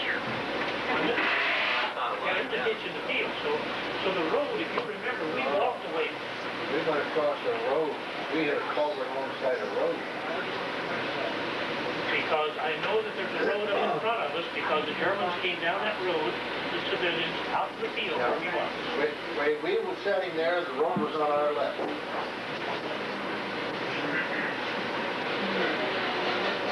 a road here on our left. Yeah. Of course, now we may have come in this way. No, we came in over trees. But see, the guy that had, I think that Andy saw, right there where he picked up. He saw an airplane disappear right there. He saw an airplane disappear right there. That's the one he said he saw a cloud when he read that right up. He said, I saw a cloud of smoke, a black cloud. So the dust instead of smoke. Well, he said it didn't explode. He said it wasn't an explosion. It was a black cloud of dust. And it was.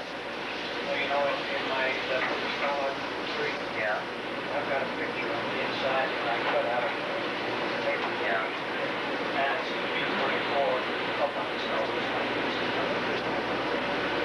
It's not. See, that's map in this area here. Blown up.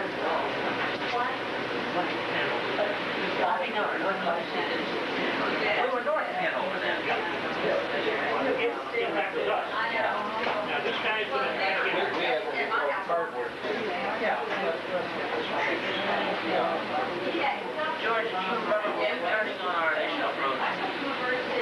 What time was it? Left turn. No, I thought we were off course. We were turning. Oh, correcting. We were correcting. Because we were waiting a long. We were late too. The navigators from the midpoint, where they were, because they got the wrong winds, take off the winds change. He, in fact, I think I heard somebody on stage doing Archie. I think I remember, I'm not sure. I think I heard that. What was that all? I say I think that I heard somebody over the speaker system say, there's our IP. I thought we were turning. Yeah, I did too. I thought we were turning on our RV.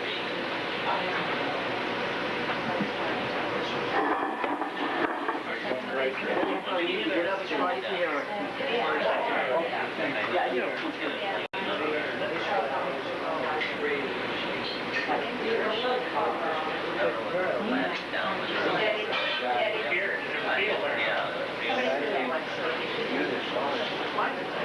Girls want some vacation.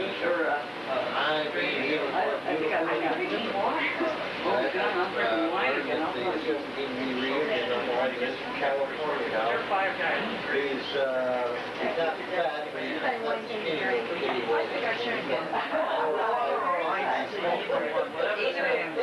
Both are handy, so whichever you prefer. I'll make that one on a refill. I wonder if there's any place where they get them. Where they took pictures of our ship, anyway. I have one on tape. Well, they hired me. See, here to read the salvage. Well, they hired salvage people. They have salvage people, so you think they probably did. Salvage people. Well, if they have pictures, they're probably over there someplace. I wonder if they worked out of Hanover or see what I'm leading up to.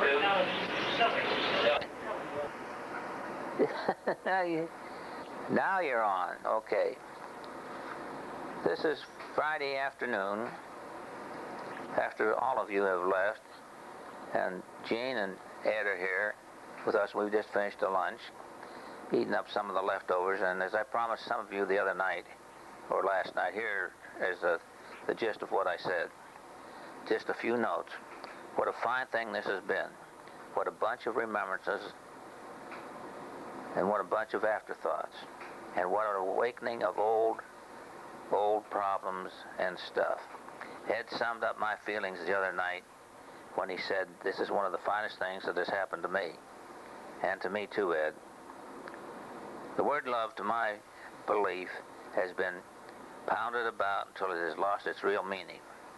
The last 3 days has returned this feeling to me many times over.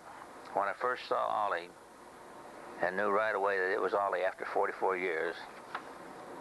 And then I saw Ed after waiting until I had to start down the runway looking for him. I was determined to board the plane to see where he was. And after seeing the rest of you in the hall at the motel, and to think that we had almost all died together, as some of us did, I realized that we did not dwell on the people that were not with us. But somehow I know they were in the back of our minds, but c'est la guerre. I'll remember fondly the wives that came along, and I hope that their presence helped, and I hope they weren't rocked to sleep by some of our stories. You all added very much to our meeting and to our happiness. I would also like to point out that it surely would not have run as smoothly as it did without the efforts of my family, Maxine, Cindy, and Punk, and along with Charles, who was our gopher. I appreciate the efforts by you all to try and pick up some of the tab. George called, wanted to help, and as I know each of you did, and would have. Also, Jean Graham, who remembered the time of night, the first night out. 10 o'clock was time to get to bed, and she got us out. The lack of food never raised its ugly head, but the eating wasn't as great as I remember it. That too might be old age. Peter making the trip, enduring the pain that he must have suffered and is still suffering, was another high point. The news media and their treatment of our story was something beyond my scope.